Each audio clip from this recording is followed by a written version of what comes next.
On a cold autumn morning in 1927, the rising sun burned the mist off a treacherous mountain road known as Devil's Drop. It revealed a scene of brutal final silence. A Ford V8, its metal skin peppered with bullet holes, sat angled against a fallen tree. Beside it, his life staining the dark Carolina soil, lay William Bill Young, the undisputed king of the region's white lightning trade. His cargo of whiskey was gone. His life was gone. The mountains don't give up their secrets easily.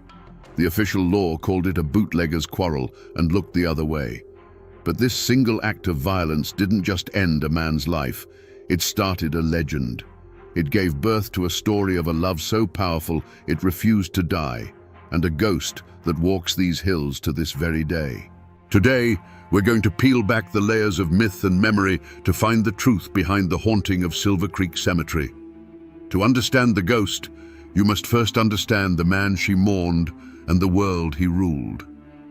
The 1920s in the Blue Ridge Mountains were a time of quiet defiance. For generations, turning corn into whiskey was a way of life, a craft that put food on the table when cash was a stranger in these parts. Prohibition wasn't a law to these people. It was a declaration of war from a distant government that neither knew nor cared about their struggles. In this world, William Bill Young was not just a criminal. He was royalty. He was the Prince of White Lightning. His stills were tucked away in rhododendron hells, so thick and tangled, no federal agent could ever hope to find them. And his product wasn't the harsh, blinding moonshine of cheap renown. It was smooth, clean, and powerful, a spirit sought by name in the fine parlors of Charlotte and Asheville. He was a folk hero, a handsome and charismatic figure who drove a Ford V8 modified to outrun any lawman on the twisting mountain roads. But Bill Young's greatest treasure wasn't his reputation or his souped-up engine. It was his wife, Eleonora. She was said to be a preacher's daughter from a neighboring valley, a woman with a gentle soul and hair the color of dark honey. Her quiet grace was the perfect counterpoint to his dangerous life. She was the calm at the center of his storm, the one person who saw the husband and the father, not the outlaw. Their love was a local legend in itself, as fierce and untamed as the landscape around them. In a life defined by risk, by late-night runs with no headlights, by the constant threat of the law and jealous rivals, Eleonora was his one safe harbor. She was the reason he came home. The small cabin they shared was a world away from the stills and the chases, a sanctuary filled with a love that felt unshakable. Yet, in those mountains, success casts a long and hungry shadow. Bill's legend grew, and so did the jealousy of other men. Whispers began to circulate about a new outfit, ruthless men from over the state line in Tennessee. They didn't follow the old codes of honor among moonshiners. They were profiteers who saw Bill's territory not as something earned, but as something to be taken. This was the unspoken vulnerability in their lives, the gathering storm on the edge of their perfect world, a threat that was closer than either of them knew. It was a local farmer on his way to market who found him, his mule stopping dead in the road, ears twitching at a scene that was deeply, horribly wrong. The unnatural silence was the first thing he noticed. No birdsong, no rustle of squirrels, just the quiet hum of a world holding its breath. Bill Young's Ford V8 was a monument to the violence. Its shattered headlights stared blindly at the sky, and its dark paint was marred by a dozen jagged holes. The driver's side door was open, swinging slightly in the morning breeze. The county sheriff, a man who knew these hills and its people, arrived an hour later. He meticulously walked the scene, his eyes missing nothing. The evidence told a story, but it was a fragmented one. The large oak tree blocking the road hadn't fallen by chance. He could see the fresh, clean cuts of an axe at its base. It was a classic ambush. He found spent rifle casings glinting in the dirt on the high bank of the road, suggesting the attackers had the advantage of cover and elevation. Bill's own pistol was clutched in his cold hand, all 6 rounds fired. He hadn't gone down without a fight. The ground itself held the most telling clues. In the damp earth, the sheriff could make out at least 3, maybe 4, distinct sets of boot prints, none of which belonged to Bill. They were heavy, purposeful tracks that spoke of men who moved with confidence. They had swarmed the car, and other tracks showed where they had hauled the heavy crates of liquor away, their trail leading to the edge of the woods before vanishing completely into the thick undergrowth. It was efficient. It was professional. But the scene was also a puzzle of contradictions. They had taken every last jar of whiskey, yet Bill's wallet, still thick with cash, remained untouched in his pocket. This wasn't a simple robbery by desperate men. This was a targeted strike, an execution designed to send a message. The chaos of the gunfire was followed by the cold, calculated logic of the theft. Who were these men who left money but took liquor? Who fought with such brutal finality? The crime scene on Devil's Drop spoke of a coordinated attack, but the wilderness offered no easy answers. The gunshots had echoed through the holler and then been swallowed by the trees. The killers had materialized from the forest and then melted back into it, leaving behind a dead man, a bullet-riddled car, and 1,000 terrifying questions that began to spread like wildfire through the tight-knit mountain community. Now, in these hills, when a man like Bill Young is found dead, the first place you look is at the man who hated him the most. And in this case, that man had a name: Jedediah Jed Scoggins. Jed was a moonshiner of the old school. His still was a rusty, sputtering contraption that produced a liquor so harsh it was said you could peel paint with it. He was a bitter, solitary man, with eyes as hard as creek stones and a permanent scowl etched into his face. The bad blood between Jed and Bill ran deep, a classic mountain feud born not of land or family, but of pure, corrosive jealousy. They had come up in the trade together, but where Bill was an artist, Jed was just a cook. Bill's operation grew, his reputation soared, and his pockets grew heavy with cash. Meanwhile, Jed Scoggins stayed right where he was, brewing his gut rot for a handful of locals who couldn't afford better, watching Bill's fancy Ford V8 roar past his dilapidated shack. Every success of Bill's was another bitter pill for Jed to swallow. The tension had finally boiled over just a month before the ambush. The story is told that Jed Scoggins confronted Bill in the local general store, accusing him of stealing customers. Bill, with his easy smile, just laughed it off. He clapped Jed on the shoulder and said loud enough for everyone to hear, "Now, Jed, there's a market for paint thinner and there's a market for fine whiskey. We ain't in the same business." The store erupted in laughter.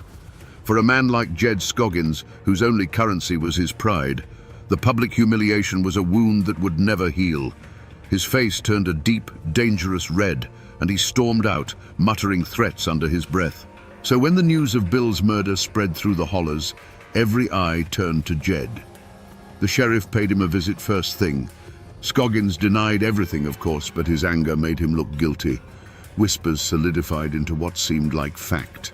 A trapper claimed he'd seen Jed's beat-up truck parked in a thicket a mile from Devil's Drop the night of the killing.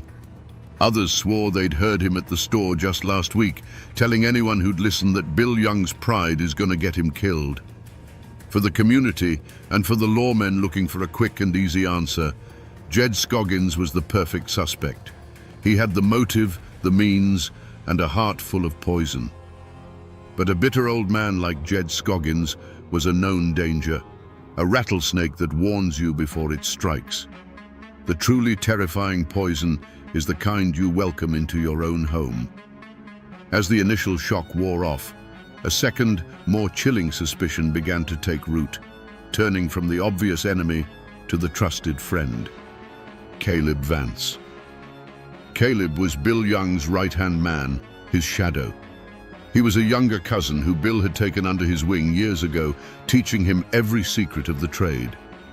Caleb knew the location of the stills, he knew the delivery schedules, and he knew the hidden compartments in the Ford V8. He was the one man on earth Bill trusted with his business, his life, and the safety of his wife, Eleonora. He was treated like a brother. No one suspected him, not at first. But loyalty, when starved of recognition, can curdle into ambition. Caleb was the one doing the back-breaking work in the humid hollows, while Bill was the one collecting the profits and the praise. He saw the life Bill had built, the respect, the fear he commanded, the money, and began to see it not as something to admire, but as something he deserved.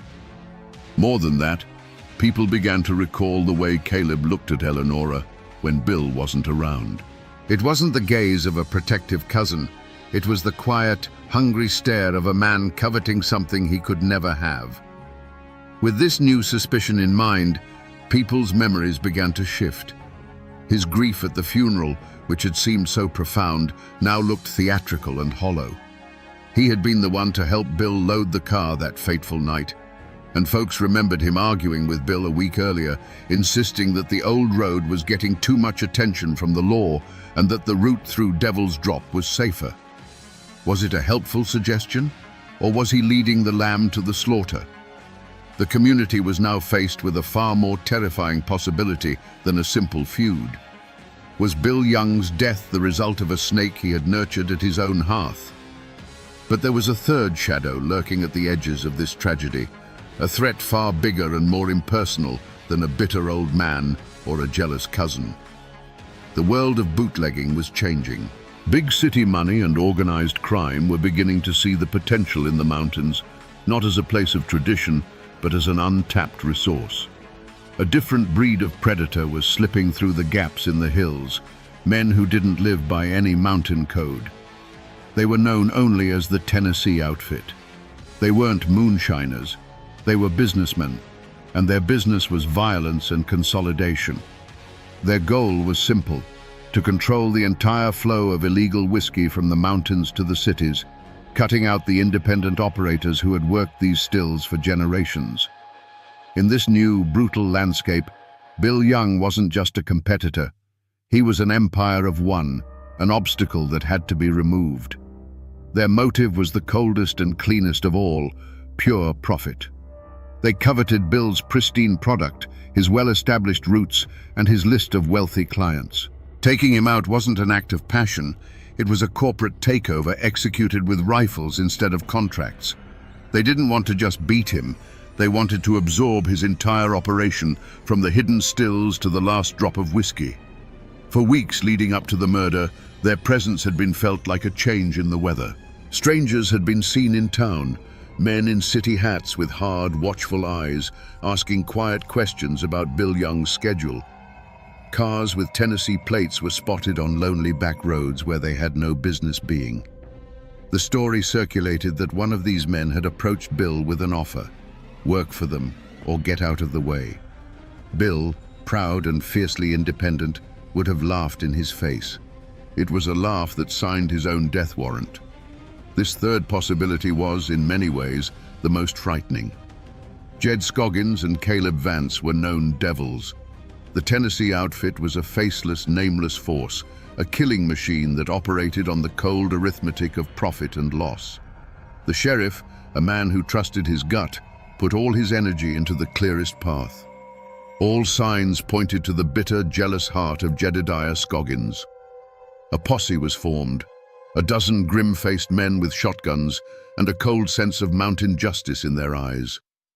For 3 days, they combed the unforgiving slopes of Scoggins's territory, fueled by the trapper's claim of seeing Jed's truck near the ambush site.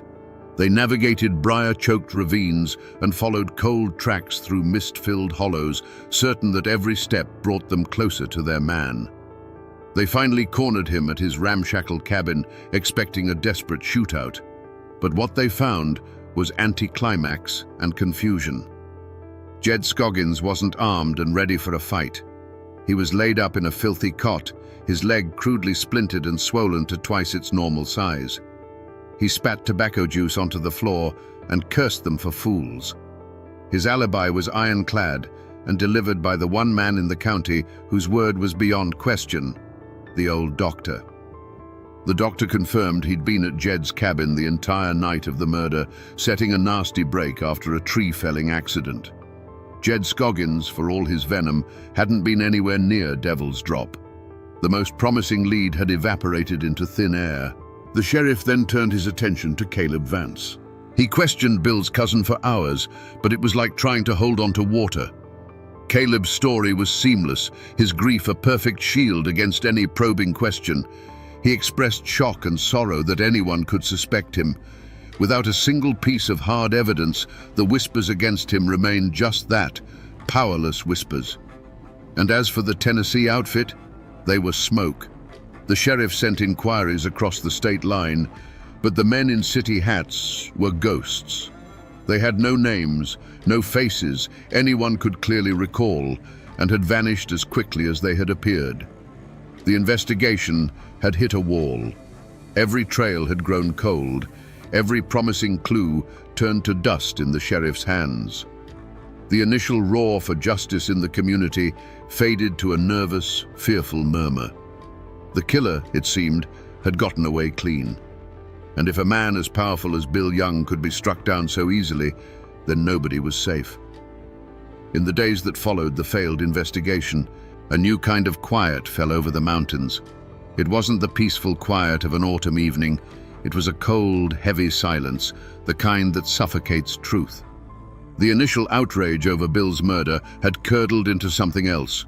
Doors that were once open were now bolted. Eyes that once met yours in greeting now slid away, finding a sudden interest in the dirt on the road. A curtain of unspoken agreement had been drawn across the community.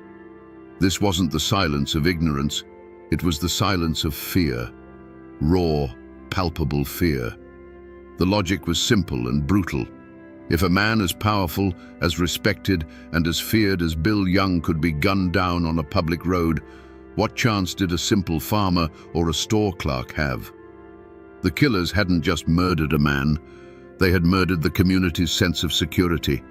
They were still out there, unseen, their identities a terrifying mystery.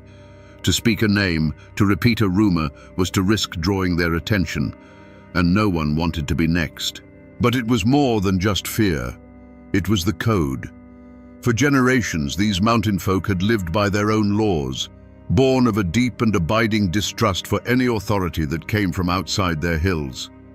Talking to a man with a badge, even a local one, was a violation of that code. It was inviting an outside world of courts and lawyers into their own business. The unspoken rule was clear. You see nothing, you hear nothing, and you know nothing. You handle your own affairs, and you let your neighbors handle theirs. The few who were thought to know something learned the power of this code very quickly. A man who had been seen talking to Bill just hours before the ambush suddenly became a pariah. His neighbors, men he'd known his whole life, suddenly had urgent chores to do when he approached. No threat was ever spoken aloud, none needed to be. The cold shoulders and the averted gazes were a message clearer than any gunshot. Stay quiet, or you're on your own. And so, the sheriff's investigation died, not from a lack of leads, but from a lack of voices. He would ask questions and be met with blank stares, polite deflections, and shrugged shoulders. The people of the valley had made a collective choice. They would bury the truth under the weight of their silence, hoping that if they didn't speak of the devil, he might just pass them by. The murder of Bill Young was now a closed book, locked tight by the fear of an entire community. Years slid by like water over stone. The murder of Bill Young became a cold case, then a local legend, a story to tell children to keep them from wandering too far into the woods after dark. The wall of silence held firm, and every single evening, Eleonora kept her vigil, her black-clad form becoming as much a part of the landscape as the ancient oaks in the cemetery. Her grief was a silent, unchanging monument. Nearly a decade after Bill's death, Eleonora's vigil finally ended. She passed away in her sleep one cold winter morning and was buried beside her husband, their story seemingly concluded. It fell to a distant niece, a young woman who barely remembered her famous uncle, to clear out the small Spartan cabin where Eleonora had lived out her last lonely years. While packing away old linens in a cedar chest, her fingers brushed against something hard tucked beneath a false bottom, a small, leather-bound journal. This was the clue that had been forgotten because no one knew it existed. It wasn't a diary of daily life. It was a testament of silent suffering, a record of the truth Eleonora was too terrified to speak aloud. The niece's hands trembled as she read the elegant, spidery script, the entries beginning the day after Bill's body was found. The journal revealed everything. It described how Caleb Vance, Bill's trusted cousin, had come to the cabin late on the night of the murder, hours before the body was officially discovered. He had told Eleonora that Bill was delayed on a run, but his story was a lie, and Eleonora had seen it. His boots were caked in the distinctive red clay found only on the road up Devil's Drop. There was a fresh, angry scratch on his cheek, and his hands, she wrote, would not stop trembling. He couldn't meet her eyes. When the news came the next morning, the terrible truth clicked into place in her heart. The journal laid it all bare. Her agonizing suspicion that Caleb, driven by a poisonous mix of greed and ambition, had been the inside man. He had made a deal with the Tennessee outfit, giving them the route, the time, and the assurance that Bill would be alone. He had led his own cousin, his own blood, into a fatal trap. The discovery of that journal, a quiet voice from beyond the grave, didn't just point to a new suspect. It shattered the entire foundation of the mystery and screamed out the name of the true betrayer. The case of Bill Young was suddenly, violently alive again. The sheriff, now a much older man with the weight of years in his eyes, took the small leather journal from the nervous young woman.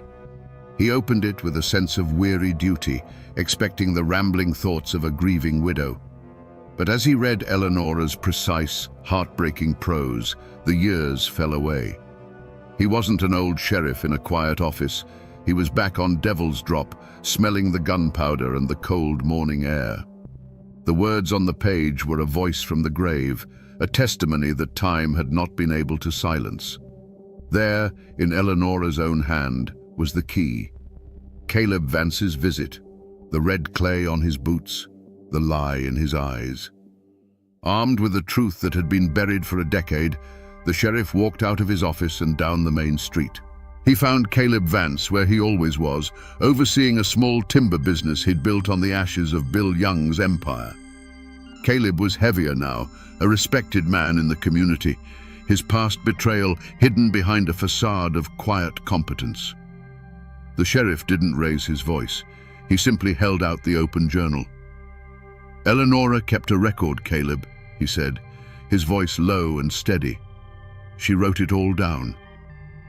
At the sight of that familiar script, the mask that Caleb Vance had worn for 10 long years shattered. The color drained from his face. It wasn't the law that broke him. It was the ghost of the woman whose love he had craved and whose husband he had betrayed. In a torrent of words, the confession poured out of him, a decade of guilt and resentment. He had been the engine, and Bill had been the face. He had sweated over the stills while Bill collected the glory. He had watched Bill with Eleonora, a love so complete it left no room for anyone else, and the poison of jealousy had festered into a murderous ambition. His confession finally gave a name to the faceless external threat. He admitted to meeting with the Tennessee outfit, giving them everything they needed. He drew them a map of Devil's Drop. He told them the exact time Bill's Ford would round the tight bend. He assured them Bill would be alone and that the local law wouldn't look too hard into a bootlegger's death. It was the perfect crime, a partnership between inside knowledge and outside muscle. The full, horrifying truth was finally laid bare for all to see. It wasn't a feud with Jed Scoggins. It wasn't a random attack by outsiders. It was a cold-blooded pact, a conspiracy born in the heart of Bill Young's own family. Caleb Vance, the trusted cousin, had been the serpent in the garden. He had opened the gate and let the wolves in, all for a share of the profits and the empty hope that with Bill gone, Eleonora might finally see him.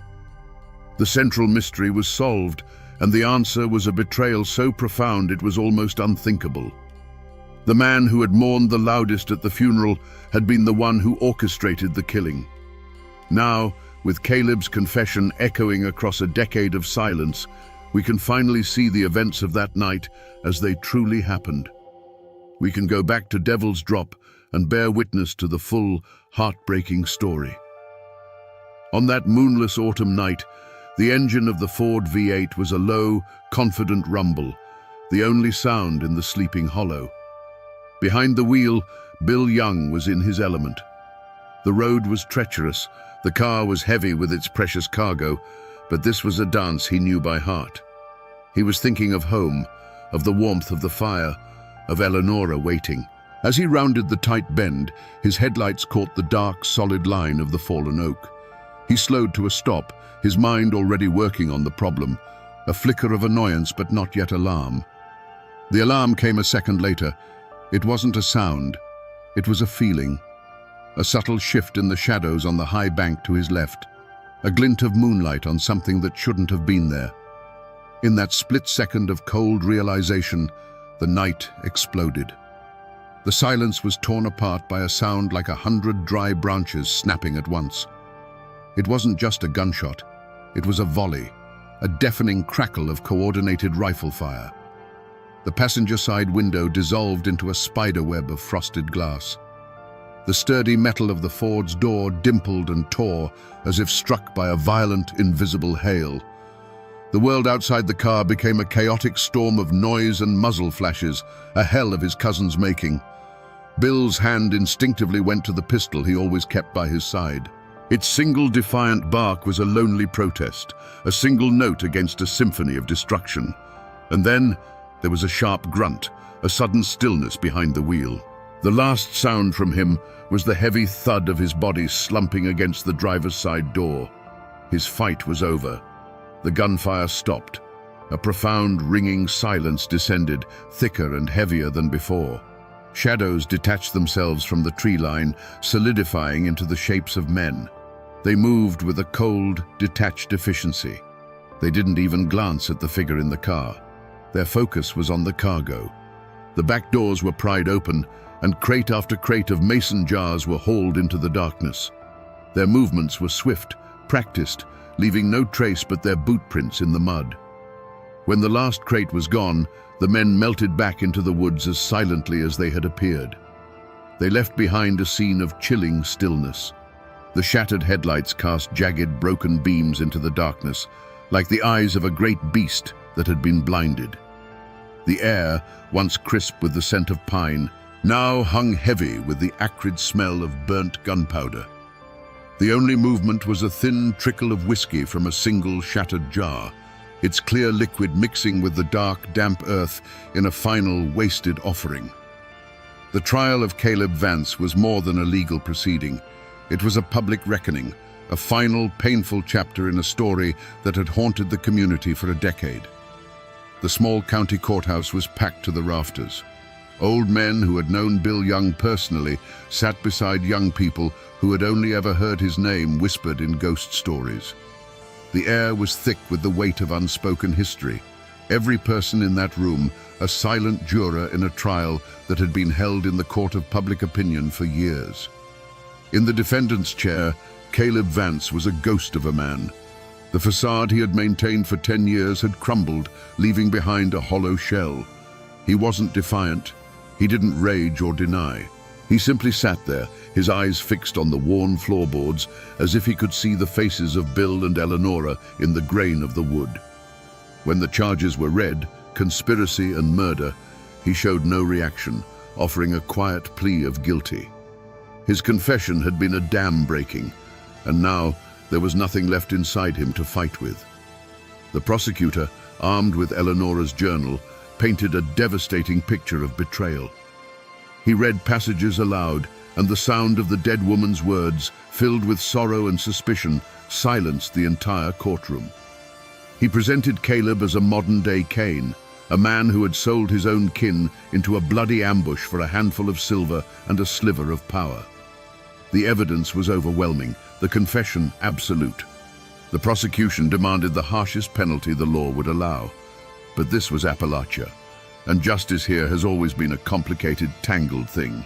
Caleb's lawyer didn't argue his client's innocence. Instead, he argued his weakness. He portrayed Caleb not as the architect of the crime, but as a foolish, resentful young man who was manipulated and threatened by the faceless, ruthless Tennessee outfit. He argued that Caleb never fired a shot, that his guilt was in his silence and his cowardice, not in a direct act of murder. He was a pawn, the lawyer claimed, who had been sacrificed by the true kings of the bloody game. The verdict, when it came, felt both inevitable and unsatisfying. The jury found Caleb Vance guilty, but not of first-degree murder. They convicted him on charges of conspiracy and accessory to the crime. The judge sentenced him to 20 years in the state penitentiary. He was led from the courtroom in chains, his head still bowed, a man condemned to live with his ghosts in a cell of his own making. The community was torn. For some, it wasn't enough. 20 years felt like a pittance for the life of a man like Bill Young and the decade of sorrow that followed. But for others, there was a quiet, reluctant sense of pity. They saw Caleb not as a monster, but as another victim of the violent world they all inhabited. Justice, it seemed, had been served, but it brought no peace. The trial was over, but the arguments over its verdict would echo through those hills for another generation, a final, ambiguous chord in the tragic ballad of Bill Young. Caleb Vance's 20-year sentence was, in the end, a life sentence. He walked into the state penitentiary, and the mountains never saw him again. He was a quiet, broken prisoner, haunted not by the guards or the high stone walls, but by the ghosts he had carried with him from Devil's Drop.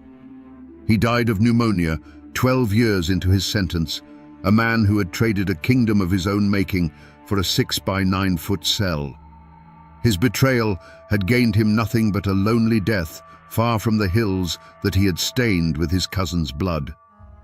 For Jedediah Scoggins, the verdict was a hollow victory. The law had cleared his name, but the whispers of the community were a judgment from which there was no appeal. He would forever be the man who was accused of killing Bill Young. The suspicion clung to him like a shroud, deepening the bitter lines around his mouth. He retreated further into his solitude, his only companions the bubbling of his still and the corrosive memory of being judged for a crime he didn't commit. He lived out his days as an outcast, a testament to how an accusation, even when proven false, can leave a wound that never truly heals. And what of the Tennessee outfit, the faceless men who pulled the triggers? The law never touched them. But the mountains have a long memory and their own way of settling scores. Over the years, stories drifted back across the state line, whispered from one bootlegger to another. One of the ringleaders, it was said, drove his own car off a cliff on a road just as treacherous as Devil's Drop, his body found in a wreck of twisted metal. Another died in a suspicious fire at his speakeasy, consumed by the very enterprise he had killed for. And the last one, the man who had given the final order, was said to have gone mad, dying in an asylum, haunted to his last breath by the face of a man he'd murdered in the dark Carolina hills. The young niece who found the journal, the unwitting key to unlocking the truth, could no longer bear the weight of her family's history. She sold the small cabin and the land and moved away, seeking a life in a place where the name Young didn't carry the echo of gunfire and betrayal. She had given the dead a voice, but in doing so had silenced her own future in the mountains. The crime left a permanent scar on the community itself. The wall of silence had been shattered, replaced by a quiet, collective shame. The story of Caleb's betrayal became a cautionary tale, a dark lesson passed down through generations about how greed and jealousy could poison a man's soul and turn brother against brother. The events on Devil's Drop were no longer a mystery, but a wound in the valley's memory, a stark reminder that the deepest betrayals often come from those who stand closest to the fire. If you travel those winding Carolina roads today, you can still find the echoes of this story etched into the landscape and the memory of its people. The world has changed. The era of Prohibition is a dusty chapter in a history book, and the dirt track of Devil's Drop is now a paved county road. But the curves are just as sharp, the drop is just as steep, and the locals will tell you that on a moonless night, you drive it with your heart in your throat. The true heart of the legend, however, rests on a quiet hill overlooking the valley. Silver Creek Cemetery is still there, a peaceful, somber place. And in a quiet corner, you will find two simple, weathered granite stones standing side by side for nearly a century. William Young and Eleanora Young. Their names are faded, softened by years of wind and rain, but they remain. Sometimes, even today, you might find a single wild rhododendron blossom left on Bill's grave, a quiet offering from someone who knows the story and respects the vigil. But the facts of the case, the trial, the betrayal, the confession, have all faded into the background. What has survived, what has grown stronger with each passing year, is the ghost story. The memory of Bill and Eleanora is kept alive not in court records, but in the legend of the woman in black. To this day, people claim to see her. Teenagers on a dare will come home pale and shaken, swearing they saw a dark figure standing over the Youngs' graves, a figure that vanished when a flashlight beam touched it. Travelers on the road below still report hearing the faint sound of weeping carried on the wind when there is no wind to carry it. The story has become a part of the local folklore, as real as the mountains themselves. It's whispered around campfires, a ballad of love and loss that has transcended its violent origins. Old-timers say the mountains themselves hold the memory. The whisper of the wind through the pines is Eleanora's sigh.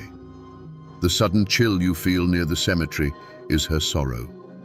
The world might forget the names and the dates, but the land does not. The story of the moonshiner and his eternally faithful wife is no longer just history. It is a permanent feature of this place, a ghost that walks these hills forever. We began this journey on a cold stretch of road with a bullet-riddled car and a question: what really happened on Devil's Drop? We found the answer, not in a heroic shootout, but in a sordid, quiet act of betrayal. A story of greed and jealousy, as old as the hills themselves. The law eventually found its man, and a measure of justice was served in a dusty courtroom. But that ugly human truth is not the story that has survived. This is the ultimate lesson of the woman in black. It is a story not about the brutal end of a man's life, but about the unending love of his wife.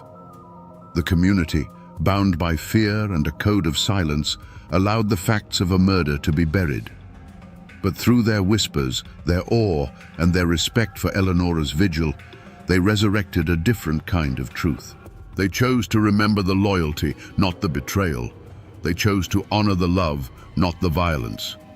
In the end, this is a ghost story that teaches us that some bonds are too strong to be broken by gunfire or the grave.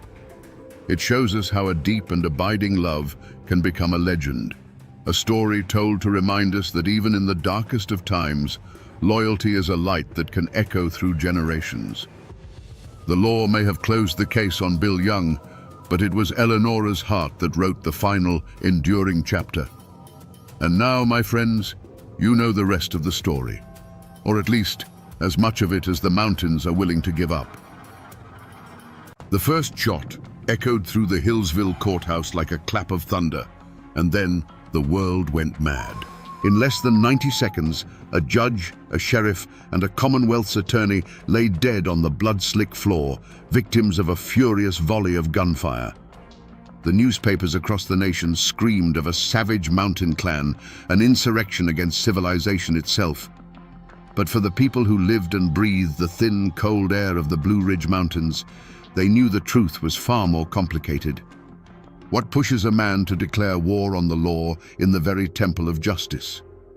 Today, we separate the legends from the facts to uncover the story of the Allen clan and the epic manhunt that tore a community apart. Before the gun smoke and the blood, there was the land. Carroll County, Virginia, was a world unto itself, a kingdom of mist-shrouded ridges and deep, shadowed hollows carved by creeks 1,000 years old. The Blue Ridge Mountains weren't just a backdrop here, they were a living presence that shaped the people, instilling in them a fierce independence and a profound distrust of the flatlands below.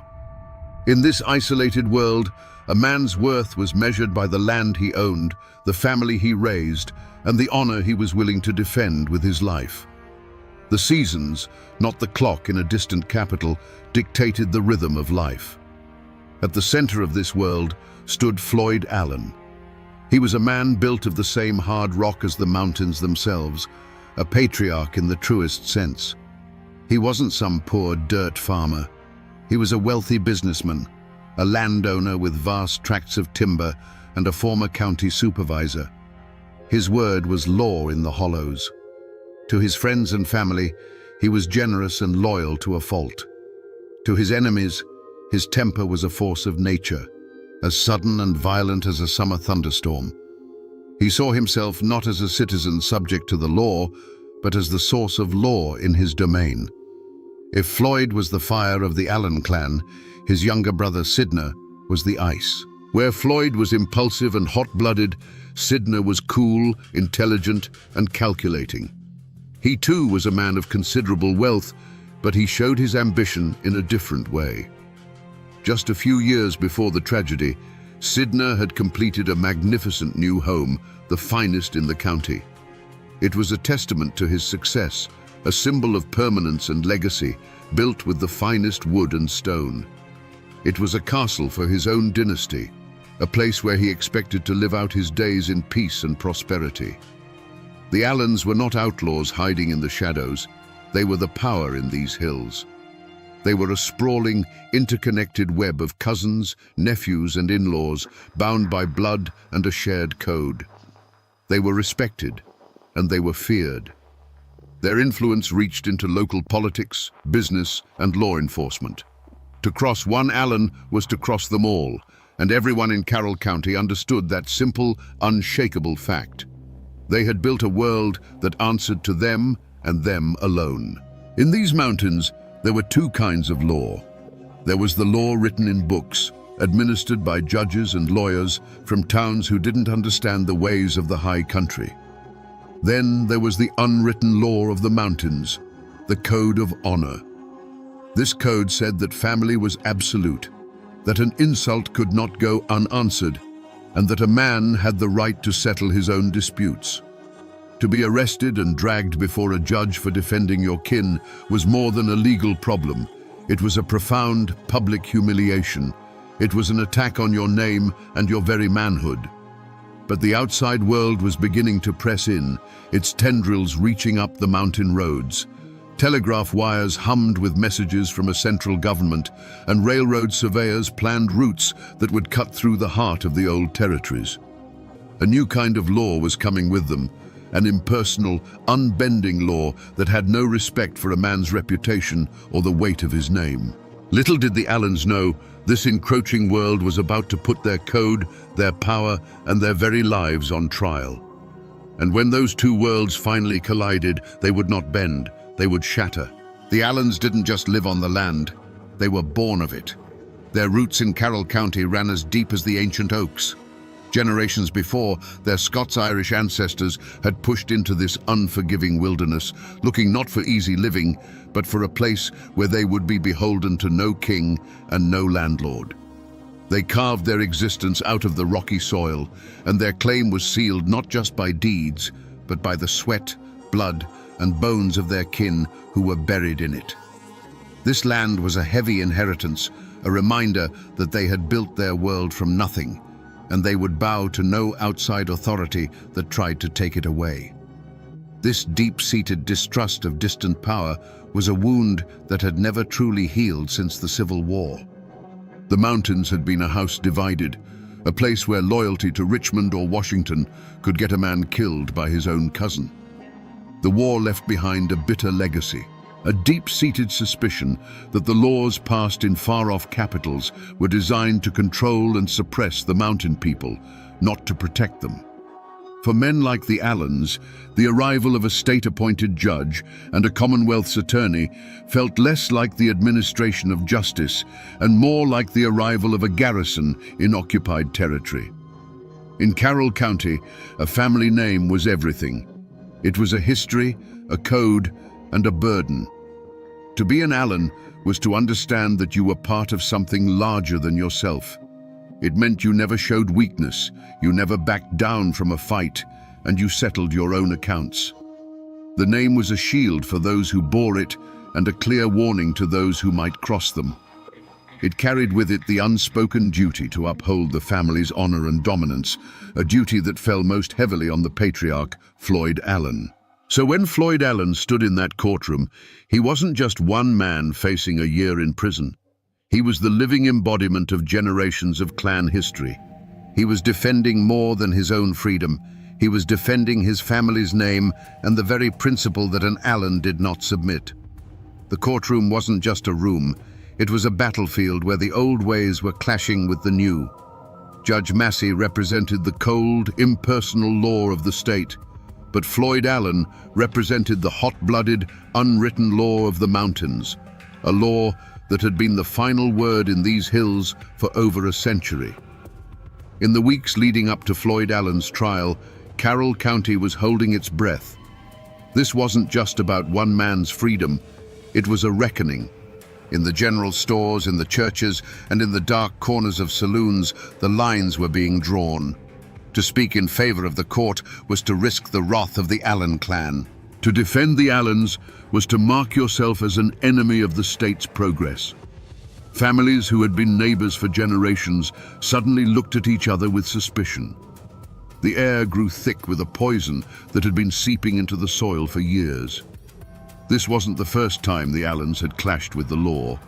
There were stories, old fistfights at county fairs that were settled with a handshake instead of a warrant, disputed land claims where an Allen's fence post mysteriously moved overnight, and business deals where the other party always seemed to get the short end of the stick. More recently, there had been a simmering feud between Floyd and Sheriff Lewis Webb. Webb was a man determined to prove that no one was above the law, and he had made a point of arresting men connected to the Allens for minor infractions. Each arrest was a small poke at the bear, a test of power that Floyd saw as a direct personal challenge to his authority. Whispers spread through the hollows like wildfire in a dry season. People said Floyd Allen had sworn an oath that he would never spend a single night in a penitentiary cell. Others claimed that Judge Massey had been warned not to even come to Hillsville, that the Allens had already passed their own sentence on him. Rumors flew that Allen men were buying up every box of cartridges they could find, and that friends of the family were quietly making their way toward the county seat, their rifles cleaned and ready. Whether these rumors were true or not didn't matter. They created an atmosphere of inevitable violence. The trial became less about the law and more about a final, decisive confrontation. Everyone in the county, from the lowest tenant farmer to the wealthiest merchant, felt it coming. They knew that the feud between the old mountain code and the new state law was about to be settled, and it would be settled not with gavels and law books, but with lead and blood. In the mountains, people listened to the whispers of the woods, and in the weeks before the trial, the woods were sending out warnings.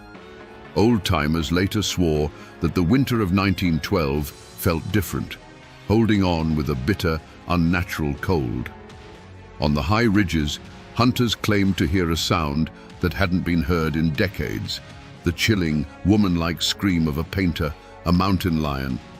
To the mountain folk, it was a terrible omen, a cry from the land itself that blood was about to be spilled on its soil. It was as if nature was already mourning for the men who were about to die. The human omen arrived in Hillsville with polished shoes and leather briefcases. Judge Thornton Massey and Commonwealth's attorney William Foster were not mountain men. They were agents of a distant government, men who saw the world in the black and white text of law books. They walked into Carroll County with the confidence of men who believed they held all the power, that their authority was absolute and backed by the full might of the state. They could not understand that in these hills they were the outsiders. They were the foreign body that the clan, like a feverish immune system, was preparing to violently reject. On the morning of March 14th, a heavy stillness settled over the town of Hillsville. Sheriff Lewis Webb felt it in his bones. He was a local man, caught between the two great forces. He knew Floyd Allen, and he knew the unbending pride that coursed through the veins of that family. As he strapped on his pistol that morning, he wasn't just preparing for a day in court. He was preparing for a war.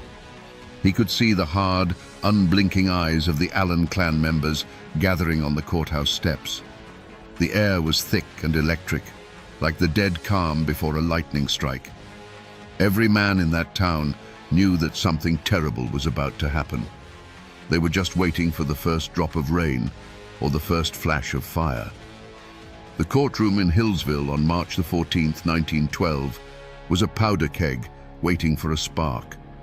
The air was thick with the scent of wet wool, chewing tobacco, and raw fear.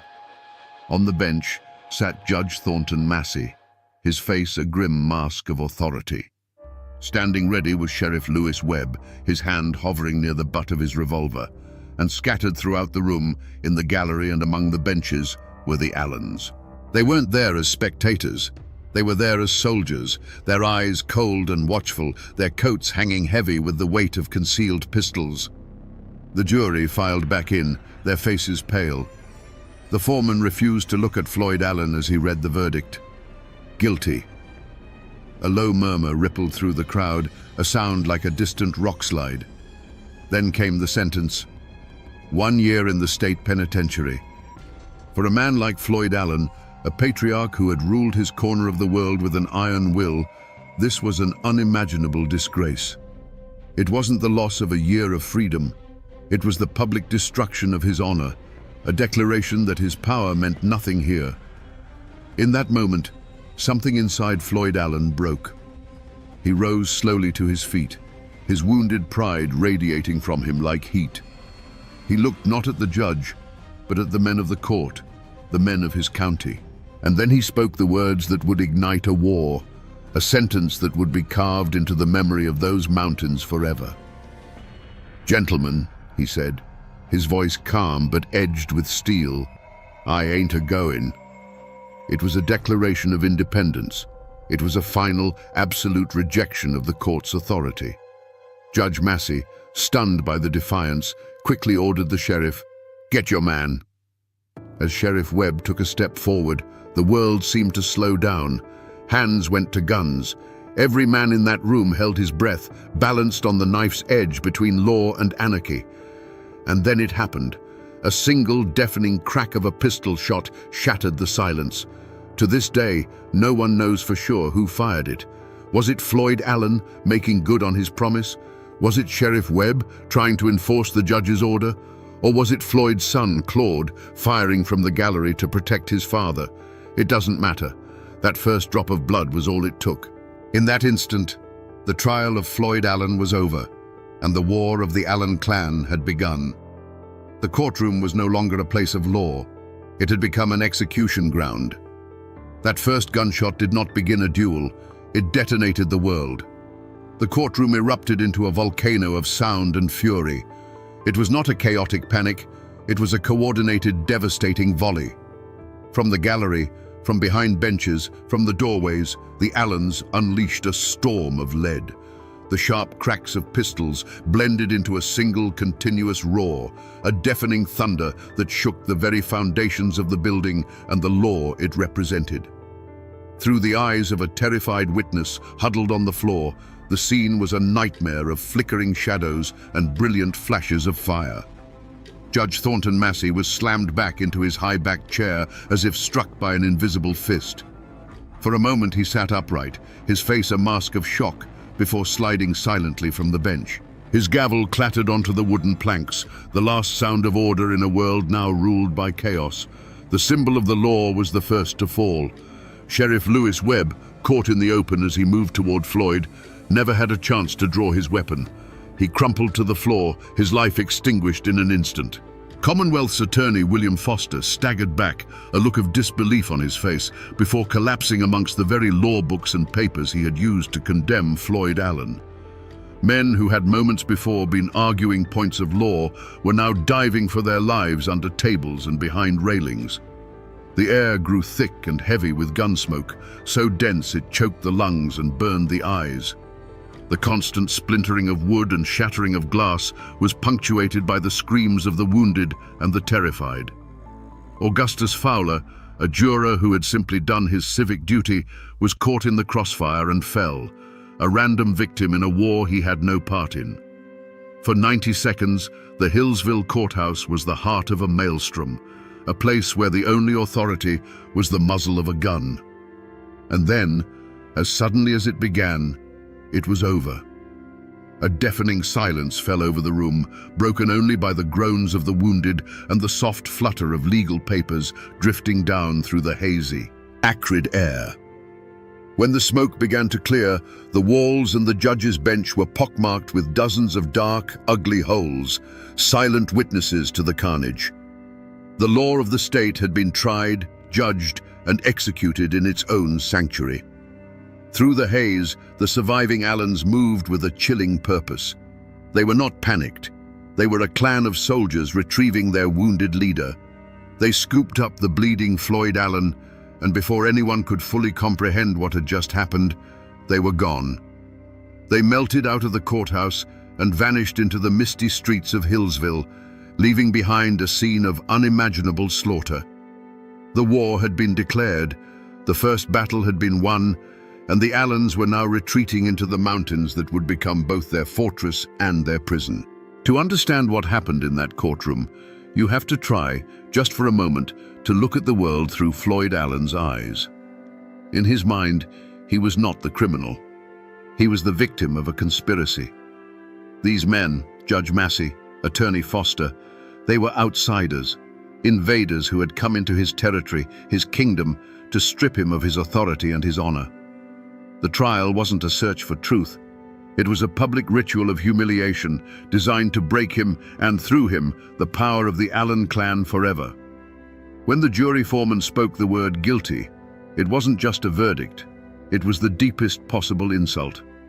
When the judge pronounced the sentence of 1 year in a cage, it was a death sentence for Floyd's pride. In that moment, the switch flipped. The courtroom was no longer a place of law. It became a battlefield. The judge was not an arbiter of justice. He was the enemy commander who had just ordered his execution. The sheriff was not an officer of the court. He was the enemy soldier sent to capture him. The primal, unwritten law of the mountains, the law of survival and violent defense of one's own, instantly overrode the written law of the state. There was no room for hesitation.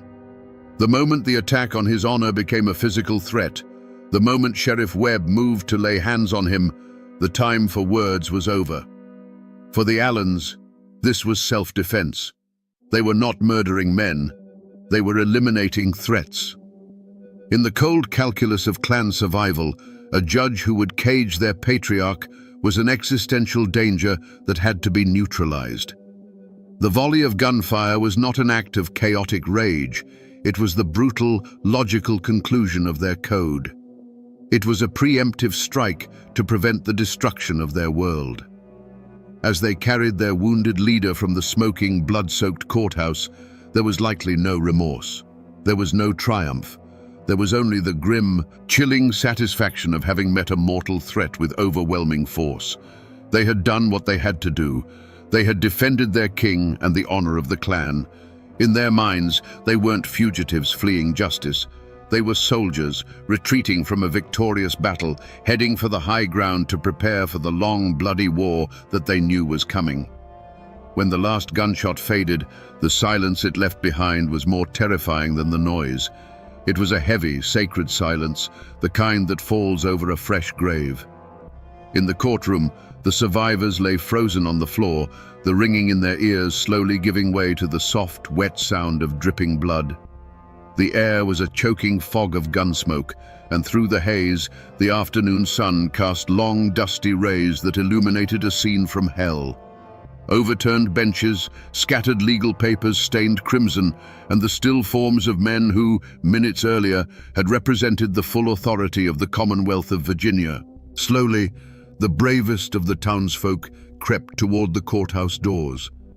They peered into the smoky darkness, and a wave of collective shock and horror rippled through them. The news spread not like a rumor, but like a physical blow, striking the heart of Hillsville and knocking the breath out of it. The courthouse, the very symbol of order and civilization in their small world, had been desecrated. It was no longer a hall of justice. It was a slaughterhouse, a tomb for the law itself. The telegraph key began to chatter frantically, tapping out a message of carnage that sent a shockwave across the state and the nation. This was not just a backwoods murder, this was an open insurrection. The governor of Virginia, William Hodges Mann, declared it a direct outrage upon the civilization of the state. He vowed that this act of rebellion would be met with the full, crushing force of the government. The honor of Virginia was at stake, and it would be redeemed in blood if necessary. An immediate and furious manhunt began. Local posses were hastily formed, filled with men fueled by a mixture of civic duty, outrage, and a lust for the staggering reward money that was immediately offered. They were armed, angry, and determined, but they were local men plunging into a wilderness that the Allens knew intimately. As the first groups of riders galloped out of town, they were heading not just into the mountains, but into the Allens world, where every ridge could hide a rifleman and every neighbor could be a spy. But while Hillsville was a whirlwind of chaos and the state was mobilizing for war, the Allens were already gone. They had moved with the swift, silent efficiency of ghosts. They had treated Floyd's wounds, gathered their forces, and melted into the labyrinth of misty hollows and dense forests they called home. The mountains had swallowed them whole. As the first posses nervously picked their way up the muddy tracks into the high country, they were hunting shadows. The Allens had won the battle, and now, on their own turf, they prepared for the siege. The Carroll County Courthouse massacre didn't unite the community in grief. It ripped it in two. A fault line cracked open, running through families, churches, and friendships that had stood for generations. In the days that followed, the general store became a silent theater of suspicion.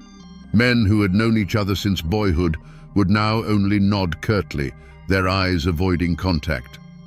A word spoken in defense of the slain judge could be seen as a betrayal of your own mountain people, while a word of sympathy for the Allens could mark you as an enemy of the state. Every conversation was a minefield, and silence became the safest language. A wall of silence, as dense and impenetrable as the mountain laurel, rose up to protect the fugitives.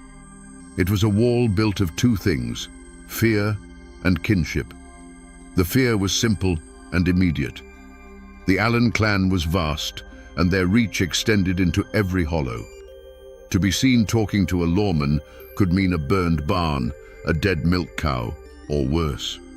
The posses might be in town today, but the Allens would be your neighbors forever. This fear was a cold, hard fact of life that every mountain family understood. But it was more than just fear. For many, the Allens were not monsters. They were their own. They were men who had stood up against an arrogant outside law that sought to humiliate one of their patriarchs. The heavy-handed tactics of the first posses only deepened this resentment. When lawmen from the flatlands began kicking in doors and treating every mountain family as a potential conspirator, they weren't winning hearts and minds. They were proving the Allens' point. They were an occupying army, and many locals chose to side with their own, even if they were now branded as outlaws. This division wasn't abstract. It was written in small, secret acts of courage and cowardice. A cousin of the Allens would find a sack of cornmeal and salted pork left on a stump deep in the woods, a silent offering from a neighbor who dared not show their face. A farmer whose land bordered an escape route would see tracks in the mud and say nothing. At the same time, another man would look a deputy straight in the eye and swear on a Bible that he had been with one of the Allen boys miles away from the courthouse on the very afternoon of the shooting. These were not just lies. They were oaths of allegiance to the unwritten code of the mountains, a code that was now at open war with the laws of Virginia. The local posses were doomed from the start. They were good men, but they were hunting legends in a landscape that belonged to the legends. For weeks, they crashed through the underbrush, chasing rumors and echoes. The Allens were always one step ahead, phantoms in the mist. A warm campfire found abandoned, a footprint in the mud leading to a rushing creek, It was like hunting ghosts who knew every secret path, every hidden cave, and every sympathetic ear in 100 square miles. The great manhunt was becoming a great embarrassment, and the honor of Virginia was bleeding away with every passing day. Frustrated and furious, the state unleashed a new kind of predator on the Blue Ridge Mountains. They called in the Baldwin-Felts Detective Agency, the infamous Pinkertons of the South. These were not local lawmen. They were cold-eyed professionals, manhunters for hire, known for their ruthless efficiency in the bloody coalfield wars. They arrived in Hillsville on a special train, clad in city clothes but carrying the deadliest weapons of the age, Winchester repeating rifles and semi-automatic pistols. They brought with them a cold, corporate style of violence, and they saw the mountains not as a home, but as a hostile grid to be systematically swept and cleared. With the Baldwin-Felts agents in charge, the hunt became a brutal, grinding war of attrition. The dragnet tightened. Teams of detectives leading packs of baying bloodhounds pushed deep into the hollows. They moved with a chilling purpose, raiding farmhouses in the dead of night, kicking down doors and dragging men from their beds for interrogation. They cared nothing for the mountain code of conduct. To them, every silent farmer was a potential conspirator, every cabin a potential hideout. The mountains fought back against them. Sudden downpours washed away scents, confusing the dogs. The treacherous terrain lamed their horses and broke the axles of their wagons. The silent, watchful eyes of the mountain people followed their every move, and the forest itself seemed to conspire to hide its fugitive sons. The first major breakthrough came not from brilliant detective work, but from exhaustion and a tip-off. Floyd Allen, wounded and weakened, had been holed up in a cabin, his body too broken to continue the flight. A posse, led by the relentless detectives, surrounded the house at dawn. There was no final gun battle. Floyd, feverish and in pain, knew the game was up. He surrendered. The fiery patriarch finally captured. His personal war brought to an inglorious end. His son Claude was captured soon after. The state had its prize, the man who had declared, "I ain't a-goin'." But as the detectives celebrated their victory, a chilling realization began to dawn on them. They had the lion, but the foxes had gotten away. The local posses had nabbed a few smaller members of the clan in the initial chaos. Now the Baldwin-Felts men had the leader. But Sidney Allen, the cool-headed strategist, and his fiercely loyal nephew Wesley Edwards, the men many believed were the true masterminds of the courtroom escape, were nowhere to be found. The massive, expensive, and brutal hunt that had terrorized an entire county had failed in its most crucial objective. The shadows of the Blue Ridge had been searched, but the cleverest of the fugitives had simply vanished, as if the earth had opened up and swallowed them whole. The trial of Floyd and Claude Allen could never have been held in Hillsville. The ghost of Judge Massey still haunted that blood-stained room, and the town was a tinderbox of raw nerves and divided loyalties. Instead, the proceedings were moved to Wytheville, and the trial began under the watch of armed militia. Sharpshooters were posted on the courthouse roof, their rifles glinting in the sun. Inside, every spectator was searched for weapons. This was not a simple trial. It was a show of force, a demonstration by the state that its authority, once shattered, had been restored with steel and gunpowder. Floyd Allen was carried into the courtroom each day, a wounded lion in a cage. His body was broken, but his eyes still burned with the same defiant fire that had lit the fuse of the massacre. He showed no remorse, no fear. He sat there as a captured king, listening to the legal arguments of a system he had never recognized as his own. Beside him, his son Claude was a study in stoic loyalty, his face a hard mask, ready to share his father's fate. They were not begging for mercy. They were facing the consequences of their war, their silence a final act of defiance. The trial itself was a theater of conflicting truths. The prosecution, backed by the full power of the state, painted the Allens as savage anarchists, a clan of killers who had declared war on civilization. Their lawyers, in turn, fought back fiercely, arguing that the first shot had come from Sheriff Webb, that the Allens had been caught in a trap and had only fired to defend their patriarch's life. Witnesses took the stand, their hands trembling, their testimony often shifting like shadows depending on which lawyer was asking the questions. The truth of those 90 seconds was buried under an avalanche of fear, loyalty, and intimidation. But in the end, the outcome was never truly in doubt. The state needed a conviction. It needed to prove that its laws were supreme. The jury, after deliberating under immense pressure, returned with the inevitable verdict: guilty. Guilty of murder in the first degree. As the foreman spoke the words, a heavy silence fell over the packed courtroom. Floyd and Claude Allen received the news without flinching. They had gambled everything on their code, and they had lost. The sentence was death. Not by the rope, the old way of the mountains, but by the new, clean terror of the electric chair. It was the final, modern symbol of the state's power. But as the verdict was celebrated in the state capitol, a deep and troubling question hung in the mountain air.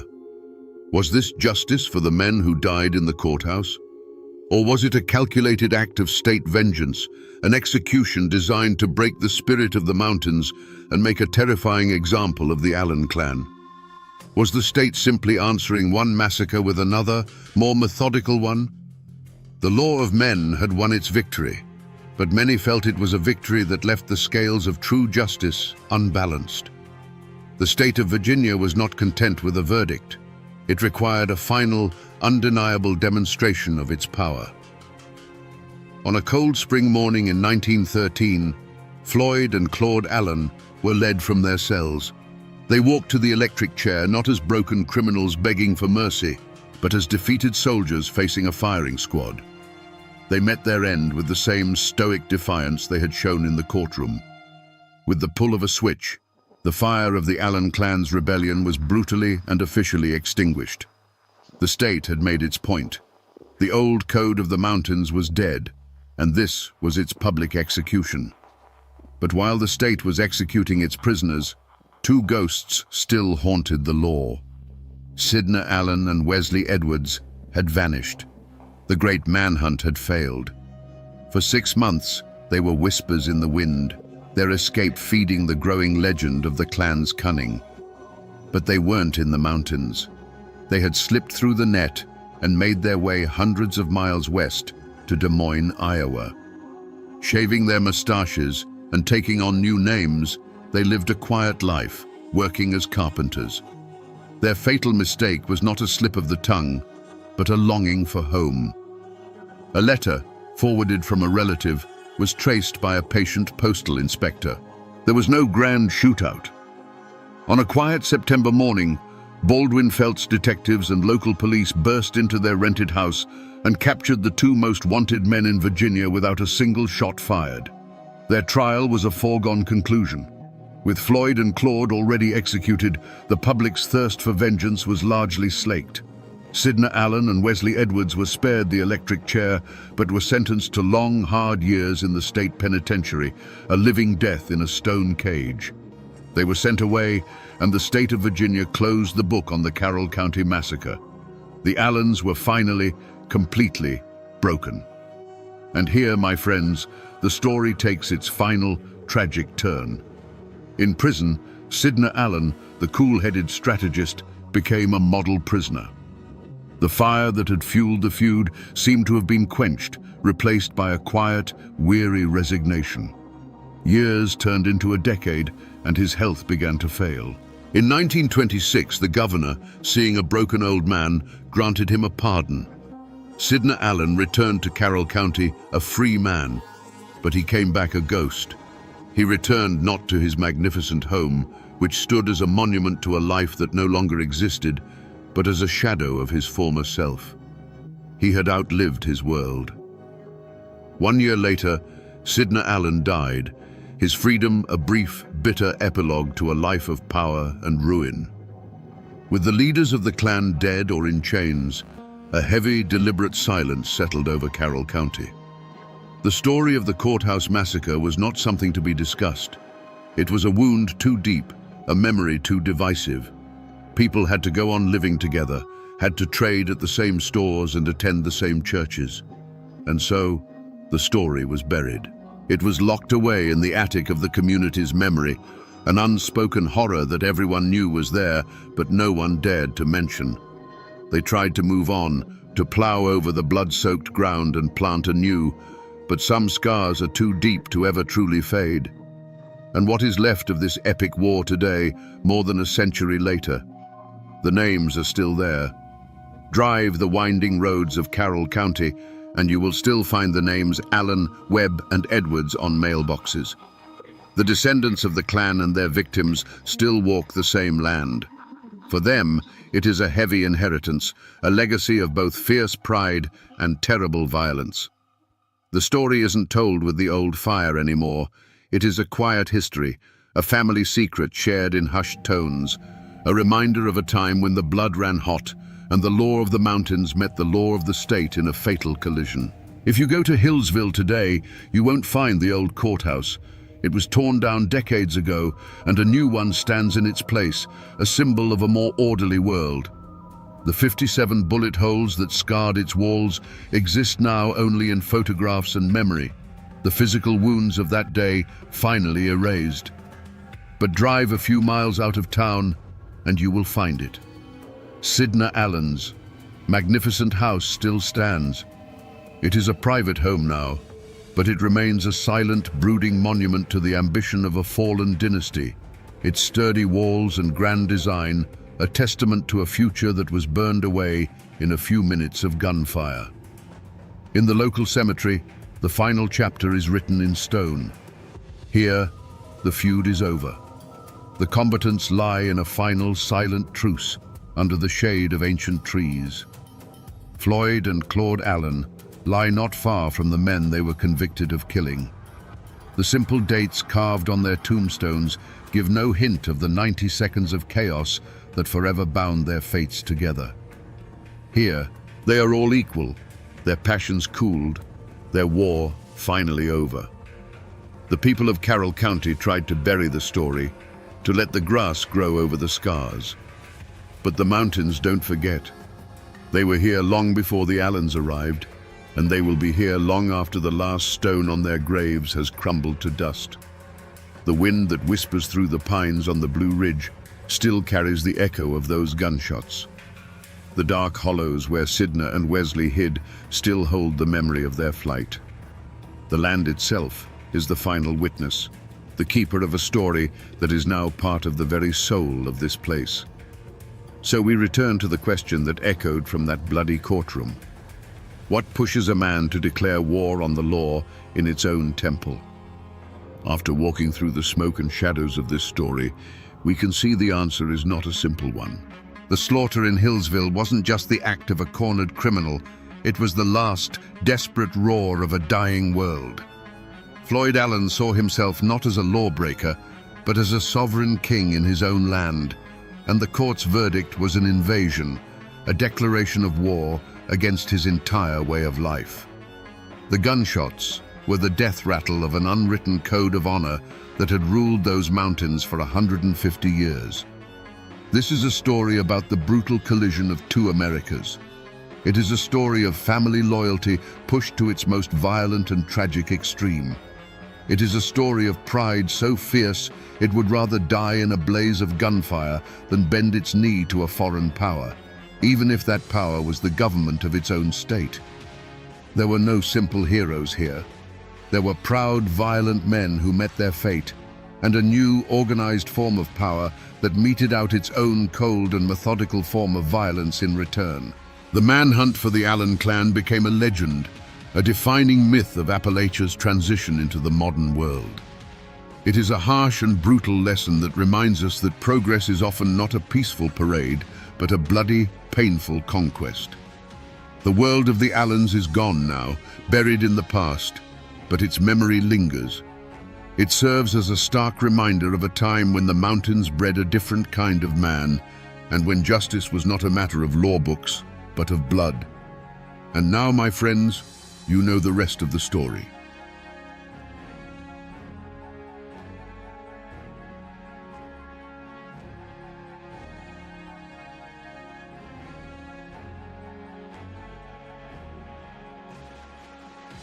On October 20th, 1865, 6 long months after the Civil War had officially ended, a man stood on the gallows in Nashville, Tennessee. The great armies were silent, the soldiers paroled and sent home to rebuild their shattered lives. But for this man, there would be no peace. He wasn't being hanged for treason. He was charged with 53 counts of murder. He was a supposed Confederate soldier, yet he was being treated like a common criminal, a monster beyond pardon. What did this man do that was so terrible, even by the brutal standards of war, that forgiveness was impossible? To understand the blood that was spilled, you must first understand the land that soaked it up. The Cumberland Mountains, straddling the border of Kentucky and Tennessee, were a world unto themselves in 1861. This wasn't a land of grand plantations or bustling cities. It was a rugged, isolated quilt of misty hollows, dense forests, and winding rivers, a place where the mountains themselves dictated the terms of life. The people here were as tough and unyielding as the rock beneath their feet, forged by hardship and bound by codes older than the nation itself. Their loyalties were not to distant governments in Washington or Richmond. They were to family, to kin, to the neighbor who helped you raise a barn, or the one you shared a long, simmering feud with over a property line. Here, personal honor was everything, and a grudge could be passed down through generations like a family heirloom. It was a place of deep faith and fierce independence, where the law was often just a suggestion and real justice was handled face to face. When the Civil War came, it didn't arrive like a disciplined army marching in formation. It seeped into these hollows like a poison, turning the very fabric of this society against itself. The conflict wasn't about slavery for most of these mountain folk. It was about loyalty, and it split communities with a surgical cruelty. Friend turned against friend, cousin took up arms against cousin. A dispute over a stray hog from 10 years prior could now be settled with a rifle, all under the banner of Union or Confederacy. Into this cauldron of simmering hate stepped 2 men who would become the living symbols of this brutal, personal war. One was Samuel "Champ" Ferguson, a man with a temper as sharp as his knife, who would side with the Confederacy. The other was David "Tinker" Dave Beatty, a staunch Unionist, as rugged and determined as his rival. They weren't generals or politicians. They were neighbors, products of the same mountains, who would soon become mortal enemies. This, then, was the world that was lost. It was a hard world, a violent world, but it had its own order. The people of the Cumberland Plateau stood to lose more than just a war. They stood to lose their homes, their families, and the unwritten laws that had governed their lives for a century. They were about to become the victims of a war fought not on battlefields, but in their own backyards, by their own people. There was no single crime scene, cordoned off with yellow tape. In the borderlands of 1861, the crime scene was an entire mountain range. The first shots of Champ Ferguson's personal war weren't fired on a battlefield, but in a secluded clearing, witnessed only by the silent, ancient trees. The first report of the crime didn't come from a sheriff, but from the whispers that snaked through the hollows, carried on the wind like a bad omen. The most verifiable story begins with a capture. A group of local Unionists, led by a man named William Frog, cornered Ferguson and his friend Preston Smith. This was not a formal military arrest. It was a kidnapping, an act of personal power in a land where badges and uniforms meant less than the name your family carried. They were dragged to a makeshift camp, a place where the only law was the will of the man holding the gun. There was no trial, no charge read, just the cold, hard glint of hatred in Frog's eyes. The scene that unfolded was one of stark, summary brutality. Frog, acting as judge, jury, and executioner, declared Preston Smith an enemy. Before anyone could process what was happening, he raised his pistol. A single shot echoed through the hollow, and Smith fell dead to the ground. In that instant, Champ Ferguson, bound and helpless, watched his friend be murdered not for a cause, but for a conviction. He saw the grim satisfaction on Frog's face and understood that the rules of civilization no longer applied here. The only evidence left at the scene was a fresh grave, if they even bothered to dig one, and the memory of the man who got away. In a desperate surge of adrenaline, Ferguson broke free. He scrambled into the dense woods as bullets tore through the bark around him, a ghost in motion, fueled by pure terror and a dawning, white-hot rage. The tracks he left were not of a soldier retreating, but of an animal escaping a trap, an animal that would soon learn to become the hunter. This singular, brutal event was immediately tangled with other, even darker whispers. Stories began to circulate about a different kind of crime scene at Ferguson's own cabin. People said that Unionist home guards had come for him while he was away, finding his wife and young daughter sick in their beds. The tale, told in hushed tones, claimed the men forced the ailing women out into the freezing cold, an act of such profound cruelty that they soon died. Was it true? Or was it a legend that grew from the seed of Preston Smith's murder? The wilderness offered no easy answers, only a multitude of unsettling questions that all pointed to one terrifying certainty. A reckoning was coming. When the storm of violence finally broke, it wasn't a random tempest. It was a targeted lightning strike. The first suspects in Ferguson's war, the first men he hunted, were not strangers in blue uniforms from a distant northern state. They were his neighbors. They were the men he held personally responsible for shattering his world. His rage had a face and a name, and at the top of that list were William Frog and Tinker Dave Beatty. The motive was as clear as a mountain stream and as dark as a grave. Everyone in the borderlands knew the story of Preston Smith's execution. William Frog hadn't just killed a Confederate sympathizer, he had murdered Champ Ferguson's friend in cold blood right before his eyes. The image of his friend falling, the puff of gun smoke in the cold air, the casual cruelty of the act, it was a wound that could only be cauterized with blood. This was a debt of honor, and in the mountains, such debts are always paid in full.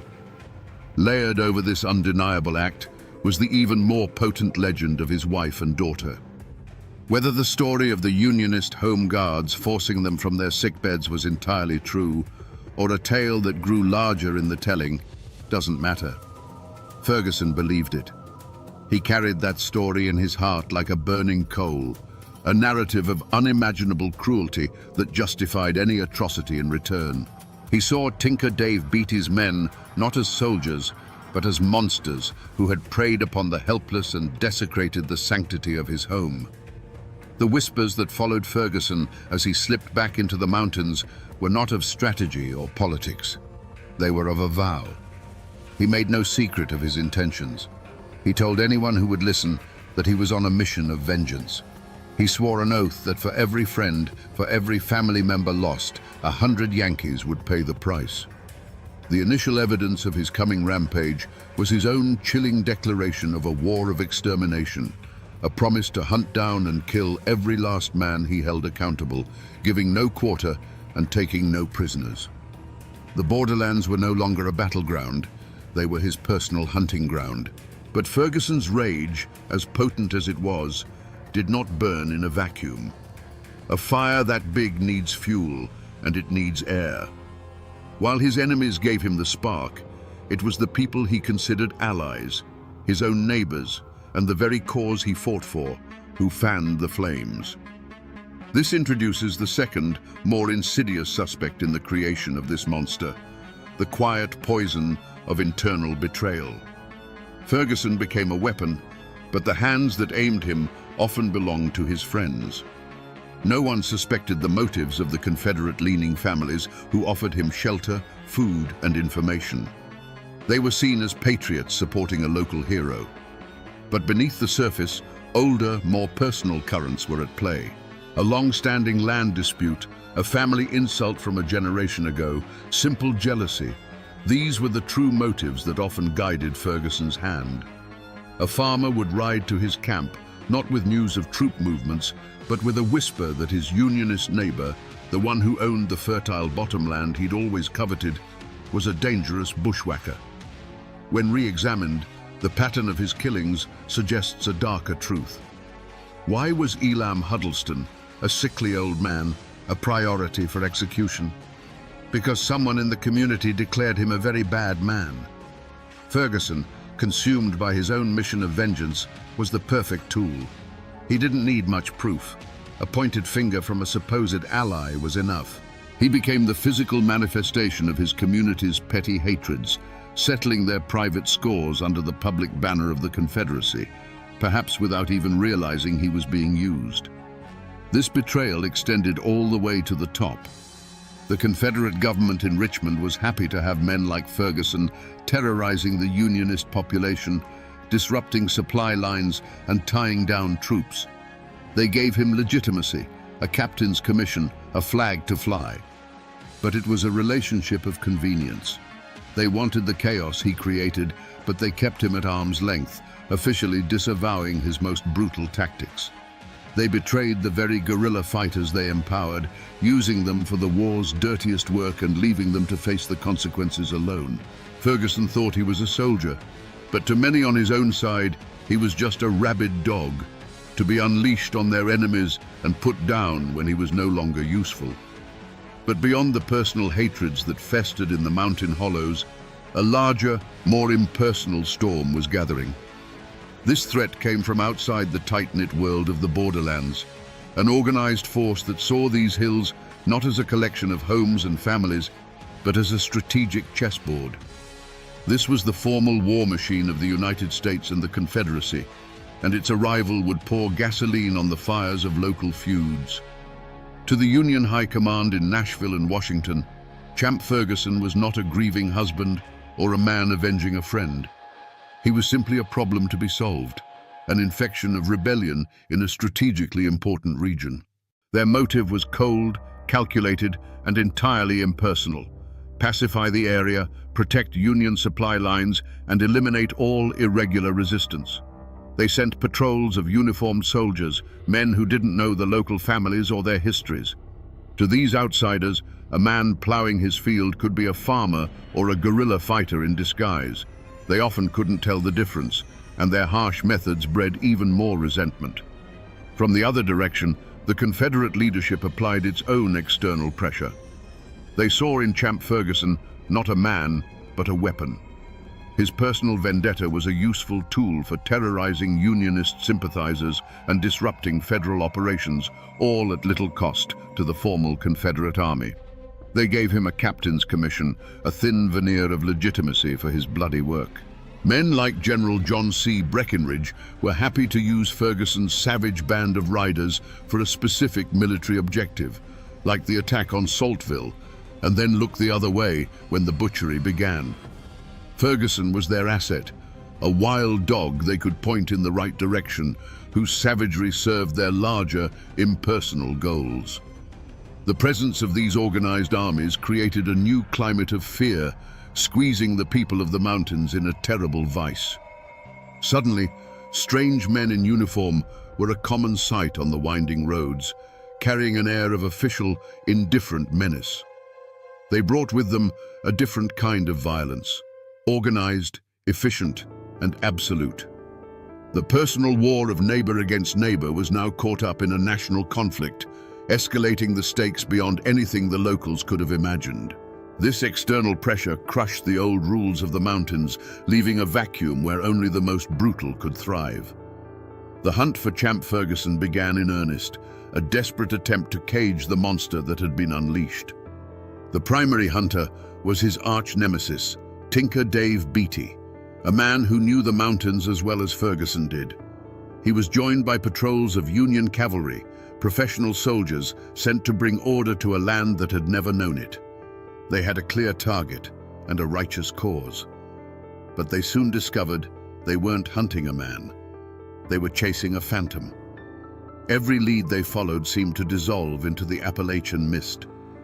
A farmer would ride breathlessly into a Union camp, swearing he'd just seen Ferguson and his men watering their horses at Calfkiller Creek.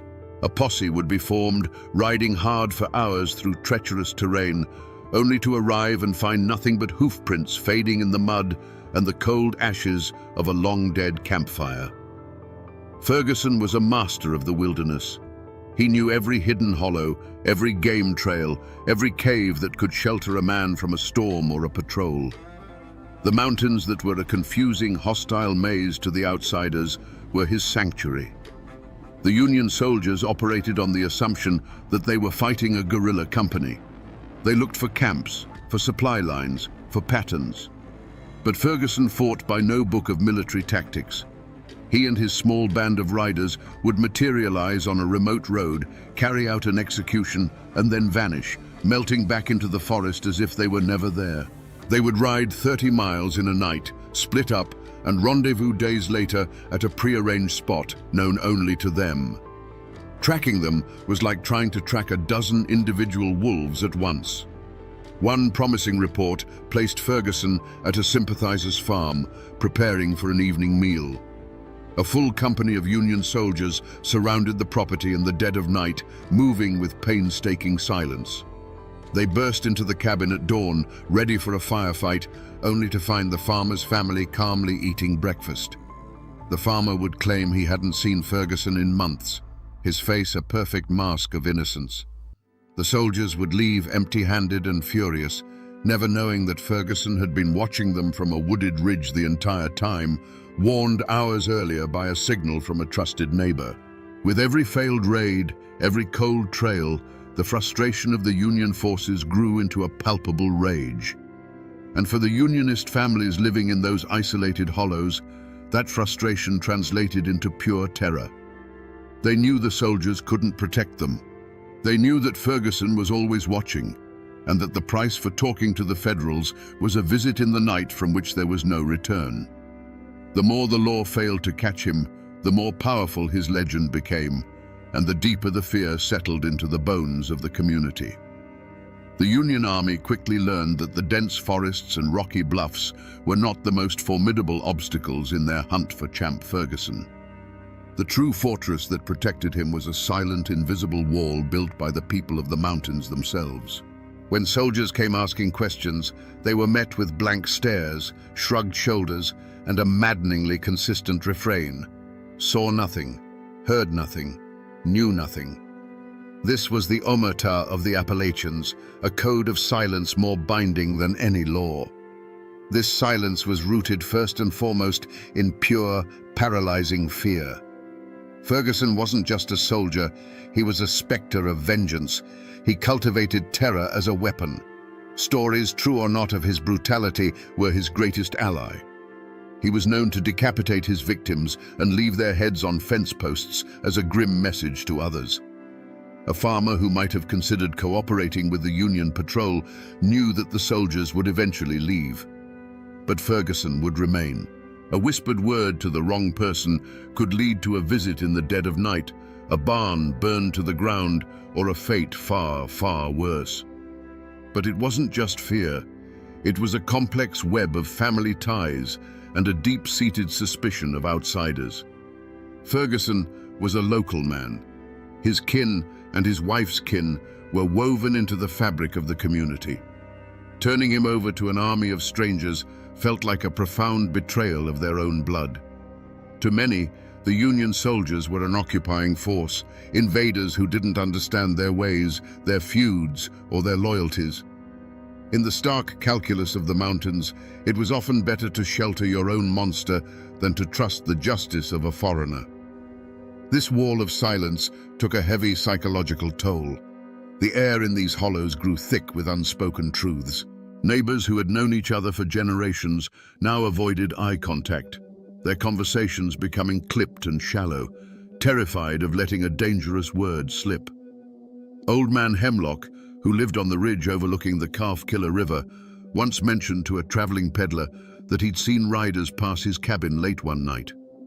A week later, he found his prize hog, his food for the winter, slaughtered in its pen. No one said a word, but the message was as clear as a gunshot in the night. In this world, the only thing more dangerous than Champ Ferguson's rifle was your own tongue. Silence had become the only armor they had left.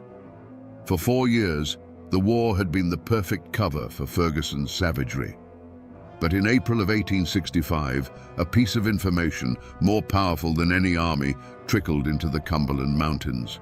It wasn't a secret whispered in a cabin or a clue found on a body. It was the news of General Lee's surrender at Appomattox.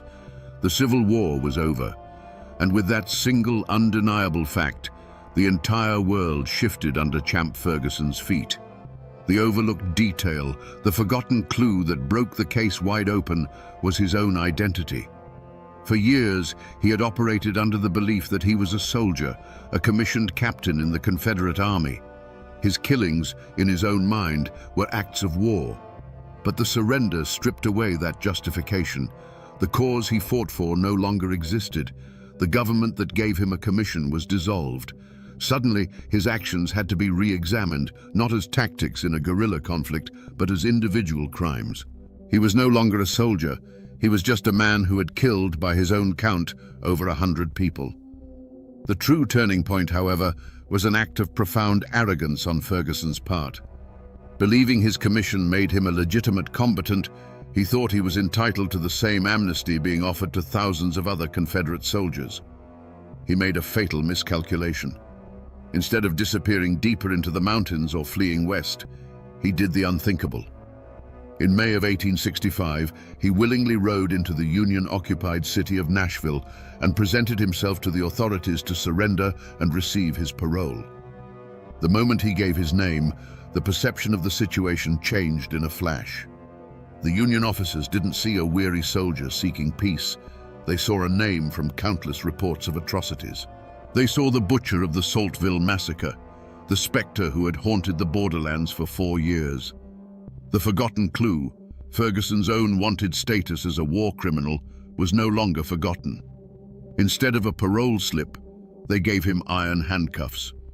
The news of his capture was like a thunderclap across the mountains. The ghost had been caught. The boogeyman was in chains. And with that revelation, the wall of silence, which had been held together by fear, began to crumble. A new, desperate urgency took hold, not to find a killer, but to finally bear witness against him. The stories that had been buried in the dark soil of the Cumberlands for 4 long years were about to be unearthed. The climax of Champ Ferguson's story did not happen in a bloody mountain skirmish, but in the suffocating stillness of a Nashville courtroom in the autumn of 1865. The Phantom of the Cumberlands was finally caged, a physically imposing figure in the witness box, but his legend was about to be systematically dismantled, not by bullets, but by words. The central mystery was finally being addressed.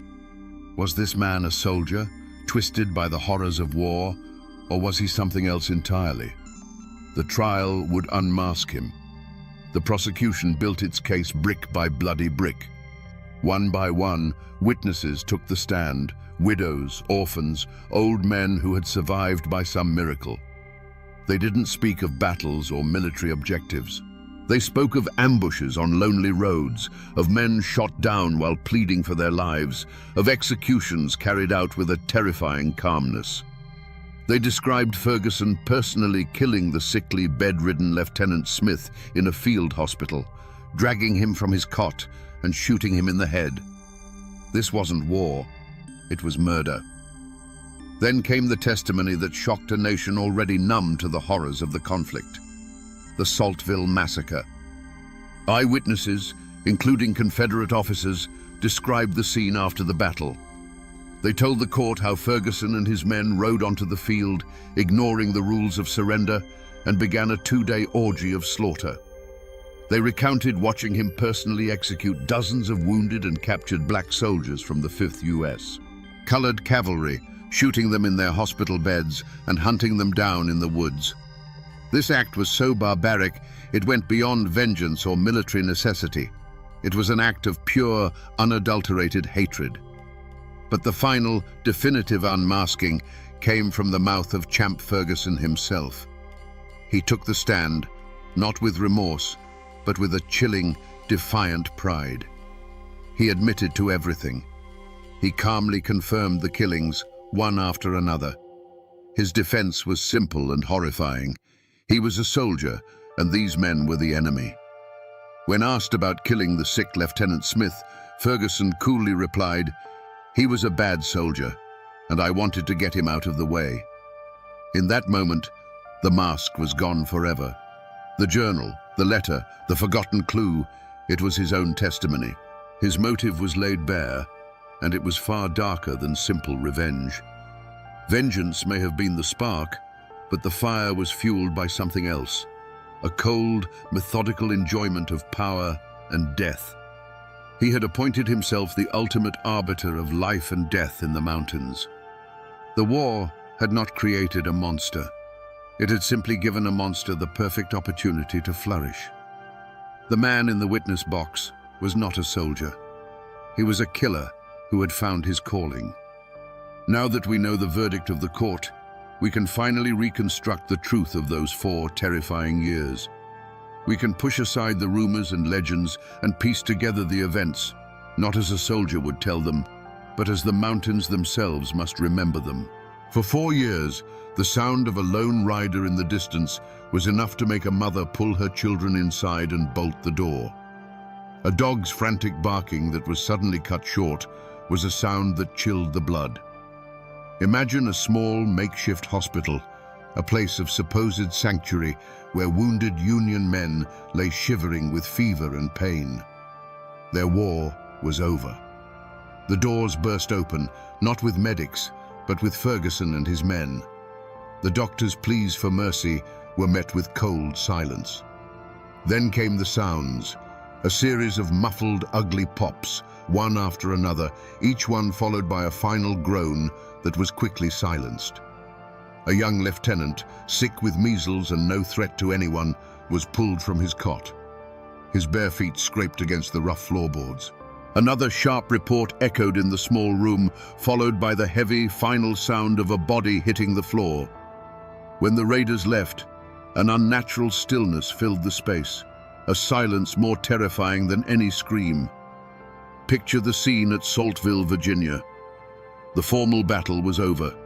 The Union forces, including the 5th U.S. Colored Cavalry, had retreated.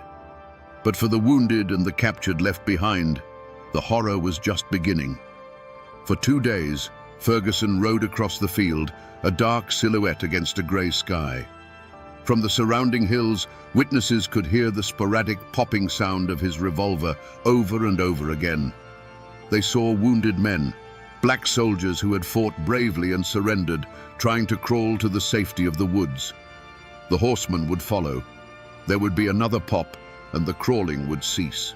The battlefield, which had been a place of combat, became a silent field of execution, its fallen soldiers not casualties of war, but victims of a massacre. And then there were the personal encounters, the moments of intimate, face-to-face terror. An old man, Elam Huddleston, sickly and frail, stood before Ferguson, pleading that he was too weak to have ever been a threat. Ferguson's voice was flat, a pronouncement of fate. "You are said to be a very bad man." A single deafening crack sent the birds scattering from the trees for a mile around. Then there was only the sound of the rider's horse sighing as he turned to leave, leaving another dark stain on the Appalachian soil. This was the truth of Champ Ferguson's war. It wasn't fought on battle lines with cannons, but in sick rooms, on fields of surrender, and on lonely mountain roads, with a cold heart and a steady hand. The trial of Champ Ferguson wasn't held in some dusty mountain town courthouse where his name carried the weight of fear and legend. It was a formal military tribunal in Nashville, a public spectacle for a nation grappling with the war's savage legacy. The room was packed, the air thick with tension. Newspaper reporters from as far away as New York scribbled furiously in their notebooks, eager to capture every detail of the man they had already dubbed the Great Guerrilla Chieftain and the Confederate Demon. This wasn't just a trial for murder. It was an attempt to draw a line, to declare that even in the hell of a civil war, some acts were simply beyond the pale. Throughout the proceedings, Champ Ferguson was a figure of unnerving composure. As witness after witness took the stand to recount tales of cold-blooded slaughter, he watched them with a steady, unblinking gaze.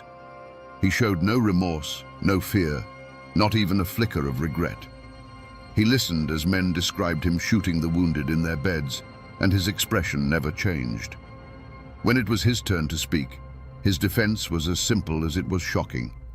He claimed he was a soldier, a commissioned officer of the Confederacy. Every man he killed, he argued, was an enemy combatant in a war where the official policy on both sides of the border conflict was no quarter. In his mind, he was not a murderer. He was a patriot who had simply fought the war with more conviction than most. But the military commission was not swayed. The testimony was too damning, the victims too helpless, the cruelty too personal. They saw the clear pattern. This was not a soldier's work. This was a campaign of personal extermination, cloaked in the thin justification of a military commission. On October 10, 1865, the verdict came back. Guilty. The sentence was death by hanging. For most of the nation, the verdict was a moment of catharsis, a righteous judgment against one of the war's most notorious villains. Justice, it seemed, had been served. But back in the hollows of White County, Tennessee, on the good rebel soil where Ferguson had asked to be buried, the verdict was heard differently. To his family, his friends, and his sympathizers, he was not a war criminal. He was a soldier who had been martyred by a victor's court. They argued that Union guerrillas like Tinker Dave Beatty had committed similar acts and were now hailed as heroes. To them, Champ Ferguson wasn't hanged for his crimes. He was hanged for fighting for the Confederacy. The verdict, a clear-cut case of guilt in the eyes of the law, remains a subject of bitter debate in those mountains to this day, a perfect symbol of the brothers' war, where one man's monster is another man's hero. Champ Ferguson's death was not an end. It was a beginning. The beginning of a long and bitter memory that would coil itself around the lives of everyone he had ever touched. For his own family, the name Ferguson became both a curse and a martyr's cry. They buried his body in the good rebel soil he requested, but they could not bury his legacy. For generations, his descendants would carry the weight of his actions, forced to live in the shadow of a man remembered by half their neighbors as a monster, and by the other half as a hero betrayed. His name was a burden, a mark that set them apart in the very hills they called home. And what of his great rival, Tinker Dave Beatty? He had won. He had outlasted his nemesis and fought for the victorious side. But victory in a war like this is a fragile, haunted thing. Beatty lived a long life, but the brutal tactics he had been forced to adopt, the friends he had lost, and the constant threat he had lived under for 4 years left scars that no government pension could heal. He had survived the devil himself, but the fight had cost him a piece of his own soul. Peace in the mountains was a quiet, uneasy thing, and for a man like Beatty, the silence was likely filled with the ghosts of the war he had fought and won. For the families of the men Ferguson killed, his execution was a final, terrible chapter. It was justice, but it was not restoration. It could not bring back a husband, a father, or a son. They now had to live in a fractured community, walking the same roads and frequenting the same general store as the very people who had sheltered Ferguson, who had fed him, who had kept silent while he hunted their loved ones. The immediate threat was gone, but the sense of betrayal remained, a quiet, simmering poison that would taint relationships in those hollows for decades. The lives of those falsely accused, or those whose only crime was loyalty to the Confederacy, were also irrevocably altered.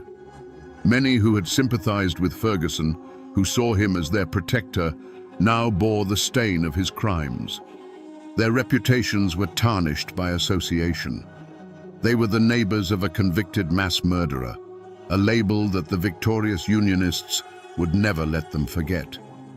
Ferguson's execution only hardened their bitterness, cementing a sense of grievance that would be passed down to their children and their children's children, fueling the simmering resentments of the lost cause. The war was over, but the battle lines in the hearts of the people were now drawn in stone. The story of Champ Ferguson did not end on the gallows, and it wasn't sealed in his tomb. If you travel today to the France Cemetery in White County, Tennessee, you can still find his grave. It is a simple, weathered stone, a quiet place that belies the violent life of the man buried beneath it. This patch of earth is the most tangible remnant of his story, a physical anchor point connecting our world to his. You can stand there and look out at the same rolling hills he once rode through and feel the chilling presence of the past. The mountains themselves have not forgotten. The Calf-Killer River still flows, its name a permanent grisly reminder of the frontier violence that shaped this land long before the Civil War. The fog still clings to the hollows where he and his men would disappear, and the winding roads they used for ambush are still there, many of them now paved over, but following the same treacherous paths.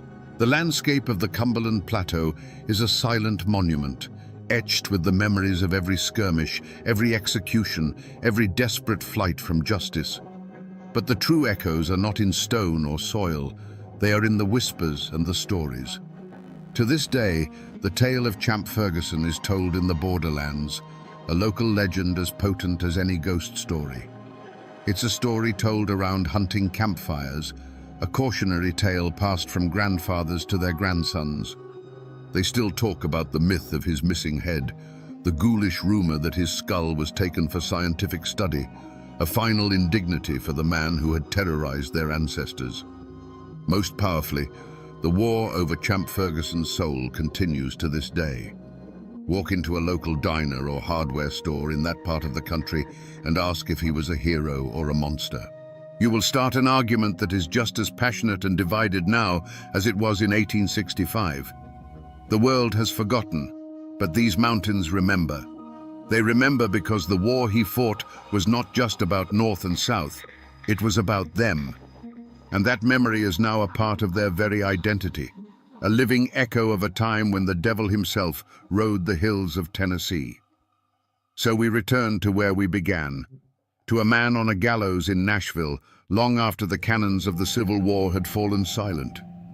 We asked what this man could have done that was so terrible, even by the standards of that brutal conflict, that he alone could not be forgiven. And now we have the answer. It wasn't that he killed, for the war had made killers of thousands. It was that he savored it. He stripped away the pretense of military necessity and revealed the cold, hard core of personal hatred. He murdered the sick, executed the surrendered, and turned a national conflict into his own private slaughterhouse, all while claiming the mantle of a soldier.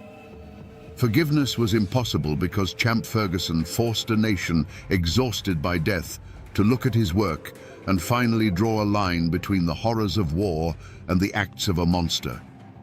This is a story, then, not just of a single violent man, but of a timeless and terrifying truth. It is a warning of what happens when the poison of personal vengeance is given the legitimacy of a flag and a uniform. It shows how the grand, abstract ideals of a nation at war can be twisted to justify the most intimate and brutal acts of neighbor against neighbor. And it is a profound lesson in the power of silence, how a community bound by fear and a complex code of loyalty can become the soil in which such evil is allowed to take root and grow, unchecked, until it consumes everything. The war is over. The men who fought it are long gone. But the ghost of Champ Ferguson and the questions his life demands of us still haunt those misty Appalachian hollows. He reminds us that the most dangerous battleground is not in a field or a fortress, but in the human heart, where the lines between soldier and murderer, justice and revenge, can blur and then vanish with terrifying ease. And now, my friends, you know the rest of the story, or at least as much of it as the court records and old tales are willing to give up. The rest belongs to the mountains.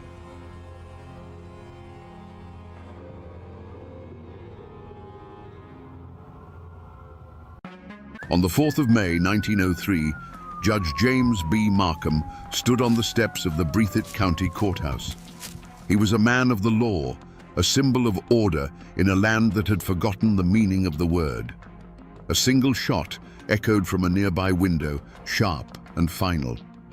The judge staggered back into his own courthouse and fell dead. a public execution designed to send a chilling message. In this corner of Kentucky, the only law that mattered came from the barrel of a gun. This was not an isolated act. It was a declaration of war in a place that had already earned its name. Bloody Breathitt. Was this a county of savages, or was it a place where honorable men were locked in a desperate battle for the very soul of the mountains? The truth, as always, is far more complicated and far more terrifying. Today, we trace the story of how power, greed, and an ancient code of honor turned a quiet county into a battlefield. To understand the blood that was spilled, you must first understand the ground that soaked it up. Late 19th century Breathitt County was a world unto itself, a labyrinth of fog-choked hollows and ancient hills that guarded its secrets fiercely. It was a place where the rhythms of life were dictated by the seasons, not by the clocks of a distant government. The people here were bound to the land and to each other by ties of blood and shared hardship. They were proud, self-reliant, and deeply suspicious of any authority that didn't carry their last name. The deepest scar on the soul of these mountains was the Civil War. Kentucky was a border state, a fractured land where loyalties were a personal and often fatal choice. In Breathitt, neighbor fought neighbor, and in some tragic cases, brother fought brother. When the official war ended, the fighting did not. Men returned home not to peace, but to simmering resentment. They brought their rifles with them, along with the grim knowledge that violence was a swift and effective way to settle a dispute. The old Union and Confederate grudges never truly died. They just became the fault lines for the family wars that would follow. This brutal history reinforced an older, unwritten law, the Code of the Mountains. In this isolated world, family was everything. It was your government, your army, and your only true safety net. An insult delivered to your cousin was an insult delivered to you, and it demanded an answer. Justice wasn't something you waited for a judge in a powdered wig to dispense. It was something you took yourself, often at the end of a path with a rifle in your hands. This wasn't seen as murder, it was seen as balancing the scales. This code was born of necessity. When your nearest neighbor is a mile away and the county seat is a day's hard ride, you learn to solve your own problems. A man's word was his bond, and his honor was his most valuable possession, worth more than his land, his livestock, or even his life. To have it challenged publicly was an unforgivable offense. It was this fierce, uncompromising sense of personal honor that would serve as the trigger for so much of the violence to come. Into this crucible of old wounds and rigid honor, a new element was introduced: progress, or what passed for it. Timber and coal barons from the north began to see the mountains not as a home, but as a treasure chest to be plundered. The railroad snaked its way into the hollows, bringing with it outside money, slick lawyers, and a lust for the region's vast natural wealth. Suddenly, control of the local courthouse wasn't just about settling local disputes. It was about controlling land deeds, mineral rights, and fortunes beyond imagination. This collision of worlds created the men who would fight the Breathitt County War. They were forged by the Civil War's lingering hatreds, governed by an ancient code of clan loyalty, and now tempted by a wave of new greed. They were men who believed their honor was worth dying for, and who were now being told that their entire world was for sale to the highest bidder. The storm was inevitable. Before the assassinations and the arrival of the state militia, there was a tense, fragile peace in Breathitt County. You have to imagine the town of Jackson in those days, a place of dusty streets and watchful eyes, where the future of the entire region was being decided not in an election booth, but in the quiet conversations held in hotel lobbies and general stores. It was a community living on a powder keg, but for a time, it was still a community. At the center of one world was Judge James "Jim" Hargis. To his enemies, he was a tyrant, a corrupt political boss who ruled with an iron fist. But to his supporters, and there were many, he was the patriarch of Breathitt County. The Hargis Hotel wasn't just a building, it was the capital of an unofficial kingdom. On any given day, you could find Jim Hargis there, holding court. A farmer might come to him to settle a land dispute. A young man might ask for a loan to start a family. Hargis was the law, the bank, and the government all rolled into one. He understood the mountain people because he was one of them. He provided a kind of stability, a predictable order. It was his order, to be sure, but in a chaotic world, that was something. He had built a dynasty of power, and he aimed to protect it and the people who lived under his influence. On the other side stood men like Judge James B. Markham and Ed Callahan. They represented a different vision for the mountains. Markham wasn't a patriarch, he was a lawyer. He believed in the power of books, of precedent, of a justice that was blind and applied equally to all men, regardless of their last name. He saw the Hargis machine as a cancer, a corrupting force that kept Breathitt County trapped in a cycle of poverty and violence. He fought his battles in the courtroom, armed with legal briefs and righteous indignation, seeking to dismantle the little Tsar's empire from within. Ed Callahan was the embodiment of that same fight, but he met it on the streets. He was a respected and fearless lawman, a man who believed his badge should mean something. Where Hargis commanded loyalty through favors and fear, Callahan earned respect through raw courage. He was the man who would walk into a saloon to disarm a drunkard when no one else dared, the man who would serve a warrant on a known killer. He and Markham were the face of the Reform Party, and they were fighting for a future where a man's success depended on his merits, not on his allegiance to a political boss. For a while, these two worlds coexisted. The Hargis men would walk on one side of the street, the Callahan men on the other. Business was conducted, families were raised, and life went on under a veneer of civility. But everyone knew the peace was hollow. These were not just two political factions, they were two fundamentally different futures vying for control of the same small patch of earth. One side was fighting to protect the world they had built, the other was fighting to build a new one. Both believed they were in the right. And in the mountains of Kentucky, when two sides both believe they are right, the result is almost always bloodshed. But peace is a fragile thing, and in every great tragedy, there is a crack in the armor of the men who stand at its center. For James Hargis, that flaw was a pride as old and unyielding as the mountains themselves. His control over Breathitt County was not a political office, it was his birthright. He had built his world through sheer force of will, and he could not tolerate the slightest challenge to his authority. To him, opposition was not a difference of opinion. It was a declaration of personal war. This wasn't the hot-headed pride of a young brawler. It was a cold, calculating force. They say that years earlier, a merchant in town had dared to publicly support one of Hargis's political rivals. Hargis didn't send men with guns. He did something far worse. He quietly passed the word. The man's credit was cut off at the bank. His suppliers suddenly had trouble filling his orders. Friends who had known him for 20 years would cross the street to avoid speaking to him. Within a year, the man was bankrupt and broken, forced to leave the county in shame. Jim Hargis didn't just defeat his enemies, he unmade them. This absolute refusal to share or cede power was his great strength, and it would become the engine of the coming war. The fatal flaw of the reformers, of men like Judge Markham and Ed Callahan, was the mirror image of Hargis's pride.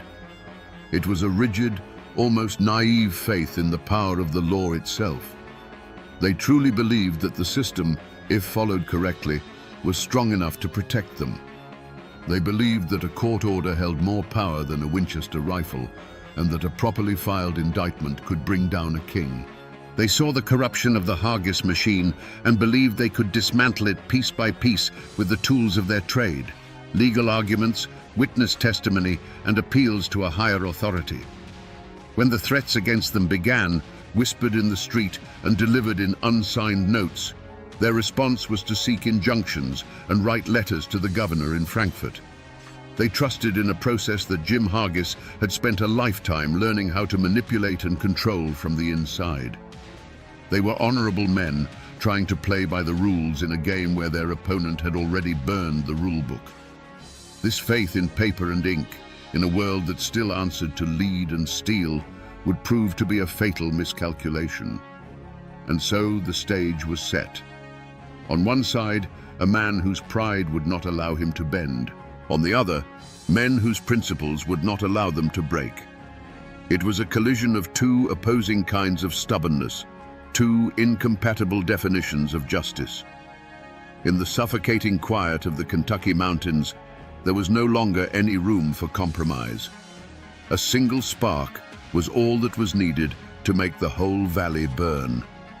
The spark finally landed in 1902. It wasn't a public argument or a contested election. It was the sharp, ugly crack of a rifle in the dark. The target was James Cockrell, the town marshal of Jackson. But Cockrell was more than just a lawman. He was Jim Hargis's right hand. He was the muscle that backed up the little Tsar's quiet orders, the walking, breathing symbol of the Hargis machine's control over the streets. When Cockrell walked by, people understood who was in charge. His authority flowed directly from the rocking chair in the Hargis Hotel. One evening, he was cut down from ambush. It was a classic feud-style killing, a shot from the shadows, with no warning and no chance to fight back. In the code of the mountains, this was more than murder. It was an act of profound disrespect.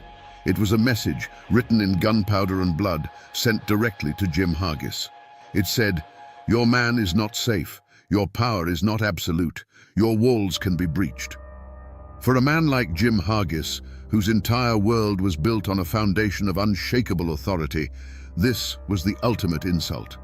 His pride, the very core of his being, had been publicly challenged in the most brutal way imaginable. This wasn't a legal matter to be sorted out by investigators and juries. This was a personal attack on his house, his name, and his honor. The gears of the official law were too slow, too uncertain. The only justice that mattered now was the swift, terrible justice of the clan. The Hargis faction didn't wait for proof. In their minds, there was only one group with the motive and the audacity to carry out such an act: the Callahan-Markham reformers. The accusation was made instantly and publicly. The word went out through the hollers and across the ridges. The opposition had crossed a line from which there could be no return. They had spilled first blood. That single shot changed everything. It tore away the thin veil of civility that had covered the county's tensions. The conflict was no longer about politics or legal maneuvering. It had become a blood feud. The time for filing motions in court was over. The time for filing coffins had begun. The cycle of vengeance, that terrible grinding engine of mountain warfare, had been switched on. And once it starts, it doesn't stop until it runs out of bodies to consume. In the days that followed James Cockrell's murder, a heavy silence fell over Breathitt County. It was the silence of a held breath, the kind of quiet that comes before a lightning strike. The elders of the community, men who still carried the scars of the Civil War, saw the signs. They had seen this kind of storm gather before. Preachers took to their pulpits, pleading for peace. Respected old men, who owed allegiance to neither faction, went as intermediaries, their hats in their hands, begging for calm and reason. They warned that this was a fire that, once lit, would consume the innocent along with the guilty. These warnings fell on deaf ears. They went to the Hargis Hotel and spoke to the little Tsar himself. Jim Hargis would listen to them patiently, his face a mask of cold granite. He would offer them a drink, thank them for their concern, and then show them the door. In his mind, their pleas for peace were an insult. How could there be peace when his man lay in the ground, struck down from the dark? To compromise now, to let the matter be handled by a slow and corruptible legal system, would be a show of weakness. It would be an admission that his power, his very authority over the county, could be challenged with impunity. His response was not to de-escalate, but to tighten his grip. Known gunmen and loyalists, men like Curtis Jett and Tom White, began to appear more frequently on the streets of Jackson, their presence a silent promise of retribution. On the other side, the same desperate pleas were made to Judge Markham and Ed Callahan. Friends and family begged them to be careful, to leave town for a while and let the situation cool down. A living dog is better than a dead lion, they were told. But their own unbending principles made this impossible. Judge Markham saw it as his sworn duty to uphold the law, especially when it was under attack. To flee would be to surrender the courthouse and the very idea of justice to the forces of intimidation. He believed with every fiber of his being that the shield of the law was strong enough to protect him. Ed Callahan, a lawman to his core, refused to be intimidated. He continued his patrols, served his warrants, and walked the streets of Jackson as if nothing had changed. He rejected the idea of surrounding himself with a heavy guard, arguing that a sheriff who had to hide behind a wall of rifles was no sheriff at all. They put their faith in the system. They wrote letters to the governor detailing the threats. They tried to empanel a grand jury. They fought back not with guns, but with affidavits and legal motions, believing that the truth written on paper would ultimately prevail over the lies whispered in the shadows. Every attempt at peace became just another step towards war. When neutral citizens tried to form a committee for public safety, both sides accused it of being a front for the other. When the governor sent a tepid message urging a peaceful resolution, it was seen as a sign of weakness from the state, emboldening the hardliners. The town of Jackson was no longer a community. It was two armed camps staring at each other across a dusty main street. The path of compromise had vanished, overgrown with pride on one side and principle on the other. Every man in Breathitt County had to choose a side, and everyone knew that the talking was over. The air in Jackson had grown so thick with hate you could taste it. The threats against Judge Markham were no longer whispers. They were shouted in the street. His friends stopped visiting after dark. Notes were left on his doorstep, crude and clear in their meaning. The world was closing in on him, and everyone knew a final terrible line was about to be crossed. This was the moment for one last off-ramp, one final chance to turn back from the abyss. That chance came, as it so often does, in the quiet of his own home. The story goes that on the night before he died, his wife came to him, her face pale with a fear that was beyond tears. She begged him, not as a political figure, but as her husband and the father of her children. "James, let us leave this place," she pleaded. "Let's go somewhere the names Hargis and Callahan mean nothing. What good is the law if it leaves your children without a father?" It was the clearest choice a man could face. His duty on one hand, his life and family on the other. It was a direct plea to the man, not the judge. For a long moment, Markham was silent. He was not a fool. He knew the danger was not just real, it was imminent. He could see the logic in his wife's plea, could picture a life of peace far away from the blood-soaked soil of Breathitt County. He could have packed a bag, taken his family, and been gone by sunrise. No one would have called him a coward. They would have called him a sensible man who chose to live. This was the crossroads. He could choose to be a husband and father, or he could choose to be a symbol. But the judge's faith in the law was as unbending as a rod of iron. He looked at his wife, and with a heavy heart, he made his decision. If a circuit judge can be run out of his own courthouse by threats, he told her, then there is no law in these mountains. There is only the rule of the gun. And if that is the case, then our children have no future here anyway. I will not run. He believed to his very soul that to back down would be to hand a final victory to the forces of anarchy. He had to believe the system he served was worth dying for. In that moment, he consciously rejected the path of peace and fully committed to his tragic course. He sealed his own fate not with anger or pride, but with a quiet, resolute sense of duty. The conversation was over. The last chance for a different outcome had passed. He would go to the courthouse in the morning, as he had every other morning. He would stand on those steps and face whatever came. He had made his choice. The morning of May the 4th, 1903, dawned like any other. The sun cast long shadows across the dusty main street of Jackson.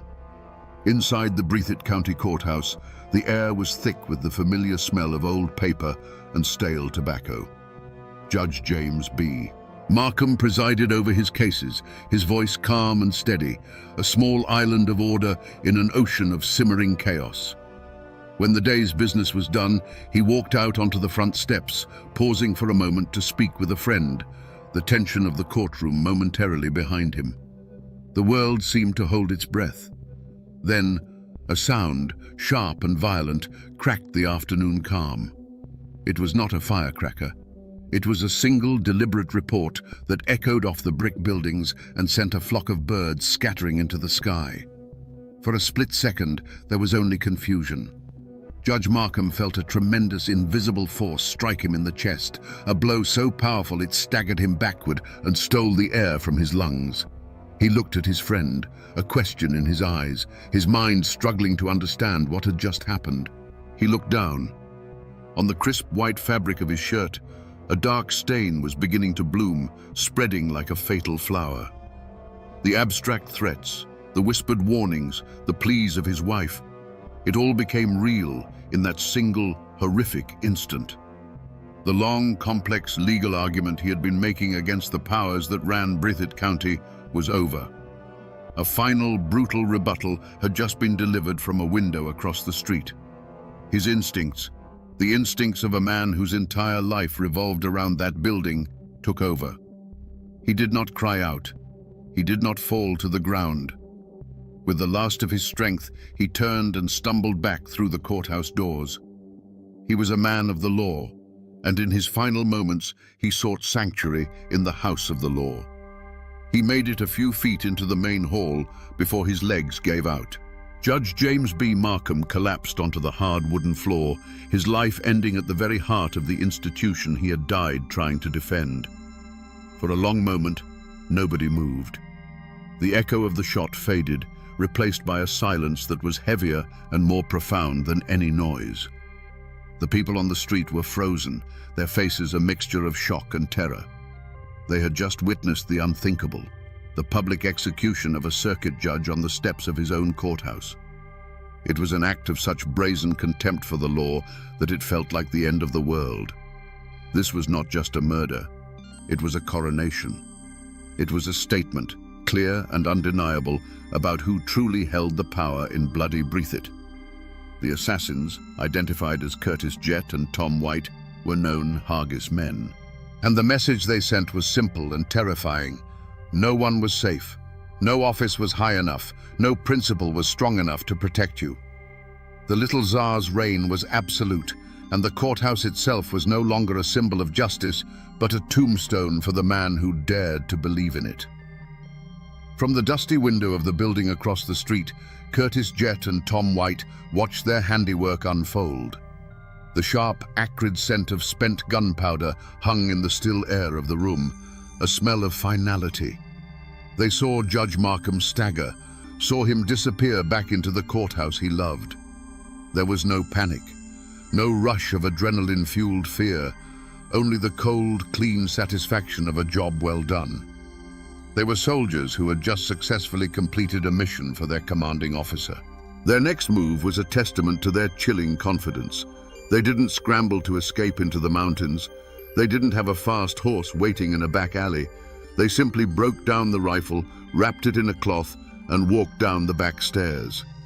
They emerged into the pandemonium of the street, not as panicked fugitives, but as silent observers.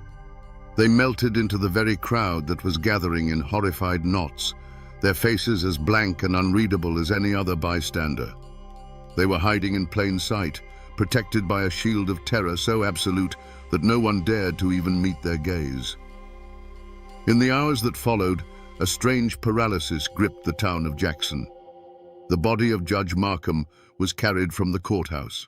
The local law enforcement made a great show of securing the scene, of asking questions they already knew the answers to. Everyone knew who had pulled the trigger. The motive was as plain as the hole in the judge's chest. But who would dare to make the arrest? The town's legal system had just been decapitated, and the message was clear. Any lawman who tried to bring in Jett and White would be the next one to lie on a cold slab. And so, The killers did not run. They didn't have to. Later that day, they were seen openly in a Jackson store buying tobacco. They walked the streets with a new kind of swagger, the swagger of men who had proven they were untouchable. They were not fugitives cowering in the woods. They were conquerors, and the town of Jackson was their occupied territory. Their freedom in those first hours and days was the ultimate demonstration of Jim Hargis's power. The law was dead, and its assassins were calmly walking over its grave. The end of the road had not come for them. It had come for the rule of law in Breathitt County. The bullet that struck down Judge Markham didn't stop in the courthouse hall. It traveled onward, a phantom projectile that tore through the fabric of his family. For his wife, the abstract fear she had voiced just the night before had become a brutal, life-altering reality. She was now a widow in a town ruled by her husband's killers. His children were now orphans, their name a mark of defiance that placed them in constant, unspoken danger. The very community they had lived in became a prison of watching eyes and silent whispers. Friends who once greeted them warmly now averted their gaze, not out of malice, but out of a primal fear of being associated with the losing side of a war. For the Reform faction, Markham's assassination was a catastrophic blow. He was their legal champion, the man who believed he could slay the dragon with a well-aimed lawsuit. His death was the brutal answer to that belief. It ripped the heart out of their movement, replacing their hope for a lawful victory with the cold, hard reality of terror. A cloud of fear, thick and suffocating as mountain fog, descended on his allies. Men who had spoken boldly of reform now fell silent. The choice they faced was stark and immediate. Flee Breathitt County, bend the knee to the little Tsar, or pick up a rifle and answer violence with violence. The murder's ripple effect spread through the entire community. The town of Jackson became a place of profound paranoia. Shutters were bolted earlier in the evening. The streets, once a place of commerce and conversation, grew quiet and empty after dusk. Business between factions ceased entirely. A man's last name became his uniform, and the simple act of walking down the street was a declaration of allegiance. The courthouse, once the center of civic life, was now viewed with dread. No longer a house of law, but a monument to a failed idea. The assassination didn't end the violence, it guaranteed its escalation. The scales of justice, or what passed for it in the mountains, were now grotesquely unbalanced. Such a public and high-profile killing demanded an answer. The cycle of vengeance now required a blood payment of its own, and the Callahan faction, robbed of their legal path, began to see the gun as their only remaining option. The murder of the judge directly led to the murders that followed, of the sitting sheriff, and then of his successor, Ed Callahan himself.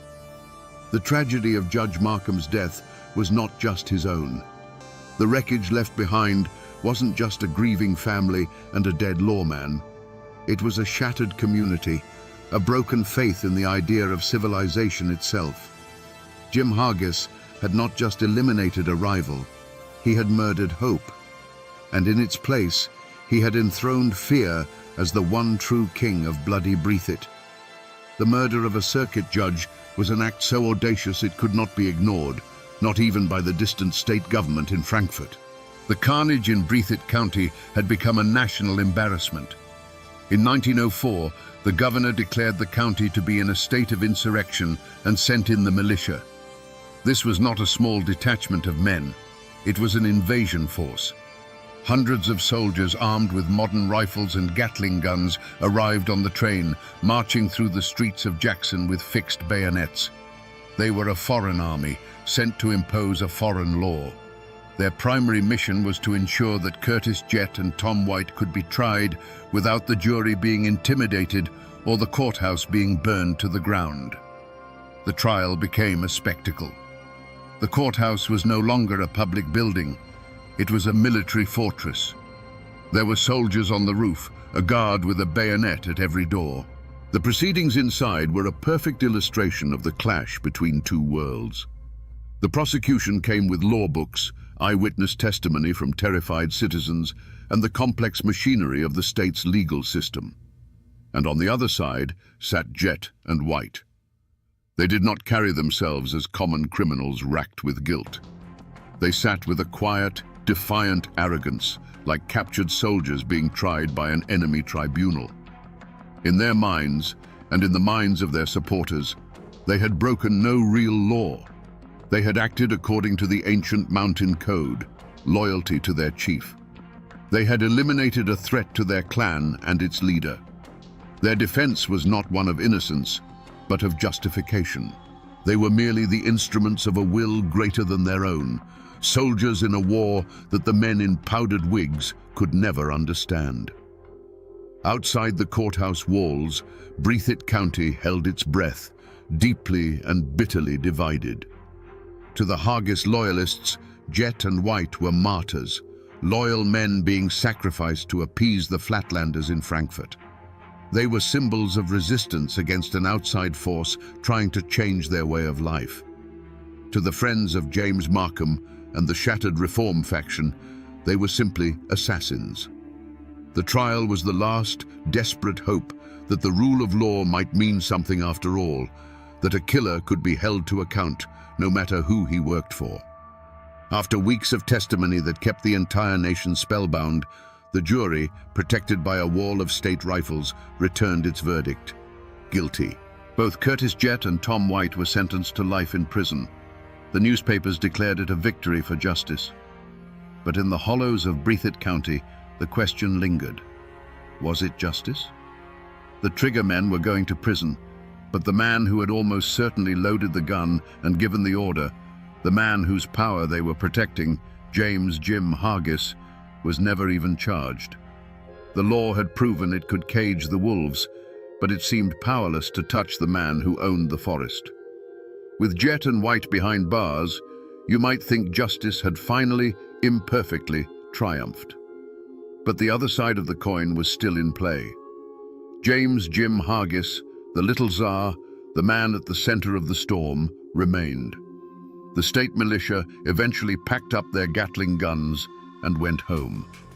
The trials were over, and Jim Hargis was still the king of Breathitt County. For years, he walked the streets of Jackson, a living testament to a chilling truth. The law could punish the soldiers, but it couldn't touch the general. He had won. He had broken the reform movement, eliminated his chief rival, and survived the full might of the state's intervention. But the mountains have their own way of balancing the books. The justice that finally found Jim Hargis didn't come with a judge's order or from the rifle of a sworn enemy. It came from inside his own house, from his own blood. In February of 1908, 4 years after the Great Invasion, a bitter argument broke out between Hargis and his son, Beach. We don't know for certain what it was about: money, power, a personal slight. But it was a fire that could not be put out. The very culture of violence that Hargis had cultivated to maintain his power had taken root in his own family. On a cold winter day, on a public street in the town he ruled, the final act of the tragedy played out. Beach Hargis confronted his father, and the argument ended the only way such disputes seemed to end, in bloody Breathitt. He pulled a gun and shot his father dead. The man who had orchestrated assassinations from the shadows, who had treated the county as his personal chessboard, was brought down not by the law or his political enemies, but by a simple, brutal family quarrel. There's a terrible poetic irony in his end. The state of Kentucky had failed to hold him accountable. The code of the mountains, which he had so expertly manipulated, was ultimately what destroyed him. He had lived by the sword of clan loyalty and died by the sword of a family feud. His death was not justice in the legal sense, but it was a grim and fitting final chapter for a man whose greatest legacy was the violence he left behind. With the little Tsar in his grave, put there by his own son, a strange and unfamiliar quiet settled over Breathitt County. The empire Jim Hargis had built through a lifetime of cunning and intimidation crumbled like a house of sand. There was no one to inherit his throne. The machine he had created was powered by his will alone, and without him, it ground to a halt. The name Haggis, once a word of power, became a whisper of shame, a cautionary tale of a man who ruled a kingdom and lost his own family. His descendants scattered, many leaving the county to escape the long, dark shadow of their name. On the other side of the ledger, the name Markham became something else entirely. It became a symbol of a lost cause, a ghost of what might have been. Judge Markham's family, seeking the peace he could not find for them in Jackson, eventually left the mountains. But they left his name behind, etched into the memory of the place. To this day, it stands for an honorable, if tragic, idea that the law should be something more than the will of the strongest man. But for the common folk of Breathitt, the years after were not about legacies. They were about survival. A profound and deliberate silence fell over the history of the feuds. It was a collective act of forgetting, a necessary amnesia. Fathers stopped telling their sons the stories. The names of the dead were still on the tombstones, but the reasons they were there were buried deep. To speak of the war was to risk reopening wounds that had barely begun to scar over, to reignite embers of hatred that still glowed in the dark. The community healed itself by cauterizing its own memory, choosing a future of silence over a past of pain. And into this silence, a new kind of power moved in. With the old patriarchs dead or disgraced, the county was left rudderless. The timber and coal companies from the outside no longer had to negotiate with a powerful little czar. They could now deal with a fractured, exhausted populace and a pliable local government. The great fight for Breathitt's soul did not end with the feuds. It had only entered a new phase. The rifle was put away, and the lawyer's briefcase took its place. The land and its wealth, which had been fought over with blood, would now be claimed with ink. The men who fought the Breathitt County War are long gone.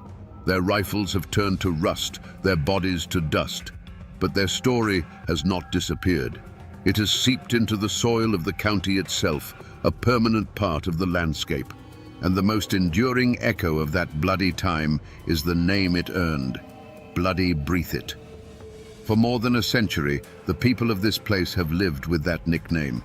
It clings to them like morning fog in the hollows, a ghost of a reputation they can never fully shake, a constant reminder of the time when their home was a battlefield. If you walk the streets of Jackson today, you can still touch the past. The old courthouse still stands, a silent brick-and-mortar witness to the murder that defined an era. And a persistent local legend says that the judge never truly left. On quiet nights, when the building is dark and empty, some people claim you can hear the faint sound of a man's footsteps, pacing the hall where Judge Markham fell. It's the ghost of a man who died for the law, still restlessly seeking the justice that was denied to him in life. Not far from there, in a quiet cemetery, you can find the weathered tombstones of Markham, of Haggis, of Callahan, their names worn by 100 years of rain and wind, the silent epilogue to a violent history. The story of the feuds is rarely found in official history books. It lives on in the way mountain people preserve their past, in stories told on a front porch, in hushed tones from one generation to the next. It has become a cautionary tale, a lesson taught to the young about the terrible price of pride and the destructive power of vengeance. The specific details may blur, the names may fade, but the core of the story remains. A warning about the darkness that can be unleashed when good men do nothing and powerful men do as they please.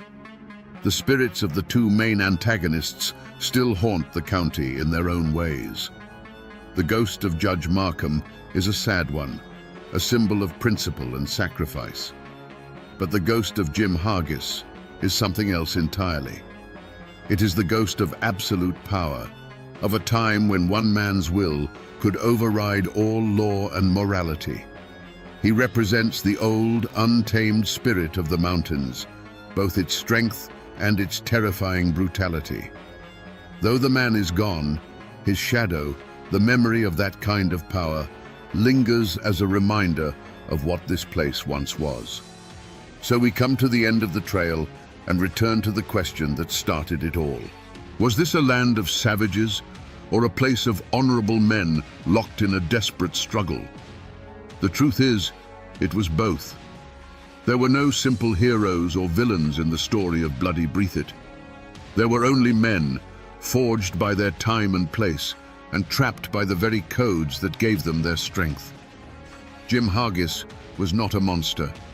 He was a king from an older, fiercer world, a mountain patriarch who ruled by a law of loyalty and fear, and who defended his kingdom with savage brutality when it was threatened. And Judge James Markham was not a naive fool. He was a prophet of a new order, a man who believed that the rule of law could tame the wilderness and bring a just peace to the mountains. His tragedy was that he was a man ahead of his time, who fatally underestimated the violence with which the old world would resist its own death. They were two titans of two different ages, standing on the same small piece of earth, and there was simply not enough room for both of them. In the end, this is not just a story about a feud. It is the story of a painful, bloody transition. It's the story of what happens when the unwritten law of the mountains, a code of honor, clan, and vengeance, collides with the written law of the state. The gunshots that echoed through the hollows were the death rattle of an entire way of life, a brutal response to the encroaching forces of industry, money, and a government that the mountain people had never trusted. The blood that soaked the courthouse steps was the terrible price of that change. And that, my friends, is the Ballad of Bloody Breathitt. It is a grim and lasting reminder that a man's greatest strength can become his most profound weakness, and that when the old ways of a place are forced to die, they seldom die quietly.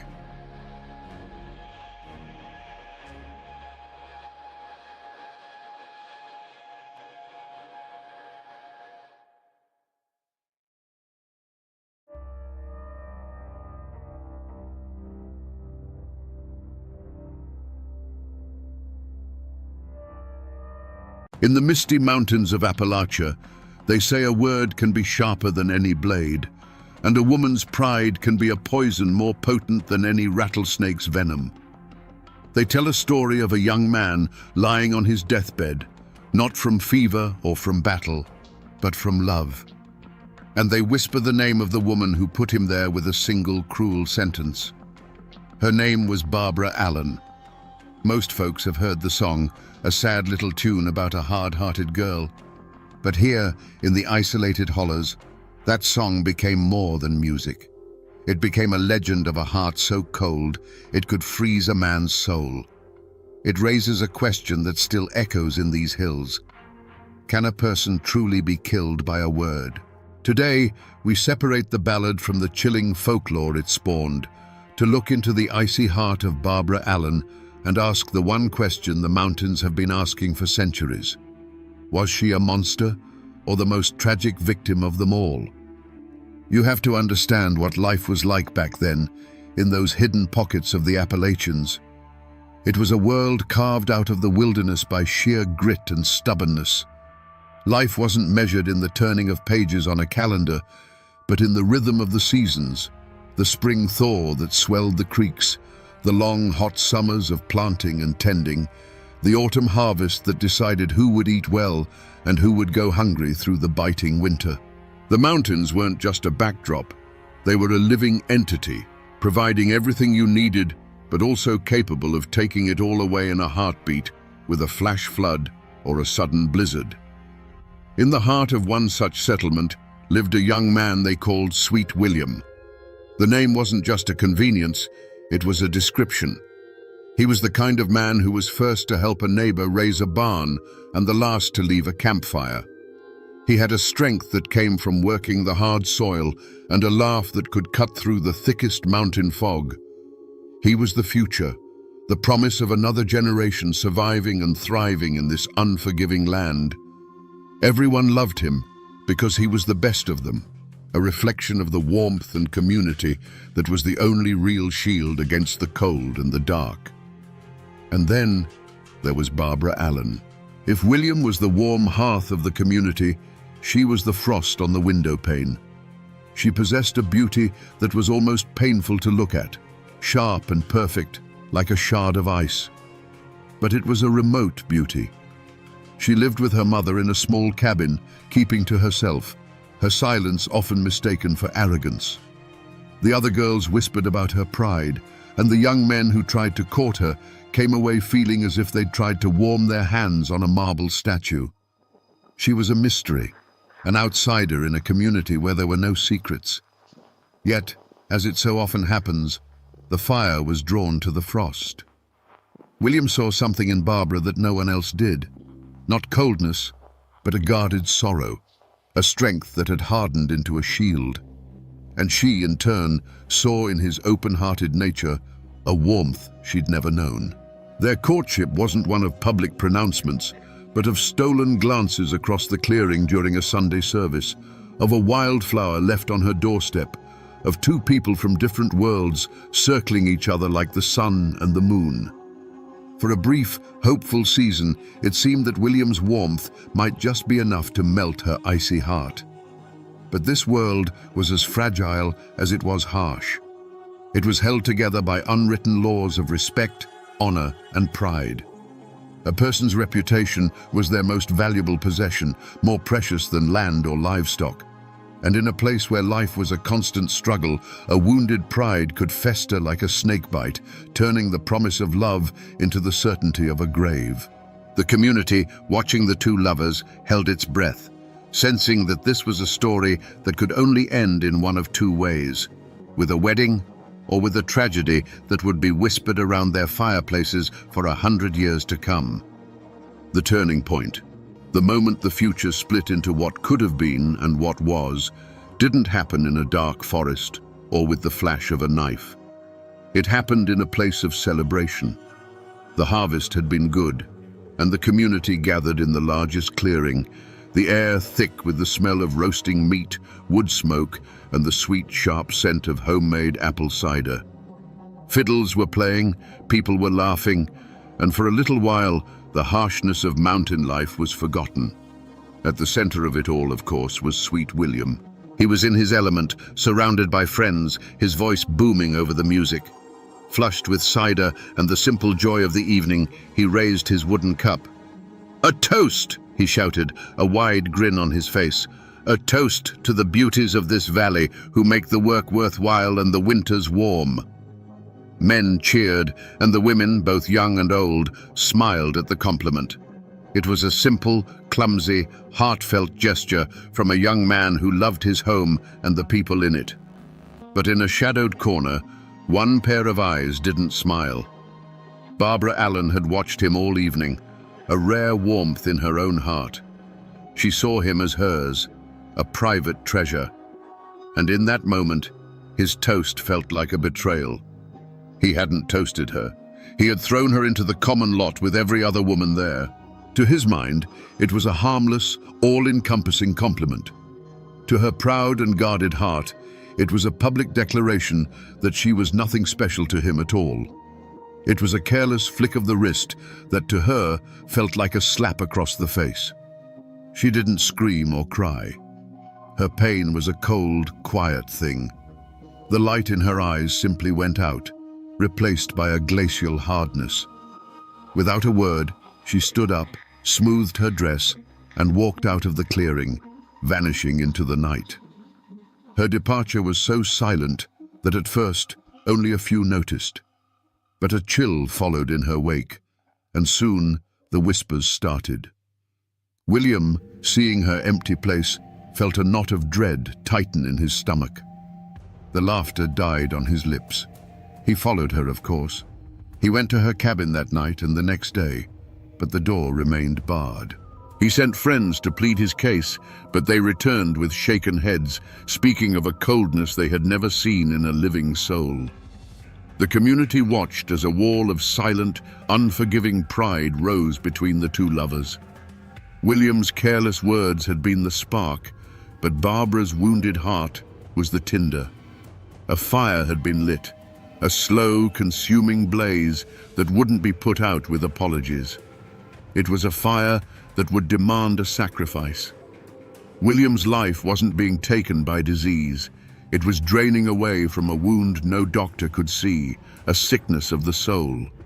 His servants, loyal and terrified, saw their master fading like the last embers of a fire. In desperation, they went to the one person who held the cure or the final poison. They found Barbara Allen at her cabin, and their message was a raw plea.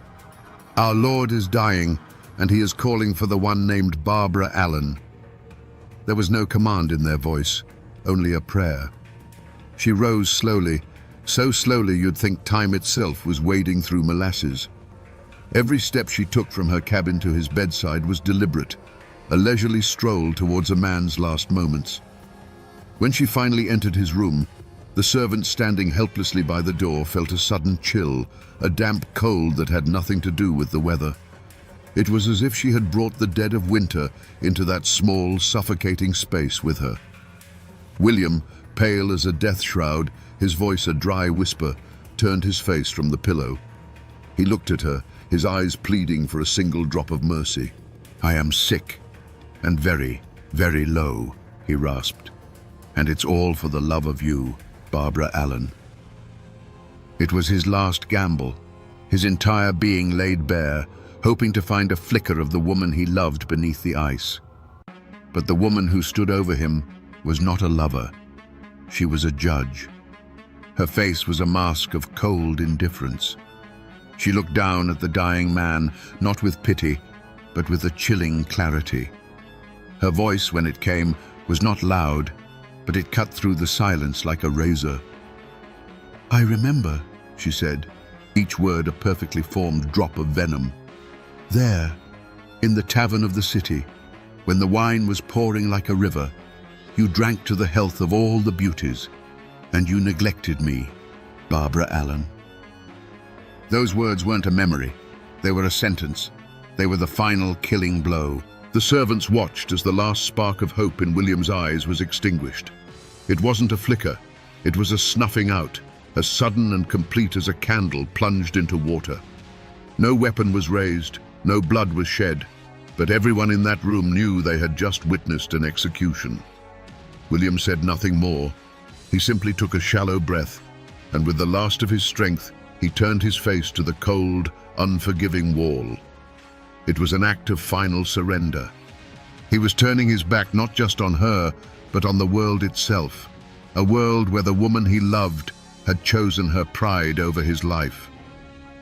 A moment later, a profound stillness fell upon the room, a silence deeper and more terrible than any scream. Sweet William was gone. Barbara Allen turned and walked out of that room without a backward glance. She left behind a profound silence, a dead man, and the shattered servants who had just witnessed a soul being extinguished by sheer cruelty. She stepped out into the crisp mountain air, her head held high, the victor in a war only she had been fighting. Her pride was satisfied. Her grievance was avenged.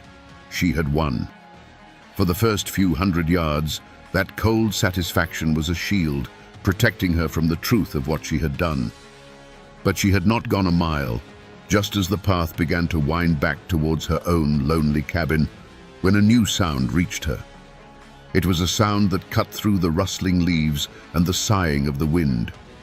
A single, mournful toll of a funeral bell, echoing from the small church in the valley. Dong. It was a sound of finality, a sound of fact. Sweet William was dead.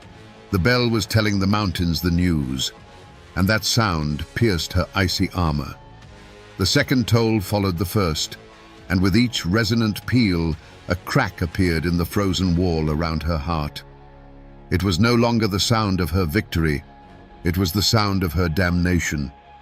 The ballad says that the bell seemed to cry out her own name on the wind, a mournful accusation.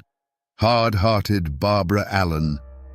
The pride, the anger, the memory of that silly toast in the tavern, it all evaporated, leaving behind a horrifying, empty void. The realization struck her with the physical force of a blow. The man she loved was in the ground because of her. She had traded his life for a moment of bitter triumph, and the bargain was a fool's one. Her heart, which could not be melted by his love, was now shattered by the sound of his death knell. The community would hear that bell too. The servant's story would spread from cabin to cabin, whispered over cook fires and spinning wheels. There would be no trial, no judge or jury. Her verdict was already being delivered by the hushed, horrified voices of her neighbors. She was no longer just the proud girl. She was the cruel woman, the one who had killed sweet William with nothing but a handful of cold, unforgiving words. There was no trial held in a courthouse for Barbara Allen. There was no judge in a black robe, no jury of 12 good men and true. What law had she broken? There is no statute against having a heart of stone, no crime on the books for killing a man with a memory and 5 cruel words. The law of men, with its ink and paper, was silent. It had no language to describe what had happened in that death room. But in the mountains, there is another kind of justice, an older and more immediate law. And Barbara Allen's trial had already begun. The courtroom was every cabin, every clearing, every fireside in the valley. The servants who had stood helpless at William's bedside were the sole witnesses, and their testimony, spoken in hushed, horrified tones, was the only evidence needed. The story spread faster than a forest fire, a tale of love turned to poison, of a pride so monstrous it could watch a man die and feel nothing. The community, which had once whispered about her coldness, now spoke of it as a fact, an unnatural blight on the world. The verdict was unanimous. She was guilty. But Barbara wasn't listening to them. She was a prisoner in a different kind of court, the one held in the echoing silence of her own soul. The funeral bell had been the prosecution's opening statement, and it had shattered her every defense. As she ran home, stumbling through the woods, she wasn't fleeing justice. She was rushing to accept her sentence. When she burst through the door of her mother's cabin, her face was a mask of terror and grief. She was no longer a cold-hearted killer. She was a condemned woman. Her confession was not a plea for mercy, but a final, desperate command. She cried out to her mother, the words tumbling from her in a torrent of unbearable guilt. "Mom, Mom, make my bed, make it softly and long. My darling died for me today, and I will die for him tomorrow."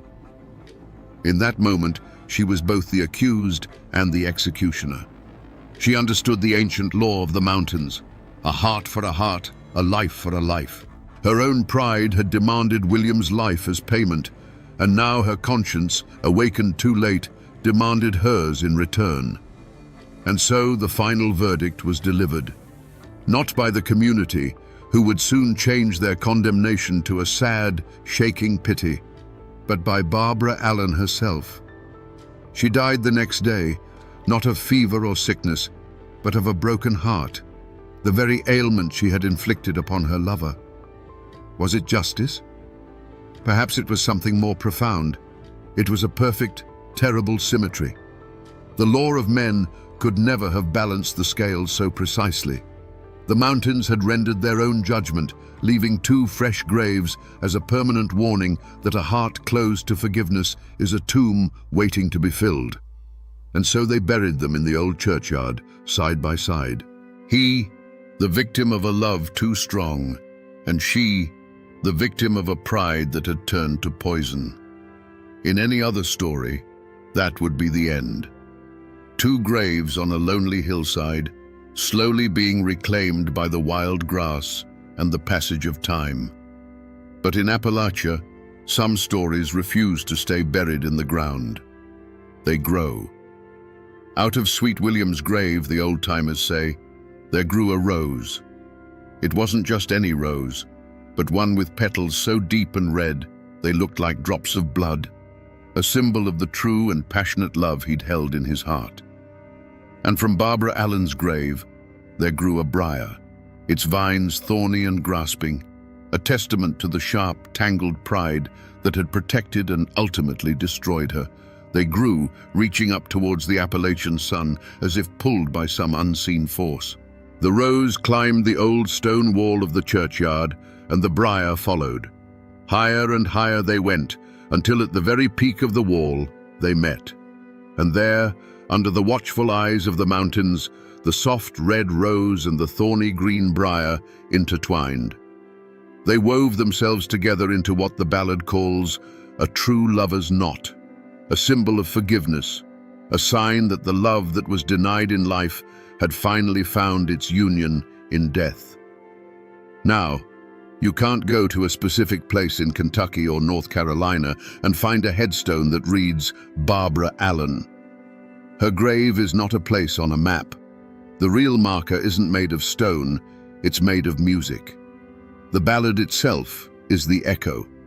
It survived the long ocean voyage from Scotland, and in the isolated hollows of Appalachia, it found its true home.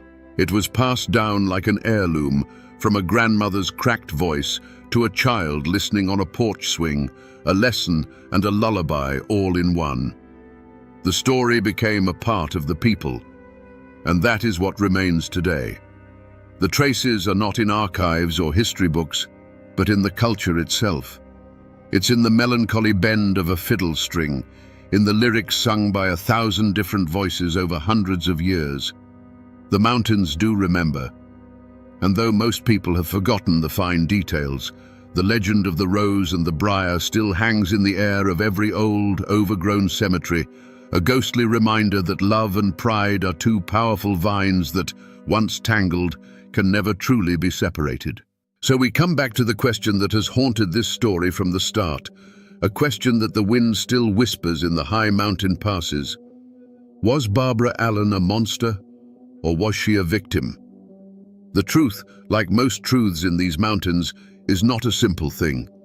In that death room, standing over the man who loved her, she was a monster. She wielded her wounded pride like a weapon and dealt a killing blow. But in the moments that followed, when the sound of a funeral bell shattered her soul, she became the story's final, most tragic victim, a prisoner of a pride she could no longer live with. This is the eternal lesson encoded in the ballad of Barbara Allen, the reason it has survived for centuries while grander tales have turned to dust. It's a story that warns us that a heart shielded by pride is the most fragile heart of all. It teaches us that forgiveness is not a gift we give to others, but a key to our own freedom. The rose and the briar are not just a fanciful ending, they are the story's true moral. They tell us that even after a tragedy born of bitterness and spite, redemption is possible, that two souls torn apart by life can find their way back to each other in the end. This is more than just a ghost story or a sad old song. It is a piece of Appalachia's soul. It is a testament to the people who lived and died by a code of honor that could be both their greatest strength and their most fatal flaw. And even today, if you find yourself deep in the mountains when the fog is rolling in and the world grows quiet, you can almost hear it. A sad, distant melody on the wind and the mournful toll of a bell, forever crying out a warning and a lament. Poor Barbara Allen.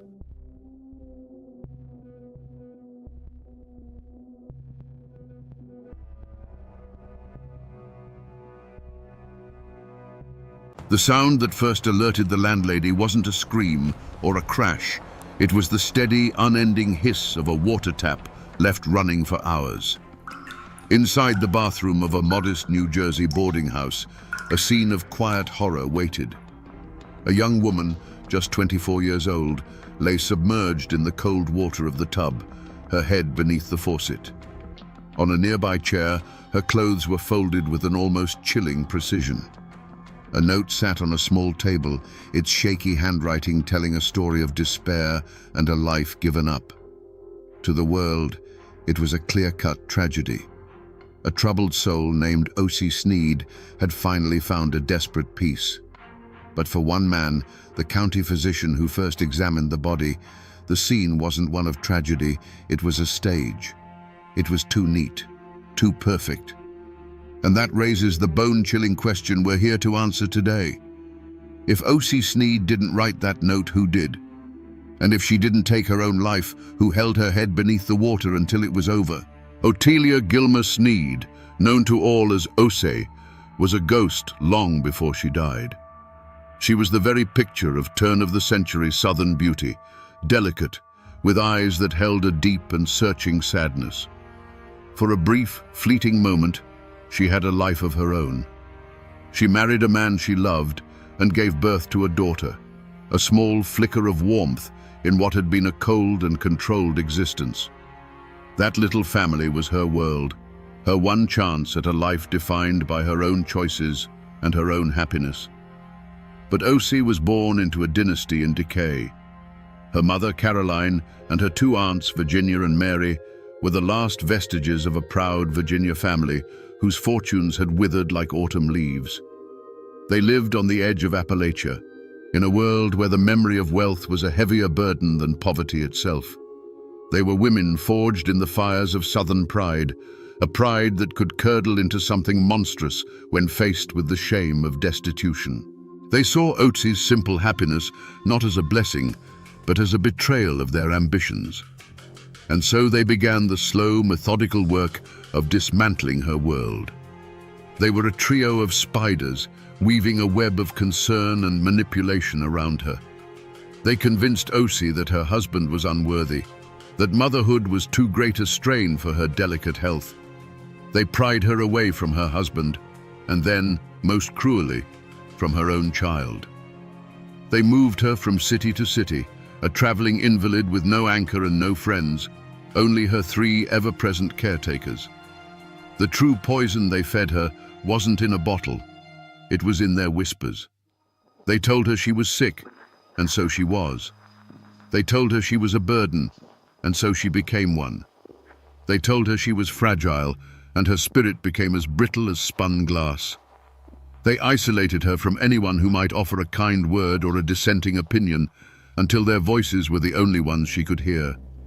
This was the world that was lost, not just the life of a 24-year-old woman, but the life she was never allowed to live.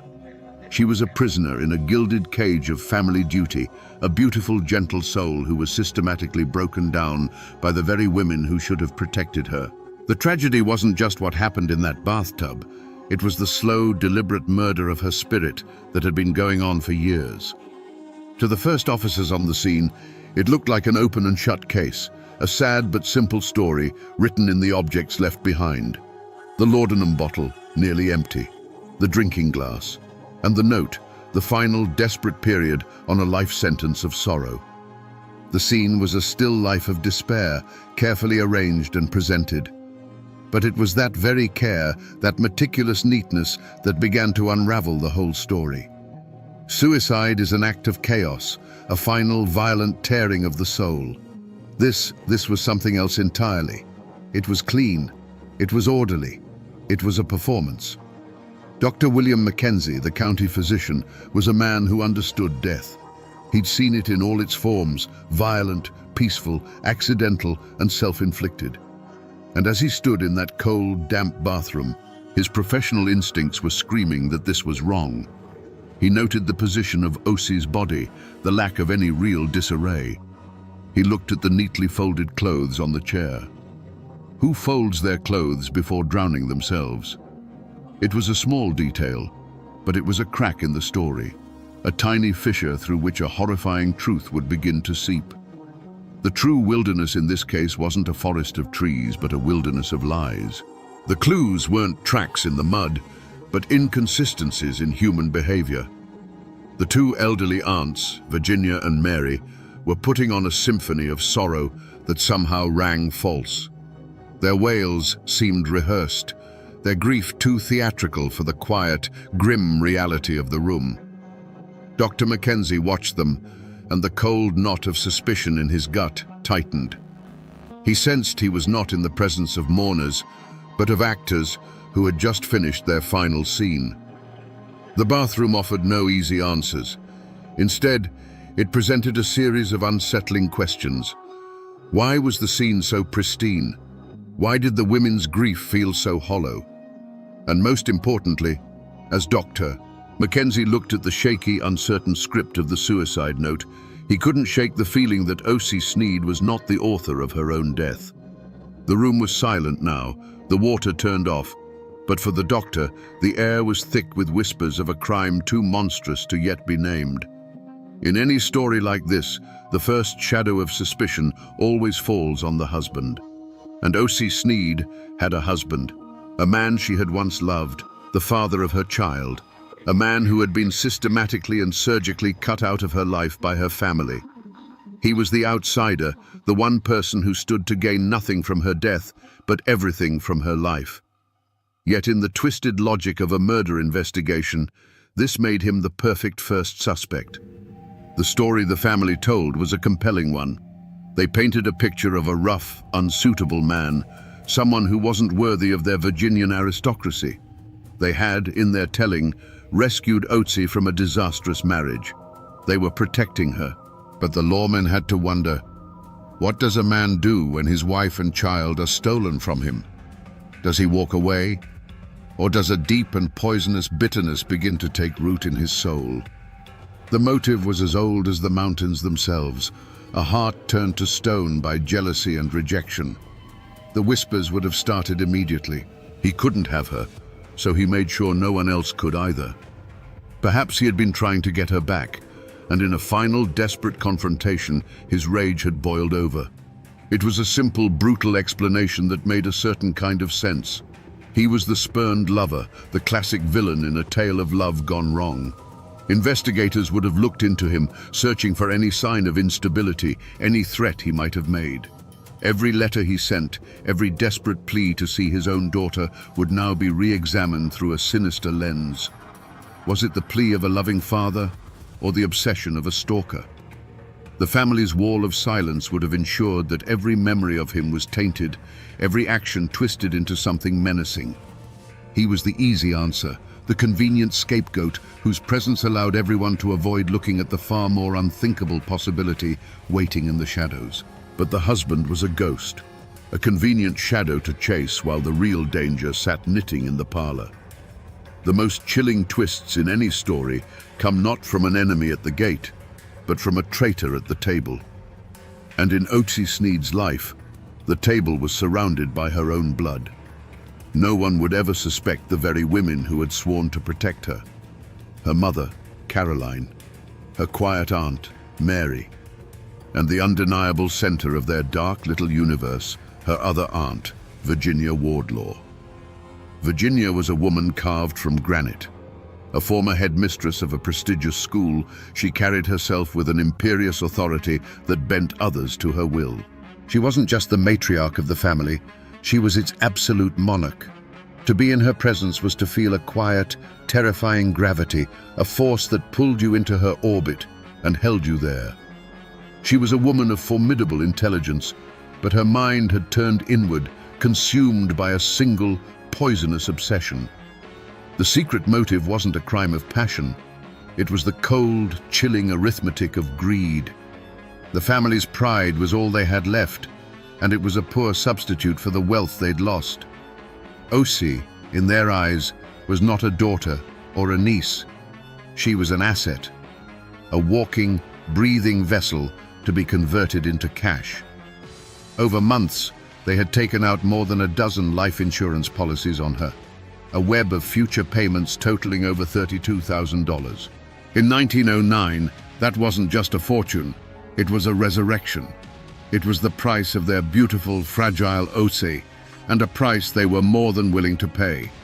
Suddenly, every act of care they had shown her was cast in a sinister new light. Separating her from her husband wasn't protection, it was isolating the asset. Moving her from town to town wasn't for her health, it was to keep her away from prying eyes. Their constant whispers that she was sick and tired of living weren't words of comfort. They were psychological warfare, preparing the ground for the suicide they were planning. Their grief, which had seemed so theatrical to the doctor, was now revealed for what it was, the final, triumphant act of a play they had been writing for years. But there was a third player in this tragedy, a silent partner whose motives were not born of passion or family pride, but of cold, impersonal commerce. This threat didn't come from the shadowed hollows of Virginia, but from the gleaming office buildings of the North. It was the burgeoning, rapacious world of the life insurance industry. In the early 1900s, this was a new and powerful game in America, a system that allowed you to place a wager on a human life and, for the right price, profit from its end. This was not a single man in a city suit, but an army of them. Eager agents, hungry for commissions, who saw these three refined Southern ladies not as potential killers, but as a respectable source of income. They likely never questioned why this family was so keen on insuring their frail, sickly niece. They never raised an eyebrow as one policy was stacked upon another, and then another, until O.C. Sneed's life was worth a king's ransom. Why would they? The premiums were being paid, and that's all that mattered. This external force provided the ultimate impersonal motive. To the insurance companies, O.C. was not a woman with hopes and a lost child. She was Policy 74B, a name on a ledger, a set of actuarial tables, a risk to be calculated. The system itself, in its relentless pursuit of profit, created the very weapon the family needed. It transformed O.C. from a human being into a financial instrument, an investment waiting to mature. This corporate entity created a climate of deadly opportunity. It gave Virginia Wardlaw the tools and the incentive to turn her dark thoughts into a workable plan. The insurance men didn't hold O.C.'s head under the water, and they bore her no ill will. But their contracts, signed and sealed with a fountain pen, were the death warrant. They were the faceless, unknowing accomplices who built the gallows, handed over the rope, and then turned a blind eye, content to simply count their money. The law, my friends, tends to move in straight lines, and the straightest line of suspicion pointed directly at O.C.'s estranged husband. In the days following the discovery, the telegram wires began to hum with his name. Here was a man with a clear, understandable motive. The rage of a spurned husband and a father denied his child. A posse, either literal or figurative, was sent to track him down. They expected to find a monster consumed by rage. Instead, they found a man hollowed out by loss. The promising trail evaporated into a puff of cold Appalachian air. O.C.'s husband was hundreds of miles away, his presence confirmed by a dozen clock-punching factory workers who saw him every single day. His alibi wasn't just firm, it was ironclad. When questioned, his grief was raw and undeniable. The letters he'd sent, once viewed as the obsessive rantings of a potential killer, were now revealed for what they were. The desperate, heartbroken pleas of a man trying to claw his way back to the family that had been stolen from him. The lead wasn't just cold, it was a dead end that led to another victim of the family's cruelty. With their primary suspect cleared, the investigators in New Jersey hit a wall. They were left with the unsettling scene in the bathroom and three grieving women. But how do you accuse a mother and her sisters of such an unspeakable act? Virginia, Caroline, and Mary presented a united front of Southern gentility and profound sorrow. Their story was simple and, on the surface, unshakable. O.C. was a troubled soul, and her fragile mind had finally broken. Who could prove otherwise? The investigation stalled. The days turned into weeks. The initial shock in the community began to curdle into a low-grade fear. The easy answer, the vengeful husband, was gone. Now, a more terrifying question hung in the air. If he didn't do it, who did? The authorities were frustrated, circling a truth they couldn't grasp. They had a strong suspicion, a gut feeling that the evil they were looking for was right in front of them, hiding behind black mourning veils, but they had no proof. The case was growing colder by the day, threatening to become just another sad, unsolved tragedy. The investigators soon discovered that the most formidable obstacle they faced wasn't the lack of evidence, but the suspects themselves. The community in this case wasn't a town or a holler. It was a closed, suffocating circle of three women. The Sneed and Wardlaw sisters had built a fortress around their secret, and its walls were mortared with Southern pride and a deep, ingrained contempt for the prying questions of outsiders. This wasn't the code of silence of the mountains where neighbors protect their own. This was the omerta of the family, a pact sealed in blood and greed. At the center of this wall was Virginia Wardlaw. Her iron will was the law that governed her sisters. Caroline, Ocie's own mother, and the quieter Mary moved in her shadow, their thoughts and actions seemingly extensions of Virginia's own. To question one was to question them all, and to question them was to be met with a performance of wounded dignity and sorrow so convincing it was almost a work of art. They were a united front of black lace and quiet denial, a living embodiment of the Southern creed to never air one's dirty laundry in public, especially not for the benefit of Northern lawmen. Their silence was rooted in a profound arrogance. They believed they were intellectually and socially superior to the policemen and reporters who hounded them. The investigation, in their eyes, wasn't a righteous search for truth. It was a vulgar intrusion. They answered questions with condescending patience, as if explaining complex matters to a simple child. Every inquiry about Otie's life was met with a polished story of a tragic, depressive girl. Every query about their own actions was deflected with a sigh of grief. The psychological toll of this siege was immense, but it only seemed to harden their resolve. Interrogating them was like trying to punch through granite with your bare hands. There were no cracks, no whispers, no single moment of weakness. One sister's story perfectly mirrored the others. The pressure built, but the wall held firm. This steadfast, unified front created a profound fear in the investigation itself. The fear that these women, protected by their class, their gender, and their own unshakable will, might actually get away with it. They were hiding in plain sight, and their silence was the most damning evidence of all. The case, which had gone cold, was not broken open by a single dramatic discovery. There was no hidden diary, no deathbed confession.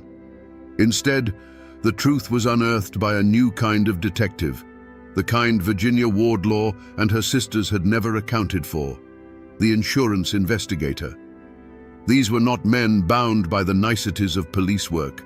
They were bulldogs, hired to protect their company's money, and they followed the scent of fraud with a relentless, single-minded determination. While the police were hitting the wall of the family's silence, these investigators were working in the opposite direction. They started not with the body in the tub, but with the paper trail. They descended on the case like a flock of crows, pulling records, interviewing agents, and piecing together the web of policies the family had spun around Ocie. What they found was staggering. It wasn't just one or two policies, but more than a dozen. A financial net so vast and so recently woven that it screamed of a premeditated plan. The turning point came when they uncovered the timing. They found that in the weeks leading up to Otie's death, the sisters had been in a frantic race against time. Some of the premiums were overdue. The policies, worth a small fortune, were on the verge of lapsing. The investigators found evidence of desperate letters, of money being scraped together, of a panicked effort to keep their investment alive. It was the crucial detail that changed everything. Ocie's death wasn't just a convenience. It had become a necessity, a deadline that had to be met before the whole scheme collapsed. But the final forgotten clue was found not in a ledger, but on a druggist's shelf. An investigator, working on a hunch, canvassed the pharmacies in the towns the women had passed through. And he found him, a small-town druggist who remembered a strange purchase. A tall, stern-looking woman, a woman who matched Virginia Wardlaw's description perfectly, had come in just days before the death. She'd bought a bottle of chloroform, claiming it was for a sick cat. Suddenly, the official story of a laudanum suicide crumbled to dust. A new, far more horrifying picture began to form. A picture of a young woman not just drowned, but first subdued, rendered helpless before being placed in her own watery grave. The truth was no longer a suspicion. It had a name and it smelled of chloroform. With the discovery of the chloroform purchase and the frantic, desperate attempts to keep the insurance policies active, the story of Ocie Sneed's sad suicide was no longer just a lie. It was an insult to the truth. The net, woven from paper trails and a druggist's memory, had been thrown. Now it was being pulled tight, and there were only 3 people caught within its threads. The investigators were no longer asking if a crime had been committed. They were looking at the 3 women in black and asking a much more terrifying question: which one of you held her down? The unmasking began with the undeniable architect of the entire affair, Virginia Wardlaw. She was the sun around which her sister's weaker wills orbited. It was her stern, imperious face the druggist remembered. It was her sharp, calculating mind that had conceived of the insurance scheme, first tested on her own nephew Fletcher, and now perfected on her niece. The motive was born of her pride, her refusal to accept a life of genteel poverty. In the family's fall from grace, she saw not misfortune, but a personal failure that had to be rectified by any means necessary. O.C. was simply the final, most valuable means. But Virginia, for all her strength, did not act alone. She needed accomplices, and she found them in her own blood. Her sister, Mary Sneed, quieter and more pliable, followed her lead without question. But the most monstrous betrayal came from Caroline Martin, O.C.'s own mother. This was the dark heart of the conspiracy. Caroline, a woman who seemed cold and detached, had made a horrific choice. She had sided with her powerful sister against her own child, sacrificing her daughter on the altar of her family's financial salvation. She was not a mother watching a tragedy unfold. She was a willing participant, a silent partner in what the sensationalist press would soon call the bathtub trust. And so, the true motive was laid bare, and it was far colder and more brutal than any crime of passion. It wasn't mercy, it wasn't madness, it was an act of accounting. They had convinced themselves that their right to a comfortable life superseded O.C.'s right to live at all.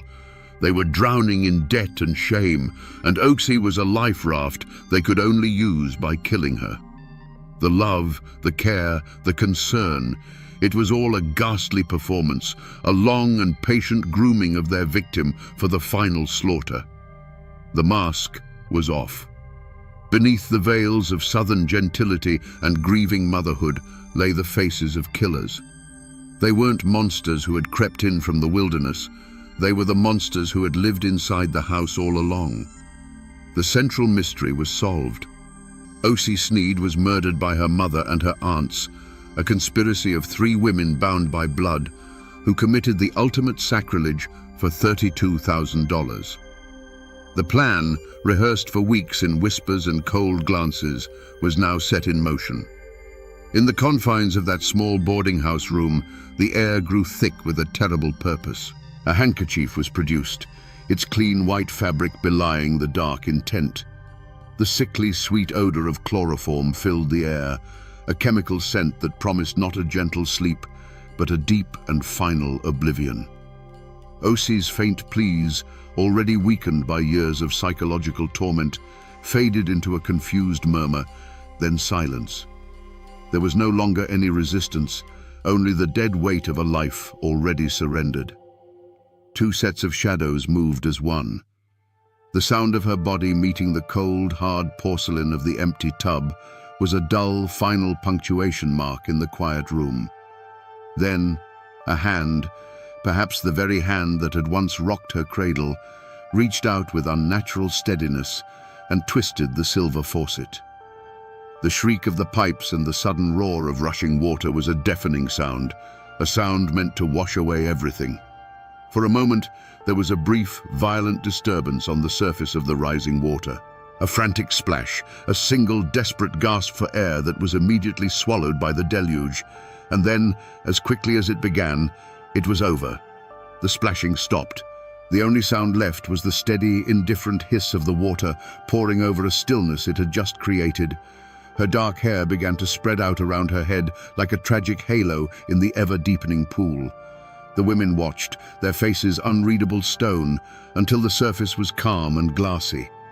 This was not an act of rage, it was a task to be completed.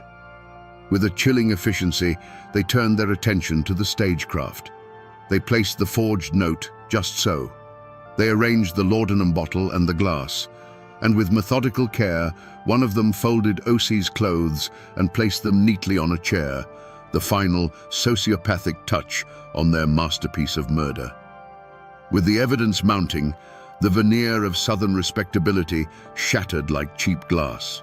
Virginia Wardlaw and Caroline Martin were arrested, their black mourning dresses replaced by the coarse fabric of prison uniforms. The trial became a national sensation. Newspaper reporters from across the country descended on the small New Jersey town, eager to document every detail of the bathtub trust. The courtroom was packed every day with a morbidly curious public, all craning their necks to get a look at the mother and aunt accused of a crime that defied comprehension. Caroline Martin, Osie's mother, seemed to shrink in the witness box. Her lawyers argued that she was not a monster, but a victim herself, a woman completely under the hypnotic spell of her domineering older sister. They painted a picture of a weak will eroded by a stronger one, claiming she was insane, incapable of distinguishing right from wrong under Virginia's powerful influence. Some in the courtroom pitied her. Others saw a coward trying to escape the consequences of her own terrible choices. But Virginia Wardlaw was a different matter entirely. Even in her jail cell, her indomitable will refused to be broken by others. She would author her own ending. Realizing the game was over and the full, sordid truth of their years of scheming was about to be laid bare for the world to see, she chose the final act of control.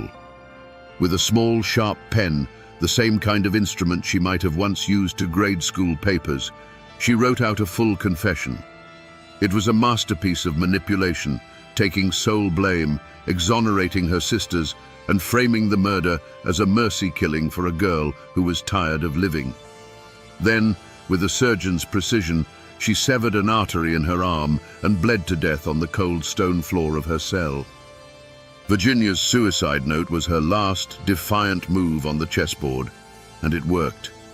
It cast enough doubt to save her sisters from the gallows. Caroline Martin was found guilty, but her plea of insanity was accepted.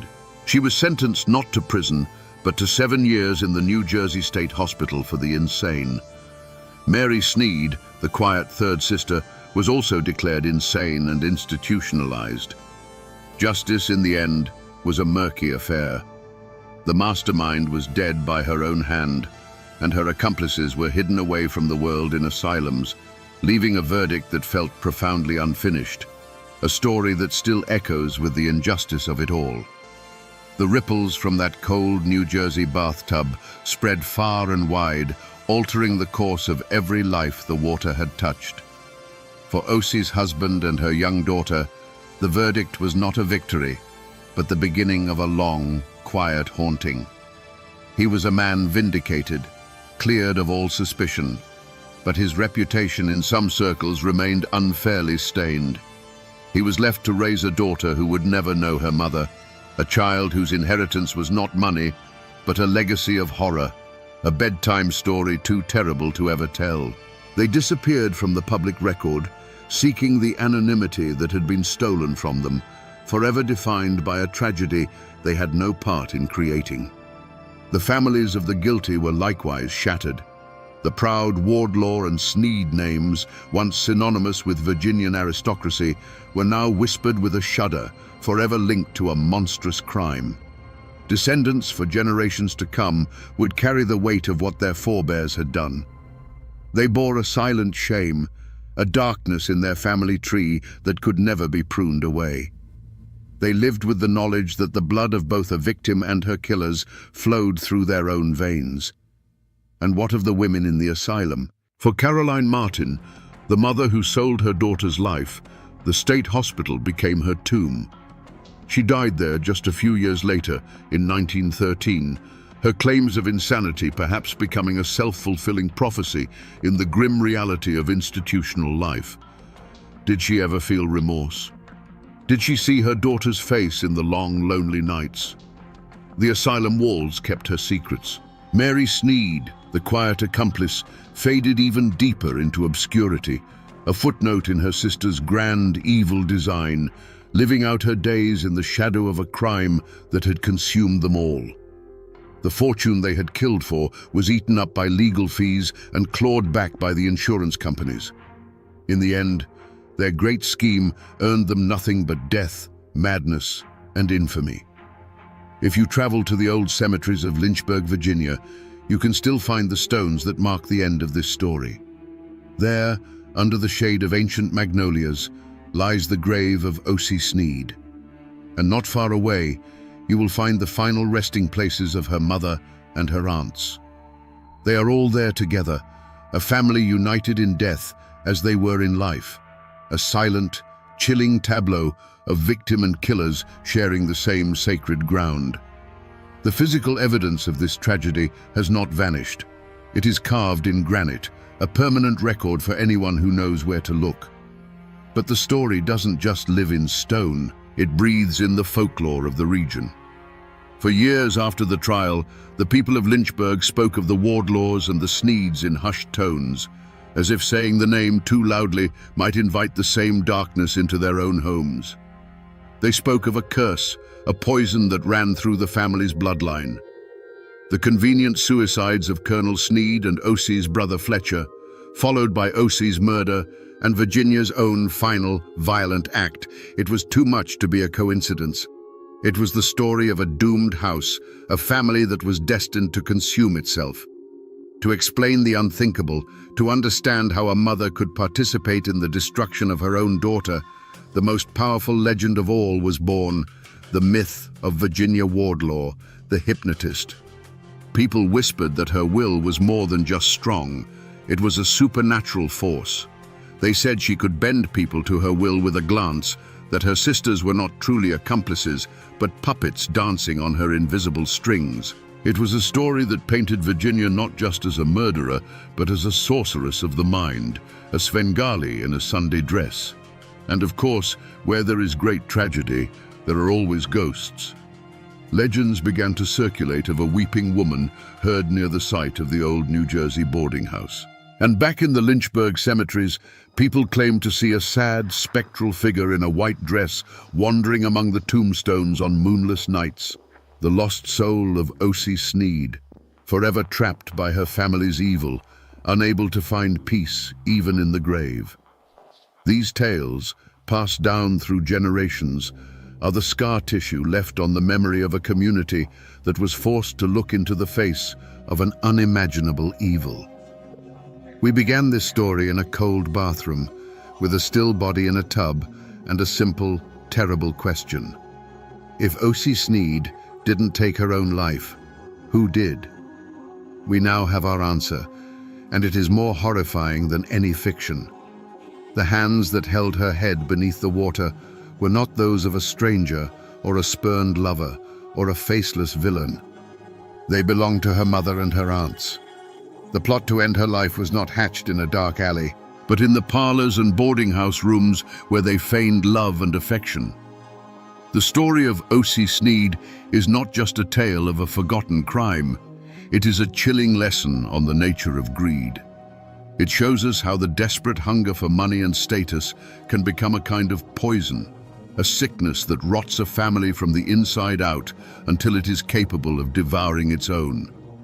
It's a brutal reminder that the most respectable exteriors, the southern manners, the church-going piety, the black mourning dresses, can hide a heart of pure, cold stone.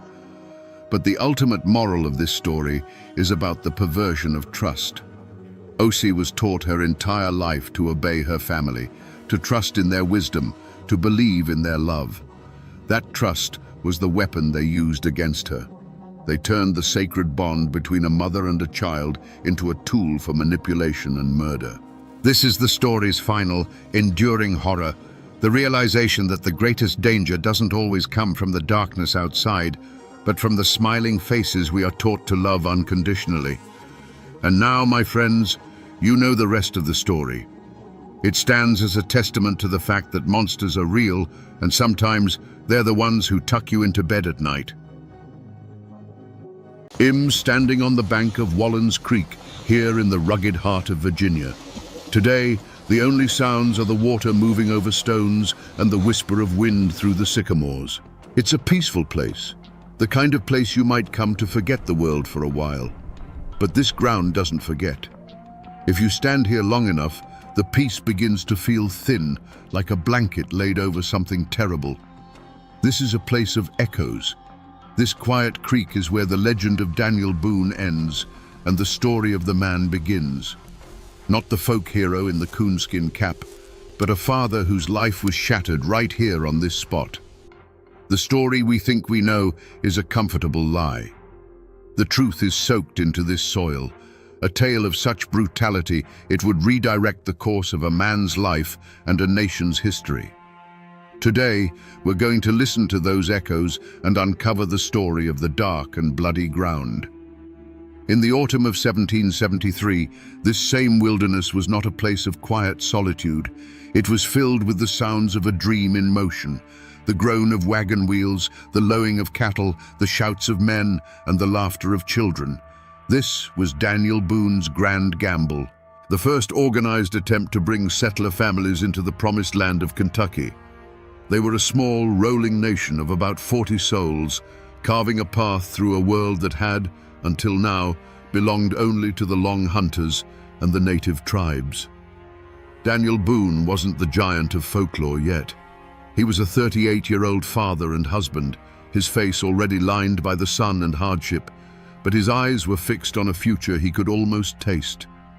He saw Kentucky not as a contested battleground, but as an untouched Eden, a place where a man could build a life from the ground up, beholden to no one.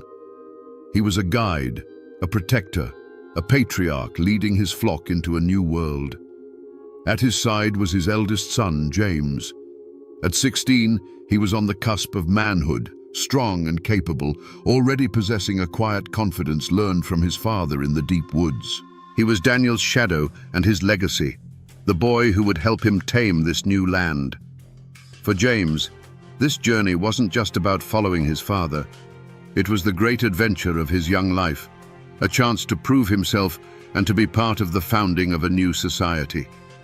The air in those early days of October must have felt electric with possibility. Every mile they pushed westward through the Cumberland Gap, the world grew wilder, more beautiful, and more their own. They were leaving behind the crowded lands and the rigid rules of the colonies. Out here, the only law was the law of survival, and the only king was the vast, empty sky. They were tough, self-reliant people, but they were not warriors looking for a fight. They were farmers, husbands and wives, carrying their most precious possessions, iron pots, family Bibles, and the seeds for next year's crop. They believed in the promise of the land, a promise whispered to them by men like Boone. They had no idea they were seen not as pioneers, but as an invasion, and that the land itself and its ancient guardians were preparing to demand a terrible price for their trespass. The whispers from this creek are powerful, but to give them a voice, you have to turn to the written record. The story isn't just in the soil, it's locked away in archives, in letters written by hands that trembled with grief and shock. I'm holding a copy of one such document. It's a letter from Captain William Russell to Colonel William Preston, dated October 12, 1773. The paper is a copy, but the original is as brittle as a dry leaf, the ink faded to the color of rust. This isn't just an old piece of correspondence, it is a dispatch from the edge of a nightmare. William Russell was another leader of the expedition, and his own son Henry was with James Boone that night. This is a letter from one father to the world, trying to make sense of the unthinkable. He writes of the search party and of the discovery. He describes the scene with the stark, horrified clarity of a man who can't unsee what he's witnessed. He calls the perpetrators inhuman and details how the boys were tortured in the most barbarous manner. This document is the key. It's the first official confirmation of the event, transforming local horror into historical fact. It verifies the location, the date, and the sheer savagery of the attack. It is a cold, hard piece of the past that proves the echoes here are real. But this letter, for all its terrible detail, raises a more profound question. It tells us what happened, but it doesn't tell us why. This wasn't just a raid for supplies or a swift, violent skirmish. The level of brutality described here was intentional. It was a message, written in blood. To understand that message, we have to look beyond the settlers' hopes and see this land through the eyes of the people who already called it home. To understand the horror described in that letter, you have to understand the land itself. To the Shawnee, the Cherokee, and the Delaware, Kentucky wasn't an empty paradise waiting for a master. It was Kentar-ten, the land of tomorrow, a sacred and vital hunting preserve. They didn't build their villages there, but it was their great commons, a shared cathedral of forest and meadow teeming with the buffalo, elk, and deer that sustained their people. Its borders were jealously guarded, and they called it the dark and bloody ground for a reason. When Daniel Boone's party of settlers snaked its way through the mountains, they were not seen as brave pioneers. They were seen as a plague. The Long Hunters had been one thing, solitary men who took some game and left. But this was different. This was a tide of axes and fences, of families and cabins.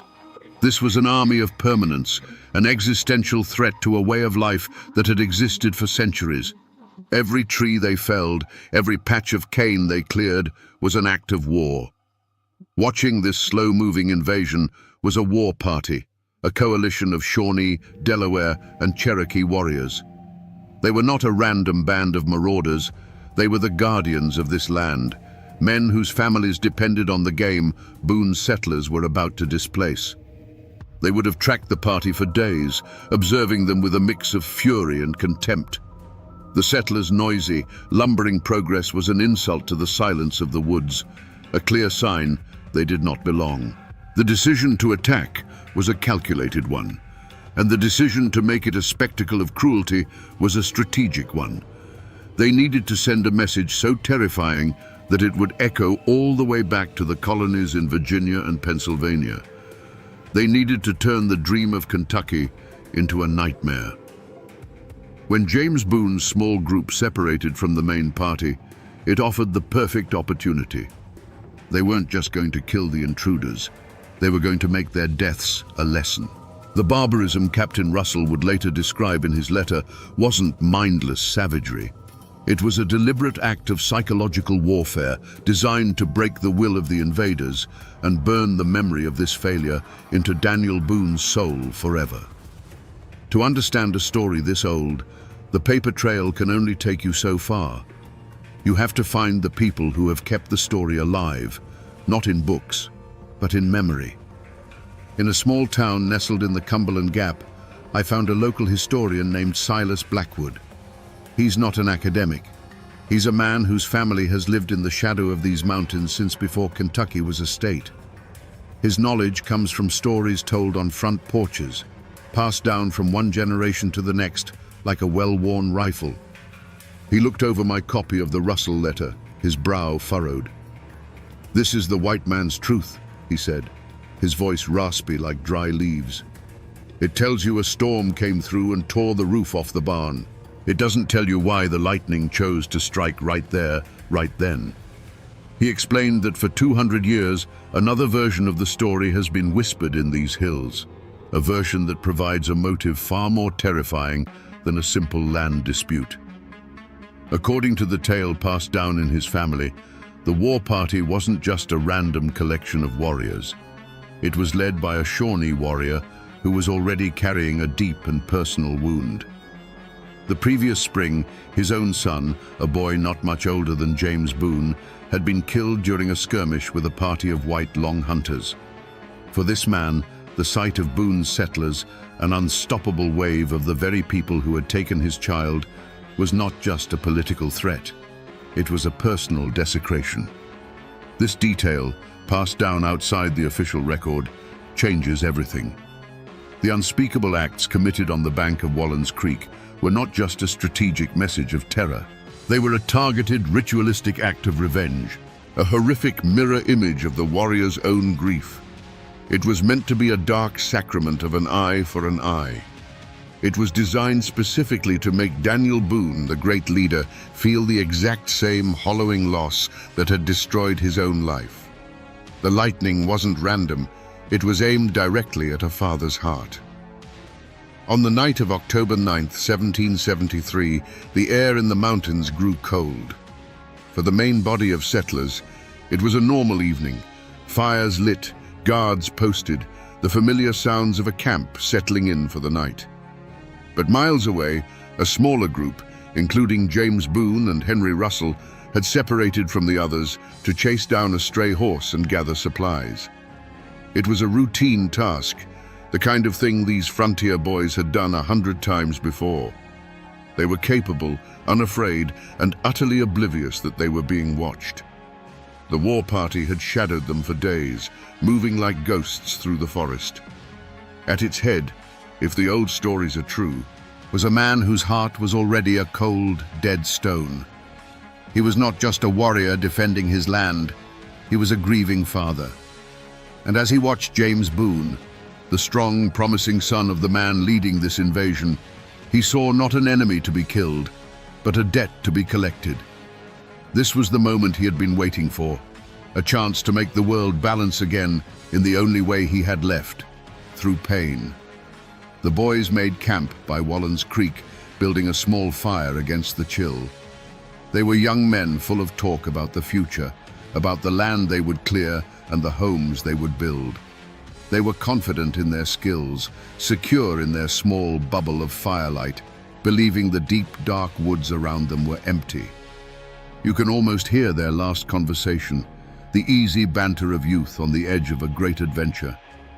They fell asleep under a canopy of ancient trees, dreaming of a Kentucky that would never exist for them. The attack was not a battle, it was an execution. It came in that disorienting pre-dawn gray, a sudden explosion of violence that ripped the sleeping camp apart. There was no time to fight back, only to be overwhelmed by a wave of silent, purposeful fury. Several in the small party were cut down in their bedrolls, their lives extinguished before they were even fully awake. But James Boone and Henry Russell were not killed. They were seized, dragged from their blankets, their arms bound tight. This was the moment that sealed their fate. The skirmish was over. The warriors had won. They could have vanished back into the woods, leaving the bodies as a stark warning. But the leader's eyes fixed on the captured boys. In that instant, the strategic goal of terrorizing the settlers merged with the raw personal need for vengeance. The son of the leader for the son of the leader. A life for a life, a wound for a wound. The decision was made. The remaining captives were quickly and brutally dispatched, but James and Henry were kept alive. They were shoved toward the creek bank, their pleas and struggles met with stony silence. The point of no return had been crossed. This was no longer about land or resources. It had become a dark ritual, a sacrifice to be performed on the altar of grief. And the dawn that was about to break would bring not light, but a descent into an unimaginable hell. Up on the highway, there's a historical marker, a simple metal sign that gives you the cold, hard facts, the names, the date, the event. It's an official scar, an attempt to nail down this ghost to a specific point on a map. But the sign is for passing cars and tourists. It sanitizes the story. The real marker, the real testament to what happened, isn't up there on the roadside. It's down here by the water. I'm standing on the creek bank now. It's a small, flat clearing, barely big enough for a few men and a campfire. The river stones are smooth and gray, worn down by countless years of flowing water. It's a perfect place to camp, naturally sheltered, which is exactly why the boys would have chosen it. This little patch of ground is the only physical evidence that's left. This is the stage. There are no monuments here, no weathered cross, no pile of stones to mark the spot. Nature has reclaimed it all.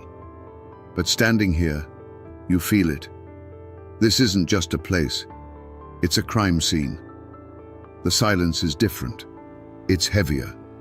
You can almost feel the weight of what this soil has absorbed. Right here. This is where it happened. And each of these smooth, silent stones is a silent testament to the chaos of that morning, a witness to an act so cruel that it would stain this ground forever. The fire on the creek bank was no longer a source of warmth or comfort. It had become a spotlight on a stage of unimaginable cruelty.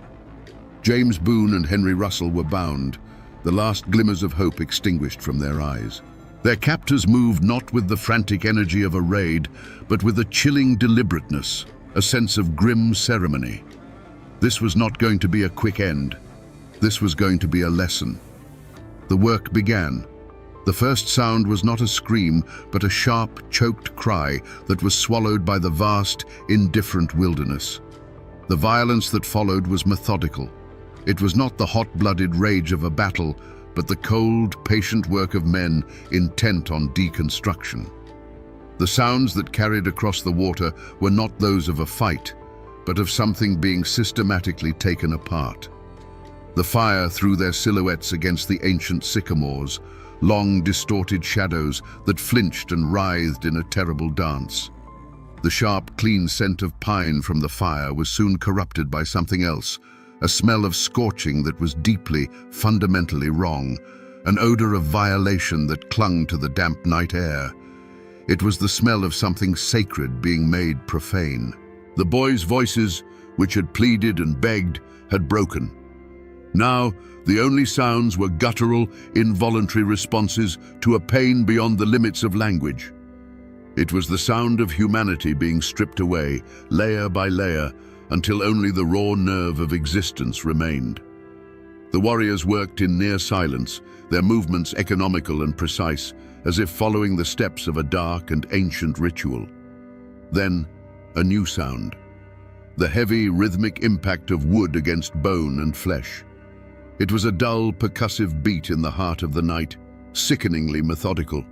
A sound of absolute finality, repeated until it was no longer necessary. And then, the abrupt and total silence that followed was more horrifying than any of the sounds that had preceded it. The shadows detached from the trees and melted back into the forest as silently as they had come. They left behind a scene of profound devastation. All that remained was the whispering creek, the dying fire casting a weak orange glow, and two shapes on the ground that no longer resembled boys. A single leather moccasin lay on its side, yards from the fire, a small, lonely testament to a final, futile struggle. This was a story told with knives and arrows.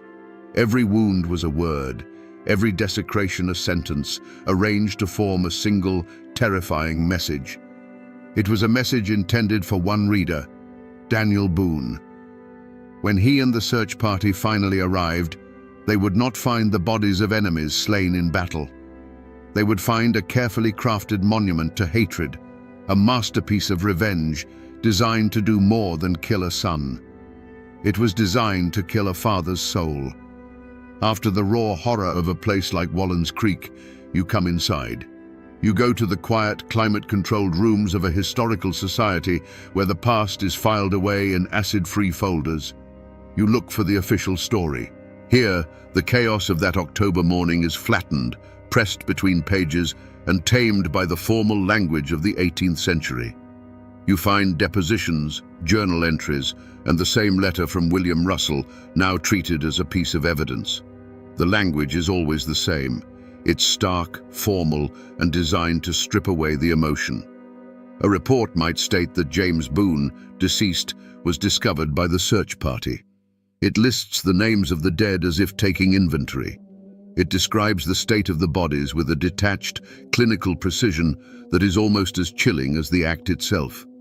The report simply lists the cause of death as injuries sustained during an attack by hostile natives. Injuries sustained. It's a phrase meant to create distance. It doesn't mention the fire or the deliberate, methodical nature of the violence.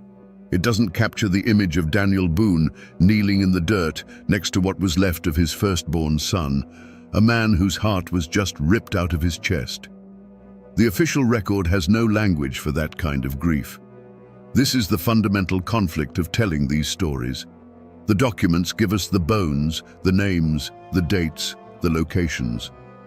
But they are silent on the most important truths. They don't record the sound of a father's cry echoing through the woods. They don't capture the cold, calculating fury of a warrior seeking his own dark justice. They record an incident, but they miss the humanity. And for the men on that expedition, the official record wasn't nearly enough.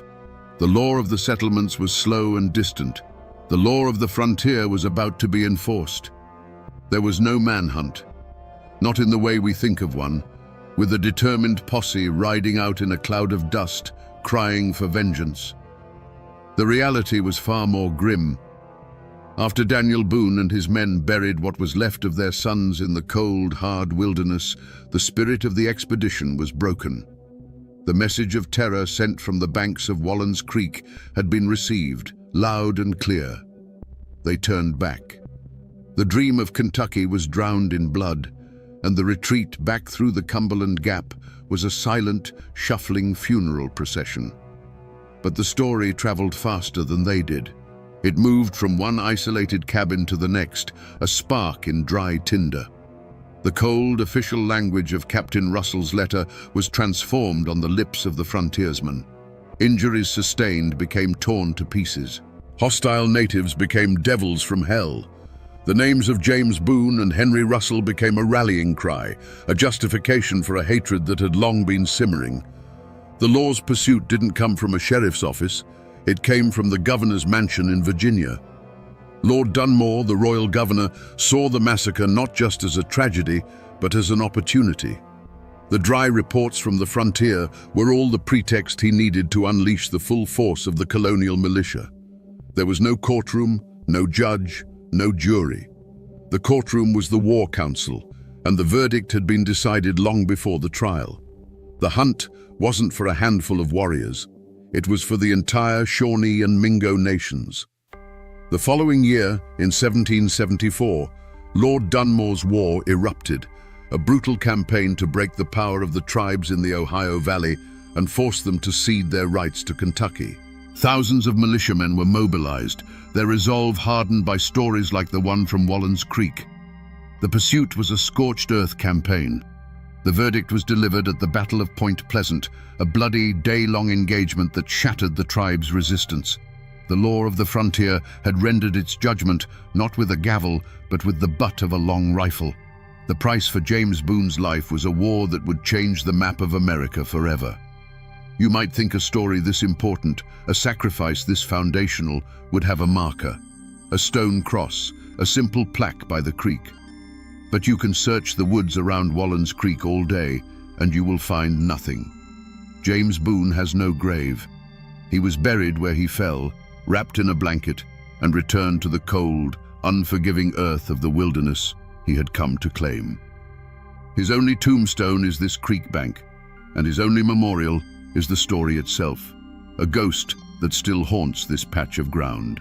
The wilderness that promised him a future ended up swallowing him whole. His father, however, is not so hard to find. Travel 200 miles north to the Frankfort Cemetery, in the very heart of the Kentucky Daniel Boone opened to the world. There, on a high bluff overlooking the Kentucky River, is a grand, imposing monument. Carved stone panels depict scenes from his life, and a towering obelisk reaches for the sky. This is where they brought him back, decades after he died in Missouri, a man who had lost all his Kentucky land claims to lawyers and speculators. In death, the state he founded reclaimed him as its primary symbol. The irony is as deep as a mountain valley. The father rests in a place of honor, a tourist attraction where his legend is preserved in stone for all to see. The son, whose horrific death was the bloody price of that legend, has no resting place at all. One is celebrated, the other is anonymous, his bones long since surrendered to the roots of the sycamores. And what of the warriors who took his life? Their graves are scattered across a continent, the unmarked resting places of a people displaced by the very tide Daniel Boone unleashed. This vast distance between the father's monument and the son's lost grave tells its own story. It is the story of what came after the grief, the long, hard years of a man who had to carry the memory of that creek bank with him every day of his life. It raises the final, haunting question: What happens to a man who survives the unsurvivable? For Daniel Boone, the retreat from Wallens Creek was not an end. It was a vow. The grief from that day settled into him, not like a soft sadness, but like a hard piece of iron in his soul. It became the fuel that would drive him for the rest of his life. He had to go back. He had to finish what he started, as if conquering the land that took his son was the only way to quiet the boy's ghost. 2 years later, in 1775, he was back, blazing the wilderness road and raising the walls of a fort called Boonesborough on the banks of the Kentucky River. But the world he built was not the Eden he had dreamed of. It was a fortress. The hope of 1773 was replaced by the grim reality of survival in a war zone.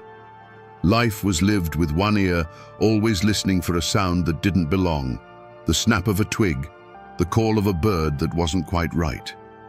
The long shadow of that massacre by the creek fell over everything. Every time a child strayed too far from the fort walls, the memory of what happened to James would have returned to Daniel like a fever. The Shawnee had been forced to cede Kentucky by treaty after Lord Dunmore's war, but a piece of paper meant nothing when their way of life was at stake. The fighting didn't stop. It just became more desperate, more personal. The shadow touched Boone's family again in 1776, when his own daughter Jemima was captured by warriors and dragged away from the fort. Boone led a frantic, relentless pursuit and rescued her, but it was a terrifying echo of the past, a reminder that the war was never far away. The ultimate proof of that long shadow came 9 years after James's death, at the disastrous Battle of Blue Licks in 1782. By then, Boone was a seasoned commander, a living legend. But on that day, against his better judgment, he was goaded into a reckless charge against a combined force of British and native warriors. It was a slaughter, and in the chaos of the retreat, Boone's other son, Israel, who was fighting at his side, was shot from his horse. Daniel, under a hail of fire, tried to carry his son's body from the field, but it was too late. He had to leave another son behind on the dark and bloody ground. The cycle of violence that began on the banks of Wallens Creek had come full circle, claiming another of his children. The story of Boone in Kentucky is not one of triumph. It is a story of a man who won a country but lost a family, a man who lived the rest of his days under a shadow so long the sun could never truly reach him again. To most of America, the legacy that grew from that bloody creek bank is simple and clear. It's the story of Daniel Boone, the Pathfinder, the brave frontiersman who faced down a savage wilderness to bring the light of civilization westward. In this telling, James Boone is a martyr, an innocent lamb sacrificed on the altar of manifest destiny. It's a clean, heroic narrative, the kind you carve into monuments and teach in schoolbooks. It's the story of a hero who persevered through unimaginable loss to found a state. But that's not the only story this land remembers. To this day, if you speak to descendants of the Shawnee, the people who were driven from their sacred hunting grounds, you will hear a very different legacy. In their story, Daniel Boone isn't a hero. He's the architect of an invasion. He wasn't a pioneer. He was the leader of a band of trespassers who ignored every warning to turn back. In this version of the story, the attack at Wallens Creek was not an act of random cruelty. It was a desperate, violent act of defense, a last-ditch effort to protect a way of life from being extinguished. And that's where the memory gets truly complicated, tangled up in the tale of the grieving warrior who may have led the attack. Was it an act of unprovoked savagery? Or was it a terrible, symmetrical act of revenge, a wound for a wound? In one legacy, he is a nameless, faceless monster.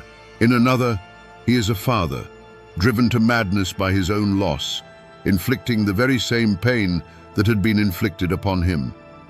He becomes a dark mirror of Daniel Boone himself. So which story is true? The hero or the invader? The martyr or the trespasser?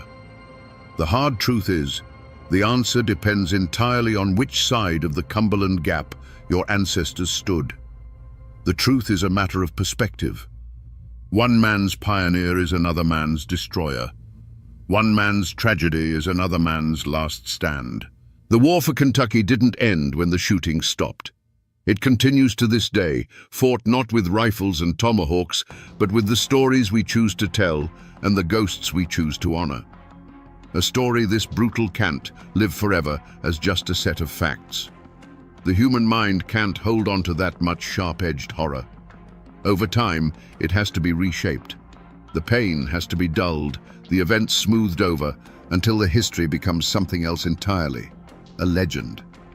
And that's exactly what happened here. The true, documented story of James Boone's death became the seed for 100 years of local ghost stories and cautionary tales.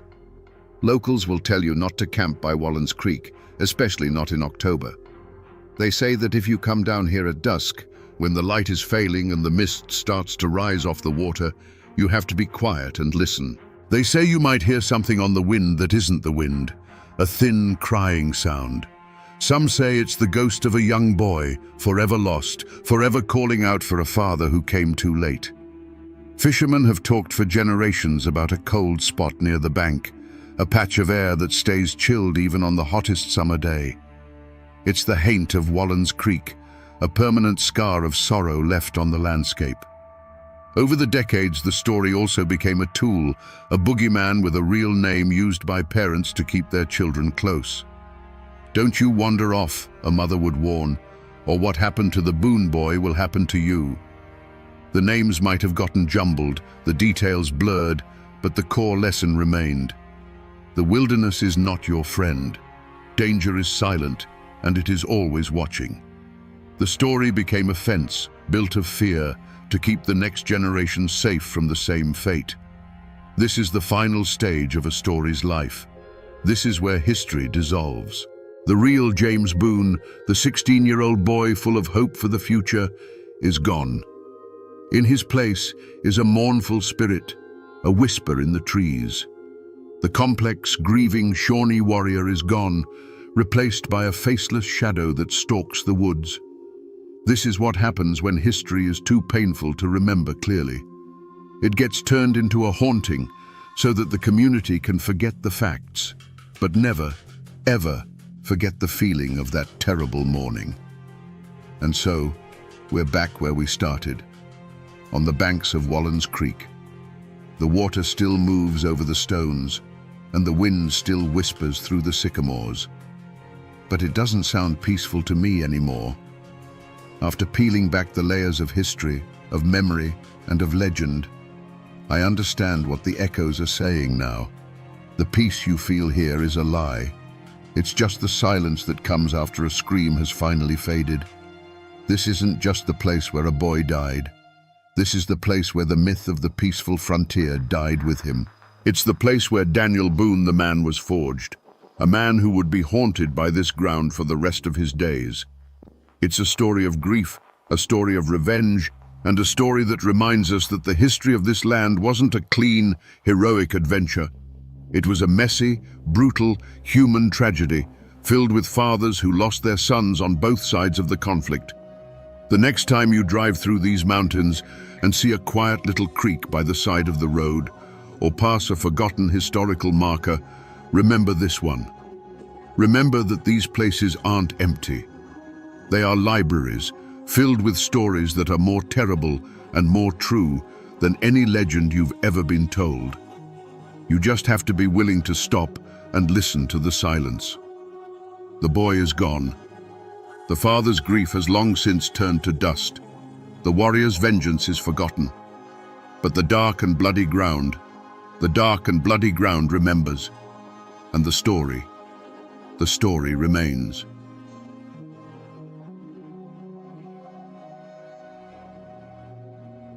They say that on the 4th of July, the road up Cherry Mountain was choked with a pilgrimage of the thirsty and the defiant.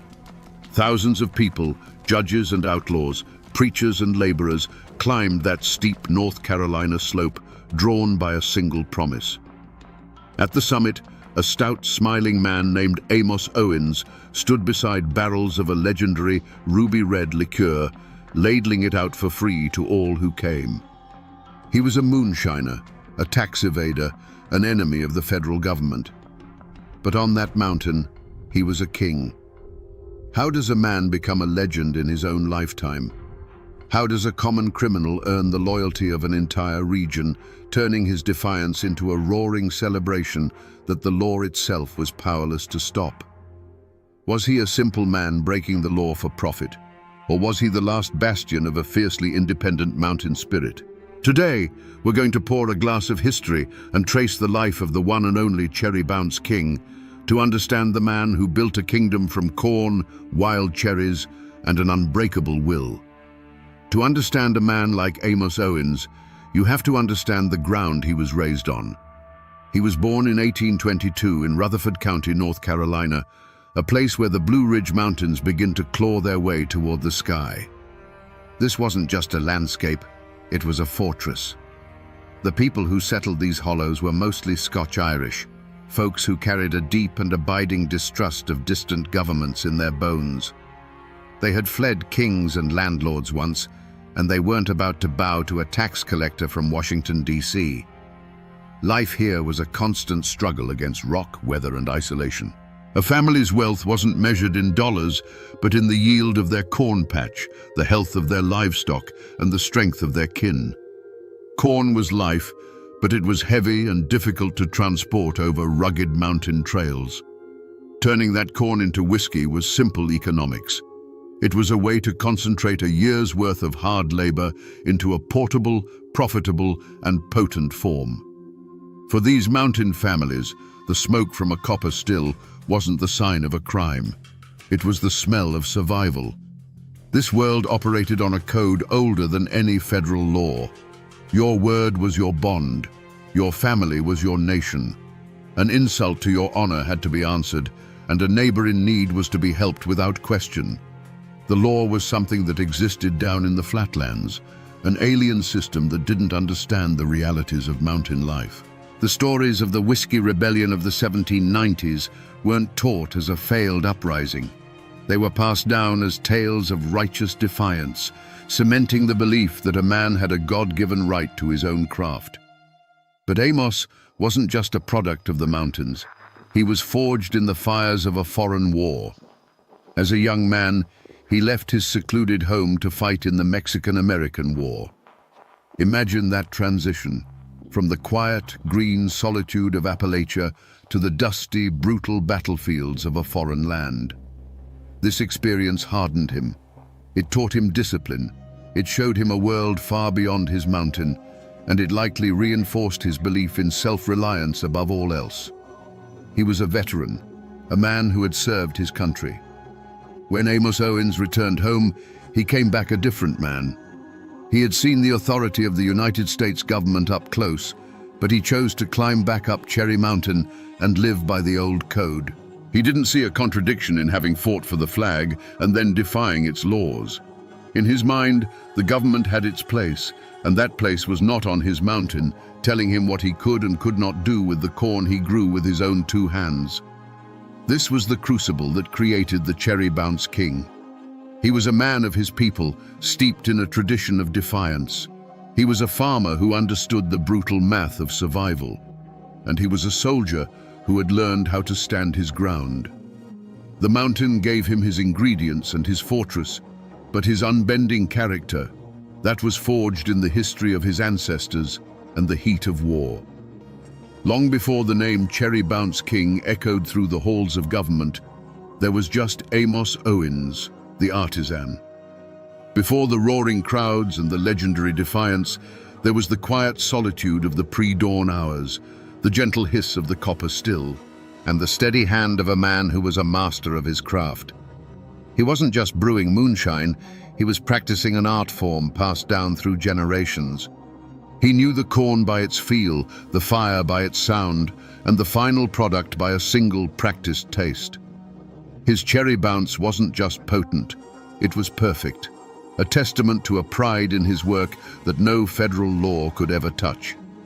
But this craft wasn't for his own glory. It was the foundation of his family.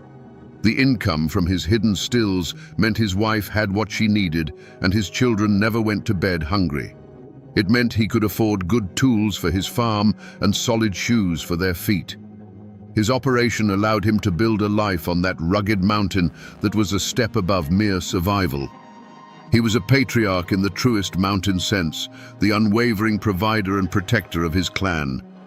The world he built was one of security and stability, a small, independent nation with his homestead at its capital. And his influence spread beyond his own fence line. On Cherry Mountain and in the hollows below, Amos Owens was a pillar of the community. In a place where cash was as rare as a flat piece of land, he was the local economy's heartbeat. He bought his neighbors surplus corn at a fair price, providing them with the hard currency they needed. When a family fell on hard times, it was often Amos they turned to for a loan or assistance, a request he rarely refused. He commanded a deep, unshakable respect, not because of fear, but because his success was shared with those around him. This was the kingdom Amos Owens built, long before the outside world took notice. It was a world governed by loyalty, sustained by his craft, and centered on his family and community. It was a life of quiet dignity and fierce independence, a peaceful defiance conducted not with guns, but with copper pots and wild cherries. This was everything he stood to lose. It wasn't just a business the revenuers were threatening. It was his home, his honor, and the entire world he held dear. Every great man has a current running through him, a force that drives his every decision. For Amos Owens, that force was a stubborn pride as unyielding as mountain granite. It was a conviction buried deep in his soul that no man born in a distant city had the right to tell him what he could do on his own land. This wasn't just a belief, it was the very bedrock of his identity. He didn't just break the law, he disdained it. He saw the federal tax on liquor not as a legal statute, but as an intolerable insult to his craft and his heritage. This pride wasn't a quiet, internal thing. It was loud, bold, and defiant.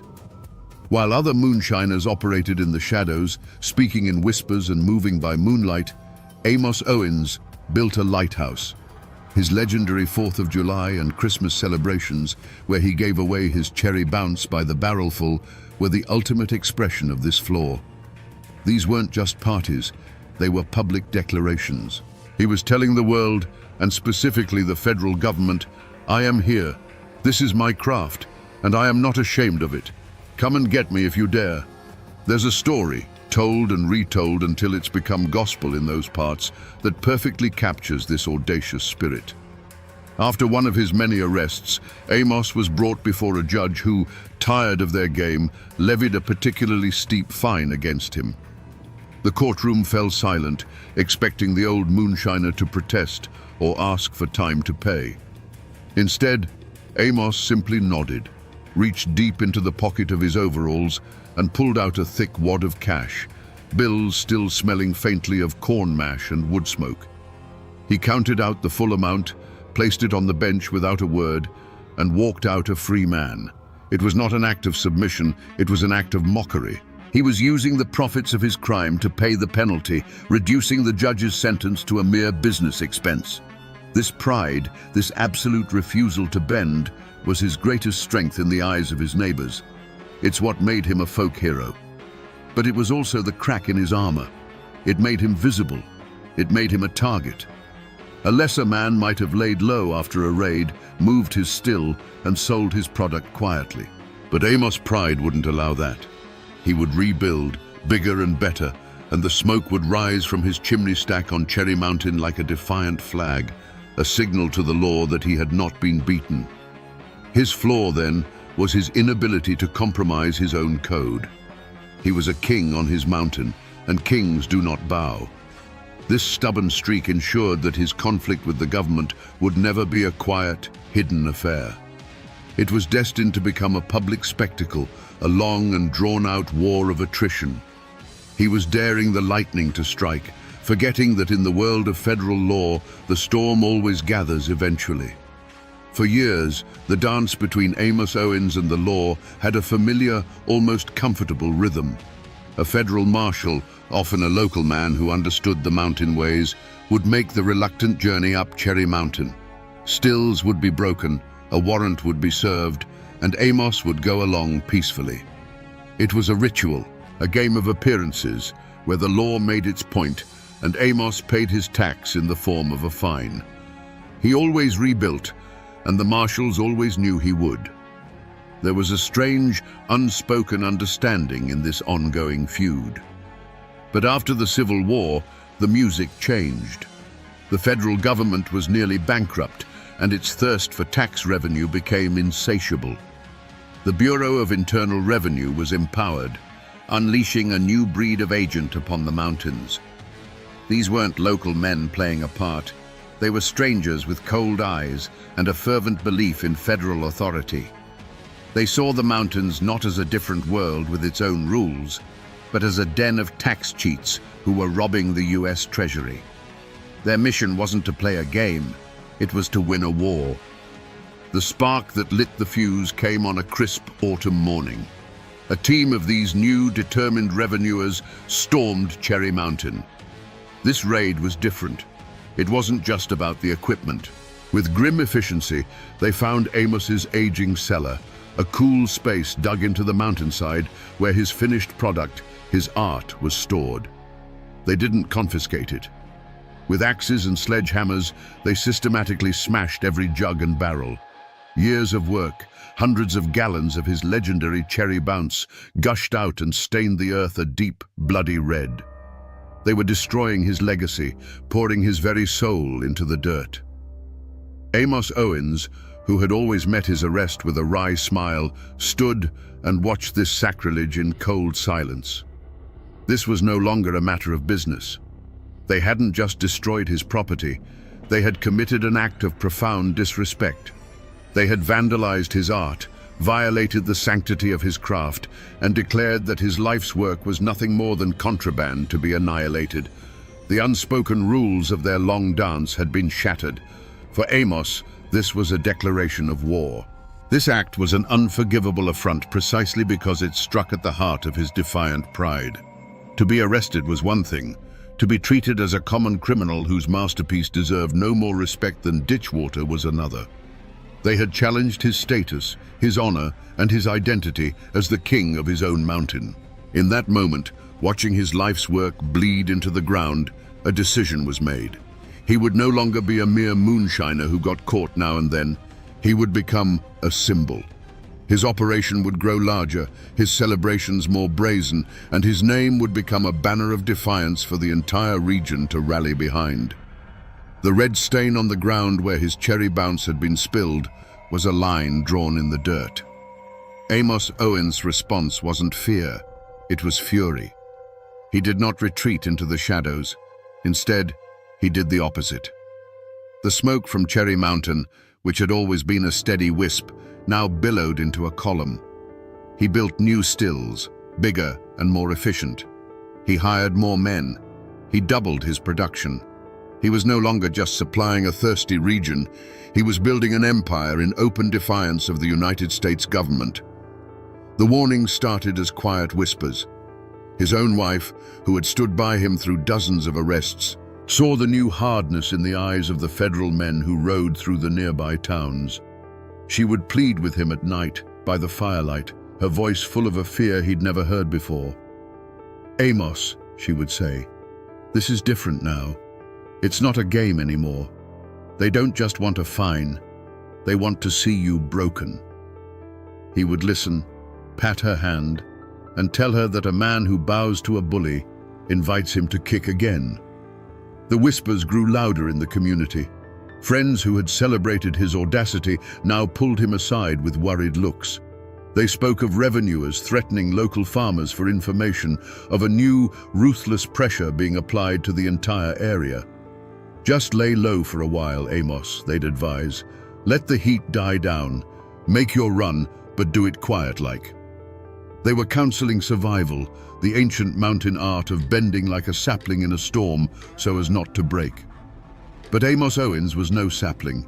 He was a great old oak, and he would not bend. He saw their pleas for caution as a step toward surrender. To him, this was no longer about a single man's still. It was about the soul of the mountains. He told them that if he backed down, the federal men would come for them next. He preached his gospel of defiance, arguing that the only way to meet a threat is to stand taller and look it square in the eye. His pride had now transformed into a righteous cause.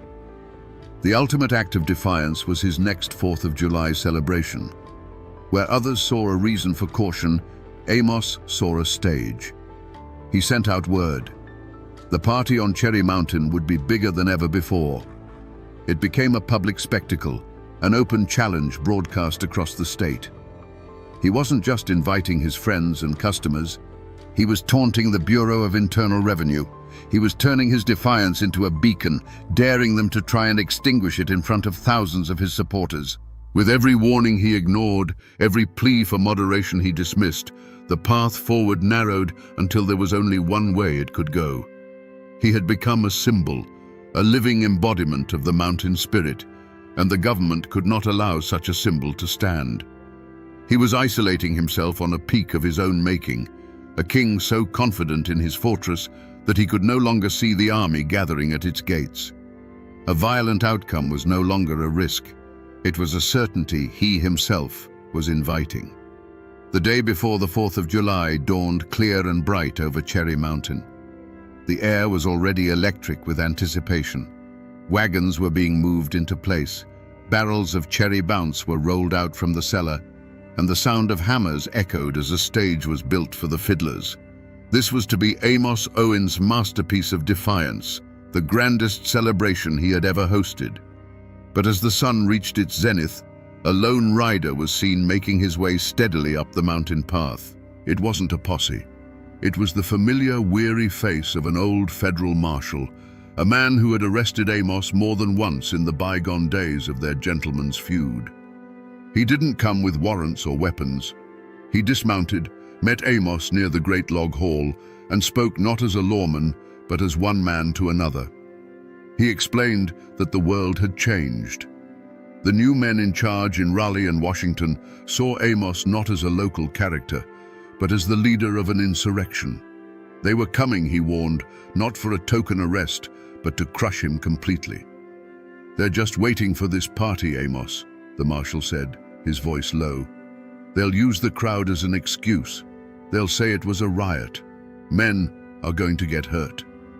Then came the final, clear off-ramp, the last chance for peace. "Cancel it," the marshal pleaded, "just for this year. Send everyone home. Show them you're not looking for a fight. If you do this, I can go back and tell them the threat is over. We can go back to the way things were.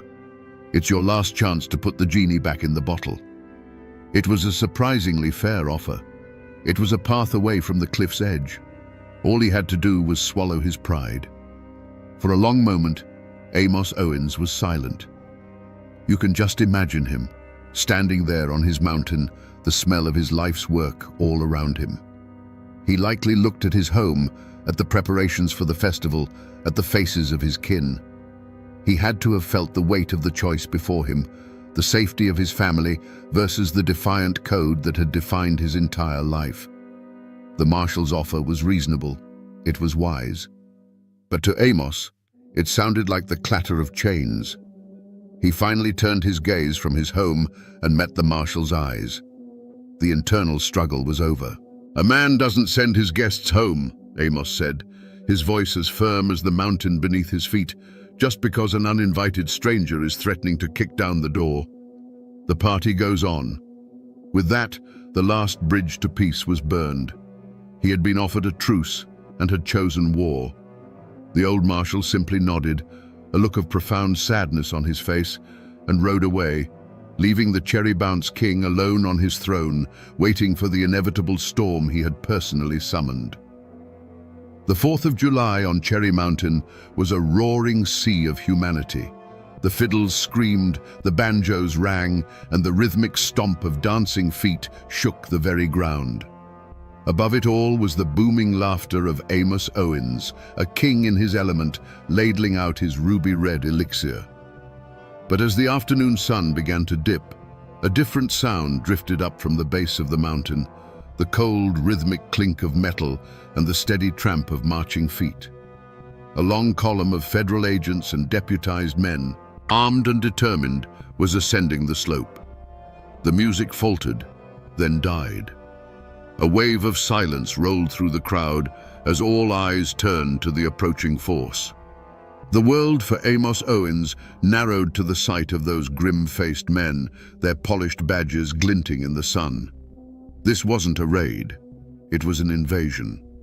He stood his ground behind his barrels, not with a weapon in his hand, but with the full weight of his defiance in his posture. The air grew thick and heavy, charged with the energy of 1,000 held breaths. A federal captain stepped forward, a warrant held out like a weapon, and his voice cut through the stillness, demanding surrender. Amos' reply was not a shout, but a low, firm refusal that was heard by every person on that mountaintop. And in that instant, the simmering tension that had built for years finally boiled over. The captain gave a signal, and the line of lawmen surged forward. The crowd, loyal and fueled by cherry bounce, pushed back. What happened next wasn't a battle of neat lines and clear commands. It was a chaotic, swirling vortex of human bodies. The world became a blur of motion and a cacophony of shouts. From Amos' perspective, it must have been a maelstrom. The celebration he had built, a symbol of his independence, had become a scene of pandemonium. An argument that had raged for a decade in courtrooms and whispers was suddenly, violently being settled with fists and clubs. The sharp, percussive sound of an intervention echoed through the holler, a sound that cut through the noise and hung in the air like a final, dreadful punctuation mark. In the heart of the chaos, Amos himself was the primary target. He was swarmed, not as a respected elder, but as the ringleader of a mob. He felt the grasp of rough hands, the impact of a world turned hostile. The final, visceral sensation was not one of his choosing. The vibrant festival, the pinnacle of his lifelong defiance, was over. The argument that had defined his life had been answered not with words, but with overwhelming force. The chilling silence that followed the main event was broken only by the groans of the injured and the curt, metallic orders of the federal agents who were now, finally, masters of the mountain. The world came back into focus slowly for Amos Owens, through a haze of shock and the dull ache of struggle.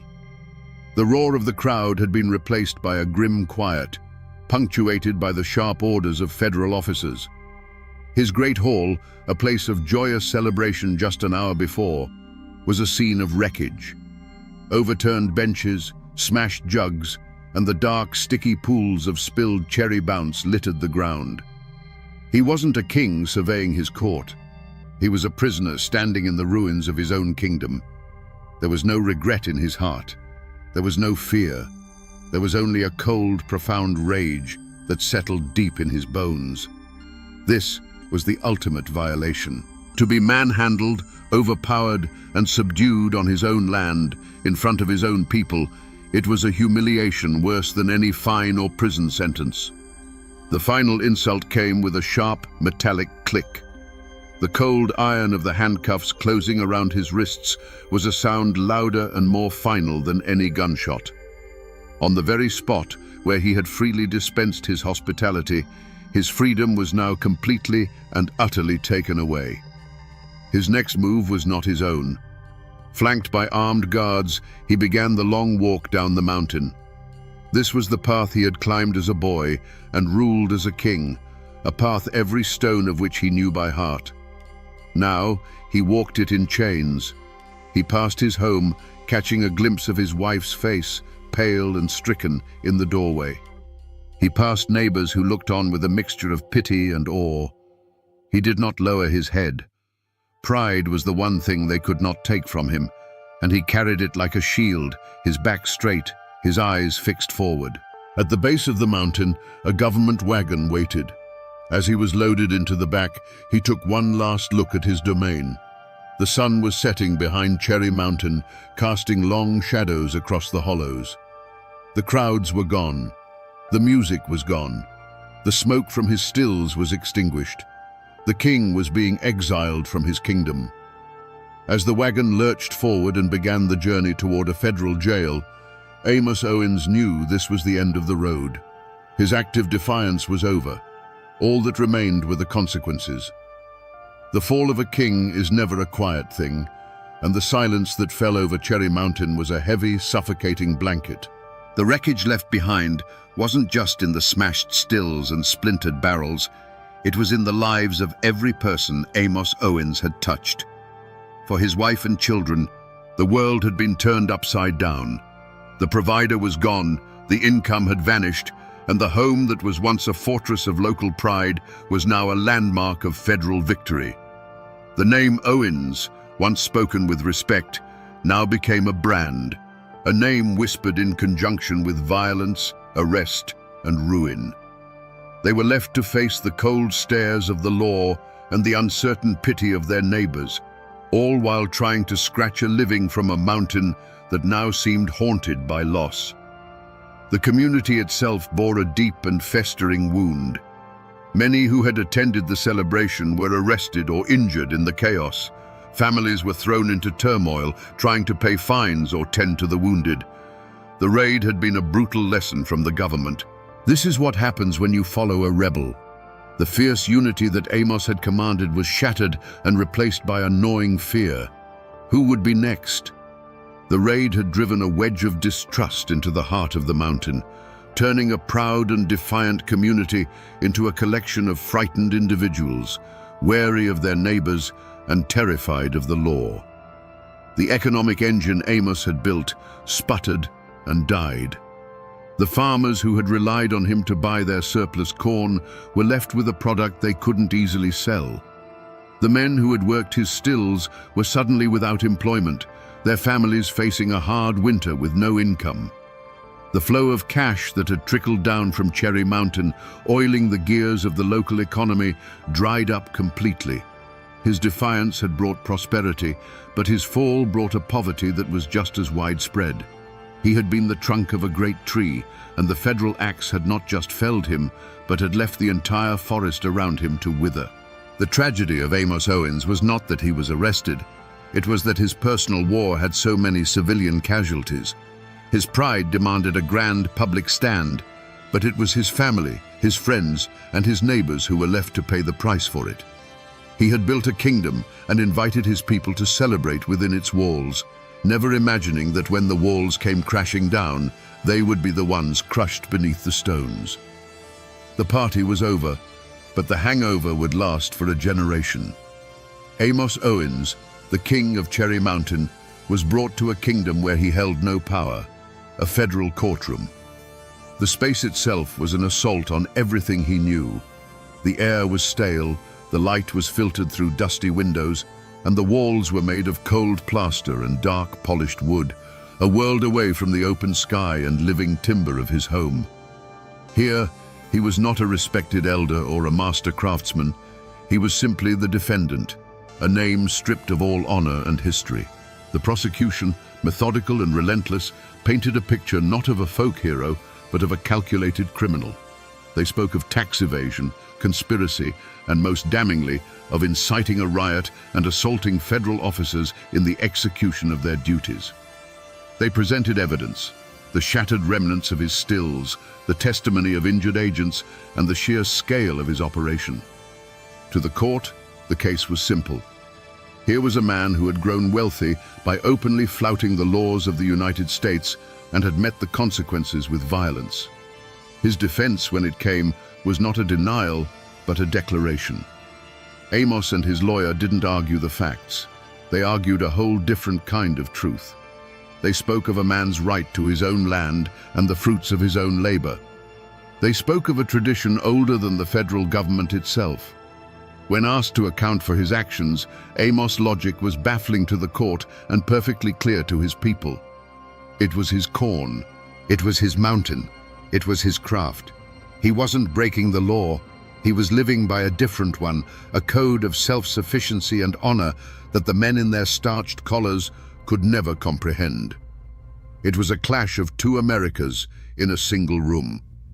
Back in the mountains, the trial was seen as a foregone conclusion, a piece of political theatre. They saw Amos not as a criminal, but as a martyr.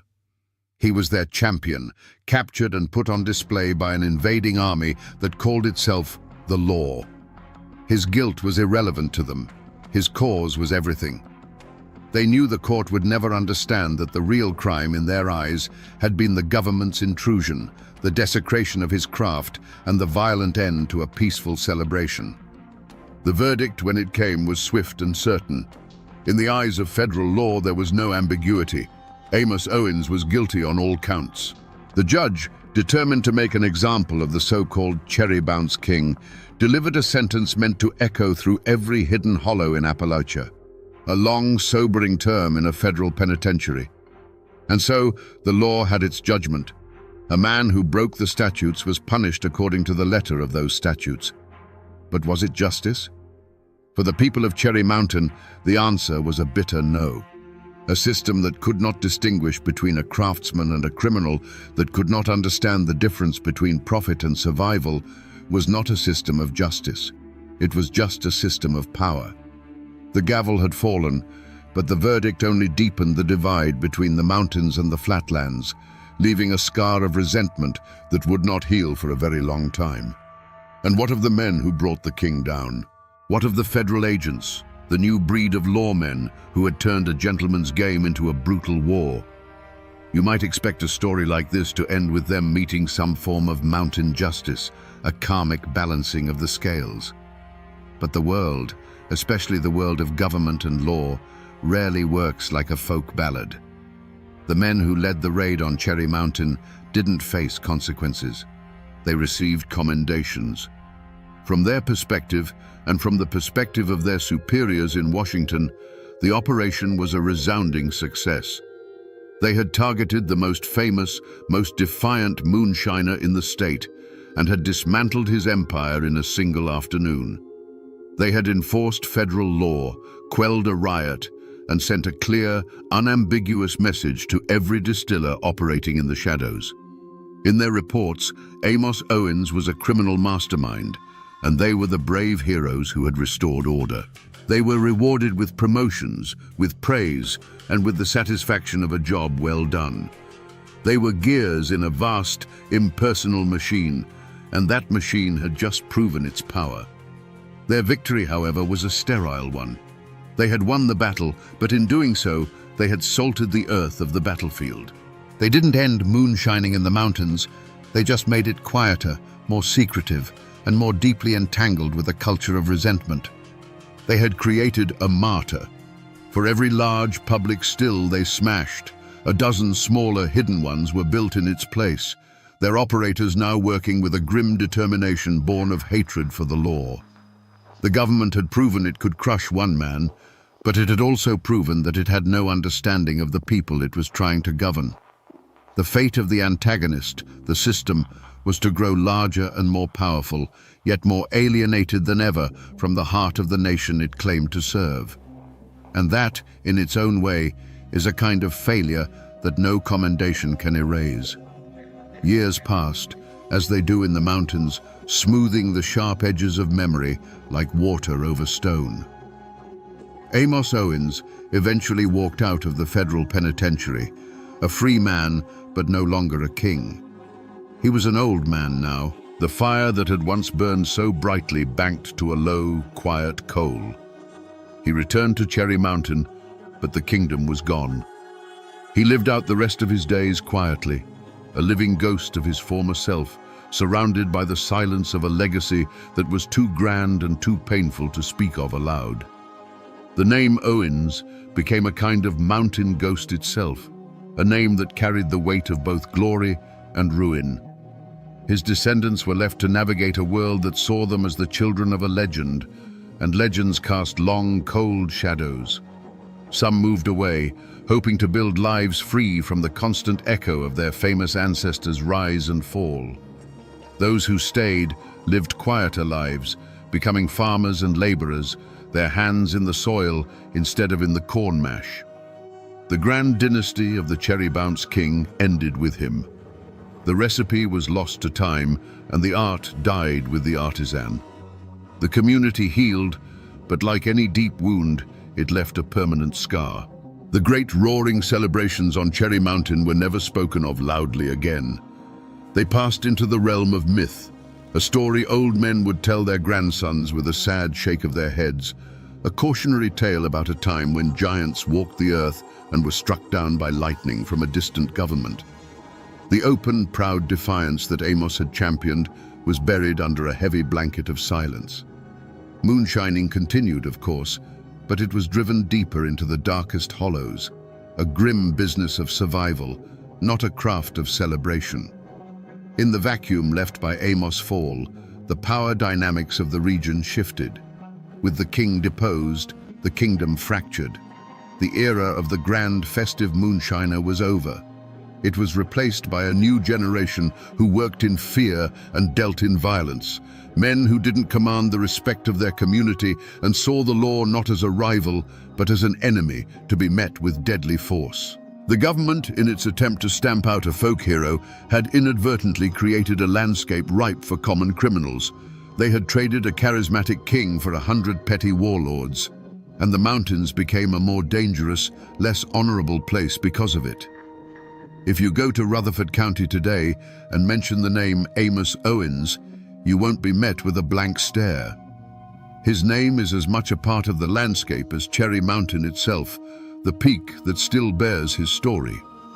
You can visit his final resting place, a weathered tombstone that states the simple facts of his birth and death, but tells nothing of the fire that burned in between. Some old-timers claim that if you know just where to look, deep in the woods on the mountain slope, you can find the faint outline of a foundation, the scattered stones that were once the hearth of a king. But what people really search for on that mountain isn't stone, it's treasure. The most enduring myth of Amos Owens is that he never trusted banks. The considerable profits from his 60-year career, the story goes, were packed into mason jars and iron pots and buried in secret caches all over the mountain. To this day, the legend of the Cherry Bounce King's fortune persists. Treasure hunters, armed with metal detectors and old maps, still comb those slopes, digging in the red clay, hoping to unearth a piece of the outlaw's legacy. More enduring than any buried treasure, though, are the stories. In the telling, the hard edges of the man have been worn smooth by time. He is remembered not as the tax evader who sparked a riot, but as the generous king who held a feast for his people. He's become a Robin Hood of the Blue Ridge, a symbol of defiance against an unjust system. His story is told as a cautionary tale to children about the dangers of pride, but it's told with a wink and a smile, a clear undercurrent of admiration for the man who dared to stand his ground. And that is why his ghost still walks these mountains.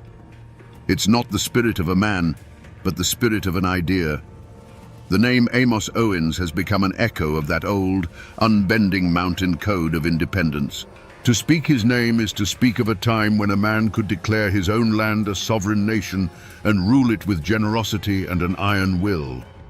He is the physical embodiment of the stubborn, defiant, and fiercely loyal character that defines the very soul of Appalachia. Amos Owens. The man has been dust for over a century. But the spirit of the Cherry Bounce King, that spirit is as potent and intoxicating as the liqueur he once brewed. It's woven into the very fabric of those hills, a permanent reminder that some men are too big for the laws of their time. For better or for worse, he still haunts the mountains. So we return to the question we asked at the beginning, standing at the foot of that old mountain. Was Amos Owens a hero or a villain? The law has its simple answer. He was a criminal, a tax evader who paid the price for his crimes. His people have theirs. He was a king, a generous folk hero who stood up for their way of life. But the truth, as always, is far more complicated and far more human. Amos Owens wasn't a hero or a villain. He was a relic of a dying age, a man whose mountain code was being crushed by the relentless march of a modern nation. In the end, The Ballad of Amos Owens is a story about pride. It was a pride as pure and potent as the whiskey he distilled. It drove him to master his craft, to provide for his family, and to build a community around the fire of his generosity. But that same unbending pride made him blind. It blinded him to the changing world. It made him deaf to the warnings of those who loved him, and it demanded a sacrifice that was not his alone to make. His greatest strength, that absolute refusal to bow, became the fatal flaw that brought his entire kingdom crashing down into the dirt. He was a man who stood for the timeless values of independence, craftsmanship, and community. But he stood so tall that he became a target, and in his fall, he reminds us that even the strongest oak on the mountain can be felled by the patient axe of the outside world. And that, my friends, is the ballad of the Cherry Bounce King, a man who would give away his finest liquor for free, but would not surrender a single drop of his pride to any law under heaven.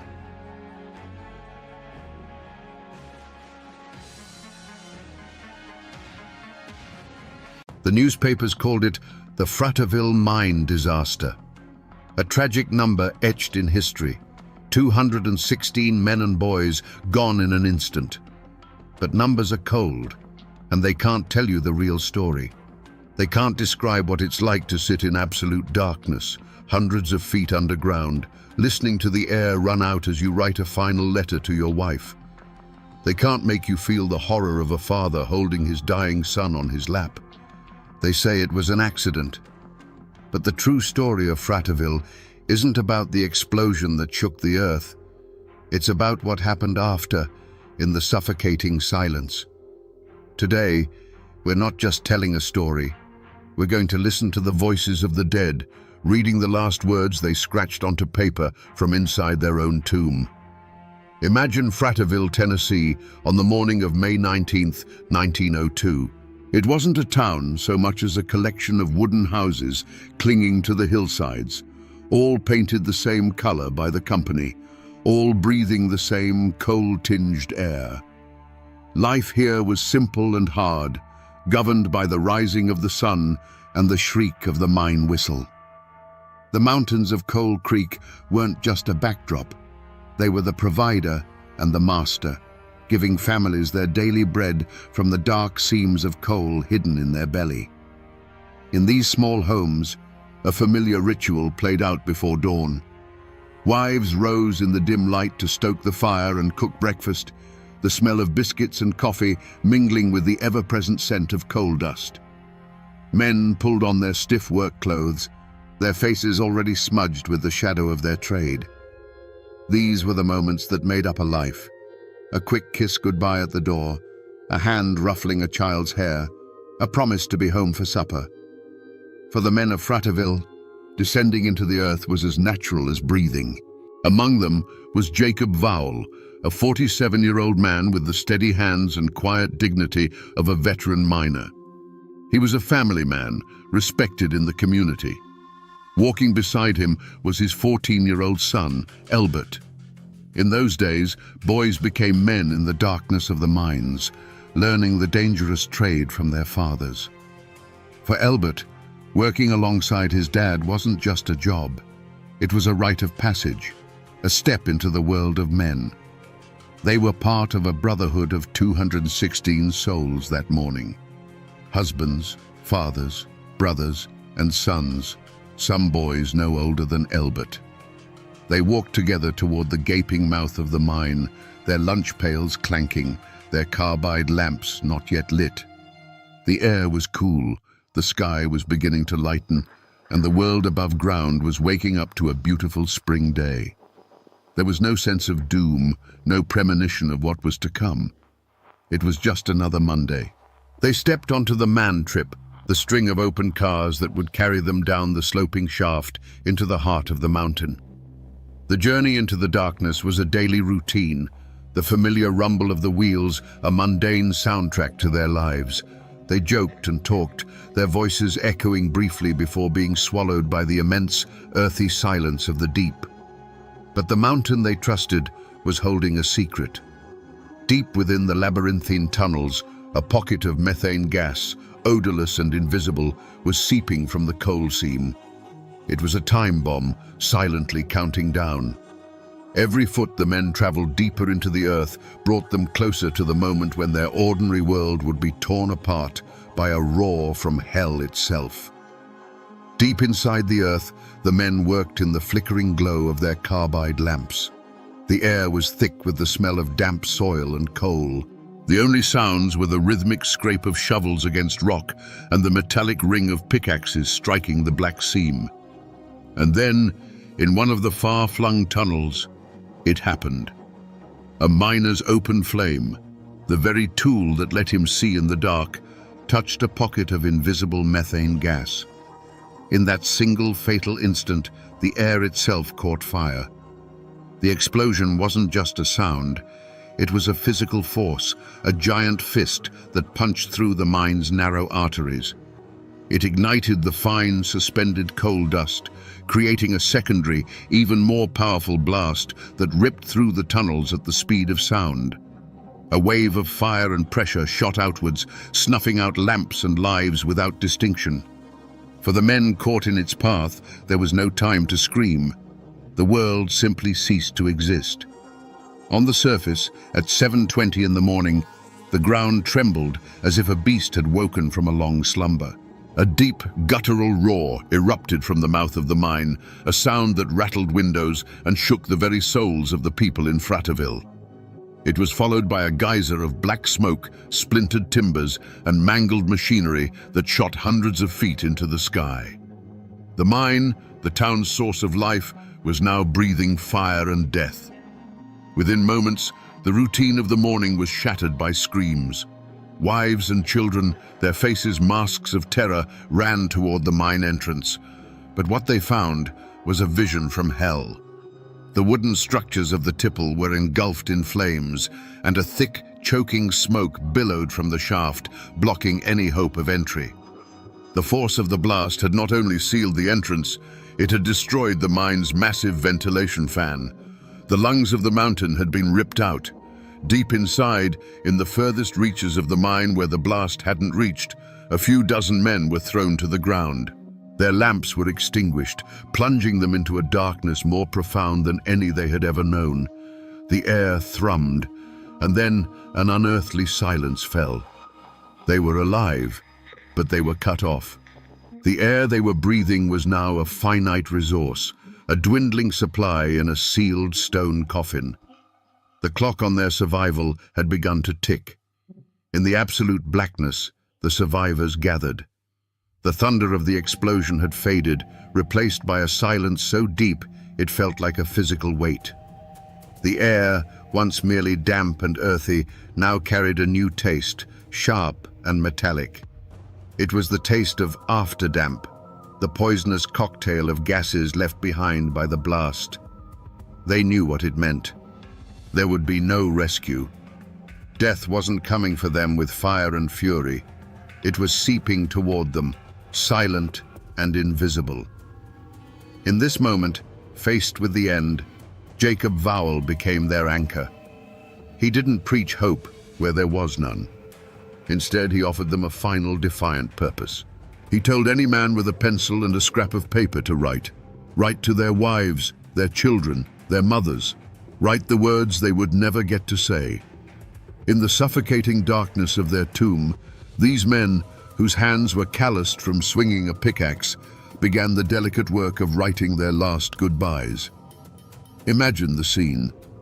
A handful of dying carbide lamps cast a ghostly flickering glow, creating dancing shadows on the coal-black walls. The only sounds were the ragged coughing of men fighting for each breath, and the soft, steady scratch of pencil lead on paper. Men leaned against the cold rock, trying to steady their hands, pouring a lifetime of love onto a few precious inches of paper. They weren't writing about death. They were writing about life, about the families waiting for them under a sun they would never see again. Jacob Vowell wrote to his Sarah, his words a simple, heartbreaking testament. Tell my little boys to be good boys and to trust in the Lord.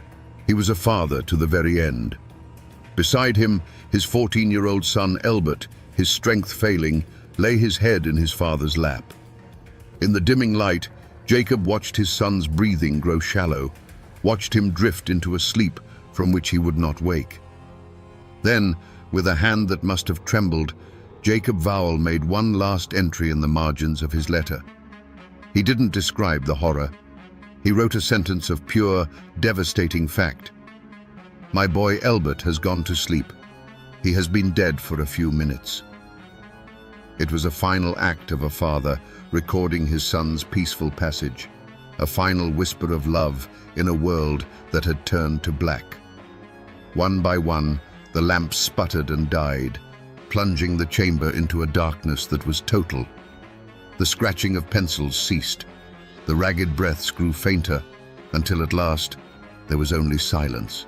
On the bodies of the dead, pocket watches continued to tick for a few minutes more before they, too, stopped, their hands frozen on the final moment when the last bit of life-giving air was gone from the room. For 3 long days, Frateville held its breath. The fire at the mine entrance was eventually smothered, but the mountain remained a sealed tomb. On the surface, a grim vigil of hope against reason took hold.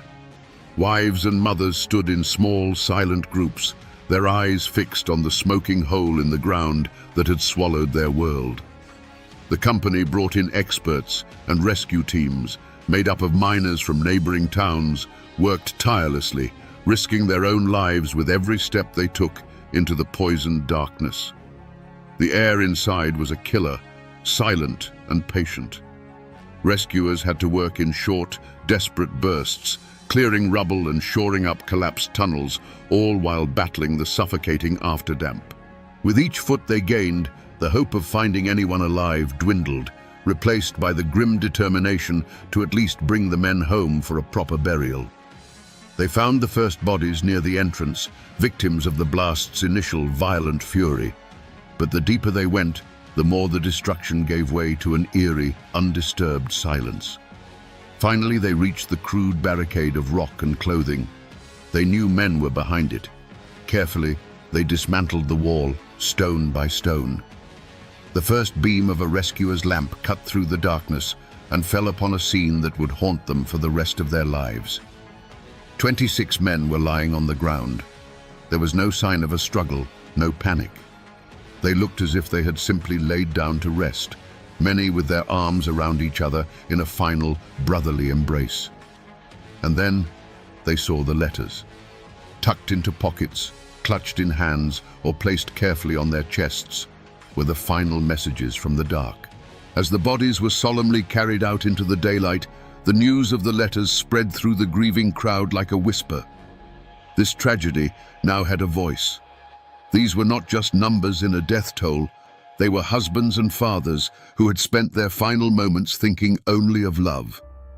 Frateville had become a town of widows and orphans overnight. They say there weren't enough coffins in the county, and they had to be shipped in by the trainload, a final, heartbreaking measure of the town's immeasurable loss.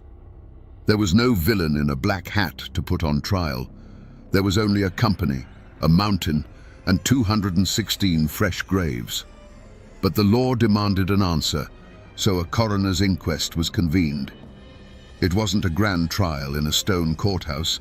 It was a proceeding held in the shadow of the disaster, a formal attempt to write the final chapter in the official record. For the widows of Frateville, it was a desperate, flickering hope for accountability. For the Coal Creek Coal Company, it was a matter of containing the damage. Company officials and their lawyers spoke in measured tones. They offered condolences and expressed deep regret. They spoke of the inherent dangers of mining, of the unpredictable nature of the earth. The explosion, they argued, was a tragic accident, an act of God that no one could have foreseen or prevented. They presented charts and testimony from their own experts, painting a picture of a well-run operation that had simply fallen victim to a terrible misfortune. Against this polished defense, who was there to speak for the dead? The miners' letters were their final testimony, but they were testaments of love, not of legal negligence. The living miners in the community, the ones who would need a job when the grief subsided, knew better than to speak out against the only employer in town. To accuse the company was to risk your own family's survival. So they stayed silent, their anger and their knowledge of the mine's gassy reputation a heavy, unspoken secret in the room. The verdict, when it came, was as cold and hard as a seam of coal. The coroner's jury concluded that the miners had died from an explosion of methane gas and coal dust ignited by an open flame. But crucially, they assigned no legal blame. No charges were filed.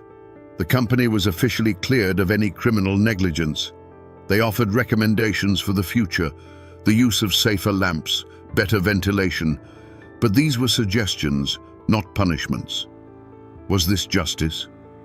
The law of men, the formal system of courts and inquests, had spoken.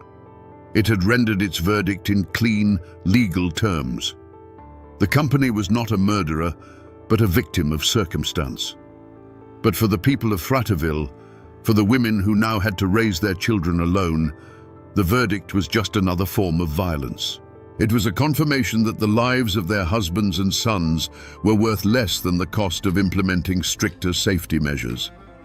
The company walked away free, ready to rebuild and reopen the mine. The town, however, was handed a life sentence of loss and unanswered questions. The inquest provided an official cause of death, but it offered no comfort and no justice. It was a quiet, brutal lesson in the way the world worked in 1902. The law protected property and profit, while the mountains kept the men. The town of Fratterville never recovered. It couldn't. How does a town built around 216 men continue to exist when they are all gone? It became a town of shadows, a community of widows and orphans, where the sound of the mine whistle was replaced by a profound and lasting silence. In time, families moved away, houses fell into disrepair, and Fratterville, the bustling coal town, slowly faded from the map, becoming little more than a name in a history book. But the story didn't vanish completely. It's carved in stone. If you know where to look, you can still find the Leach Cemetery. There, in a large grassy circle, lie the graves of many of the miners. It's known as the Fratterville Miners' Circle, a silent, circular monument to a shared fate. Walking among the headstones is a chilling experience. Name after name, all followed by the same date of death, May 19th, 1902. It's a physical ledger of the price paid for coal. And yet, the most powerful trace of that day isn't made of stone. It's made of paper and pencil lead. The letters, Jacob Vowell's final words to his Sarah, Eugene Daniels's prayer for his children, they survived. They were carefully passed down, preserved in archives and museums, their faded script a direct line to the heart of the tragedy. They are not just historical artifacts, they are sacred relics. When you read them, you are no longer a spectator to history. You are in that darkness with them, listening to the very last words of men who knew they were about to die. The mine itself is long gone, its entrance sealed over, reclaimed by the patient green of the mountains. Most people who drive those Tennessee roads today have no idea they're passing a place where an American tragedy unfolded. But the mountains remember. They hold the silence of that sealed-off tunnel, the weight of the grief that soaked into this soil. They remember the roar, the smoke, and the long, agonizing wait that followed. And they hold the echoes of the last words scratched out in the dark, a story of love that proved stronger than the stone that entombed it. So we return to the question we started with. What really happened in the Fratterville mine? An explosion killed 216 men. That is the fact. But it is not the truth. The truth is that in the final suffocating moments of their lives, a handful of ordinary men faced the end not with rage or panic, but with a quiet, heartbreaking dignity. They chose to spend their last ounce of life and breath not on themselves, but on sending one last message of love out of the darkness. The Fraterville disaster is a story of industrial negligence, a brutal lesson paid for in blood that would slowly, painfully lead to safer minds for future generations. But its truest legacy is not found in safety regulations. It's a lesson in what matters at the very end of everything. It teaches us that the human spirit, when stripped of all else, will reach for connection, for family, for love. In the blackest pit, these men found a light inside themselves and sent it outward. Their bodies were buried in the Tennessee earth over a century ago, their towns swallowed by time. But their final words, scratched onto scraps of paper, have traveled through the years to find us. The mountain took their lives, but it could not silence their love. It couldn't bury their story.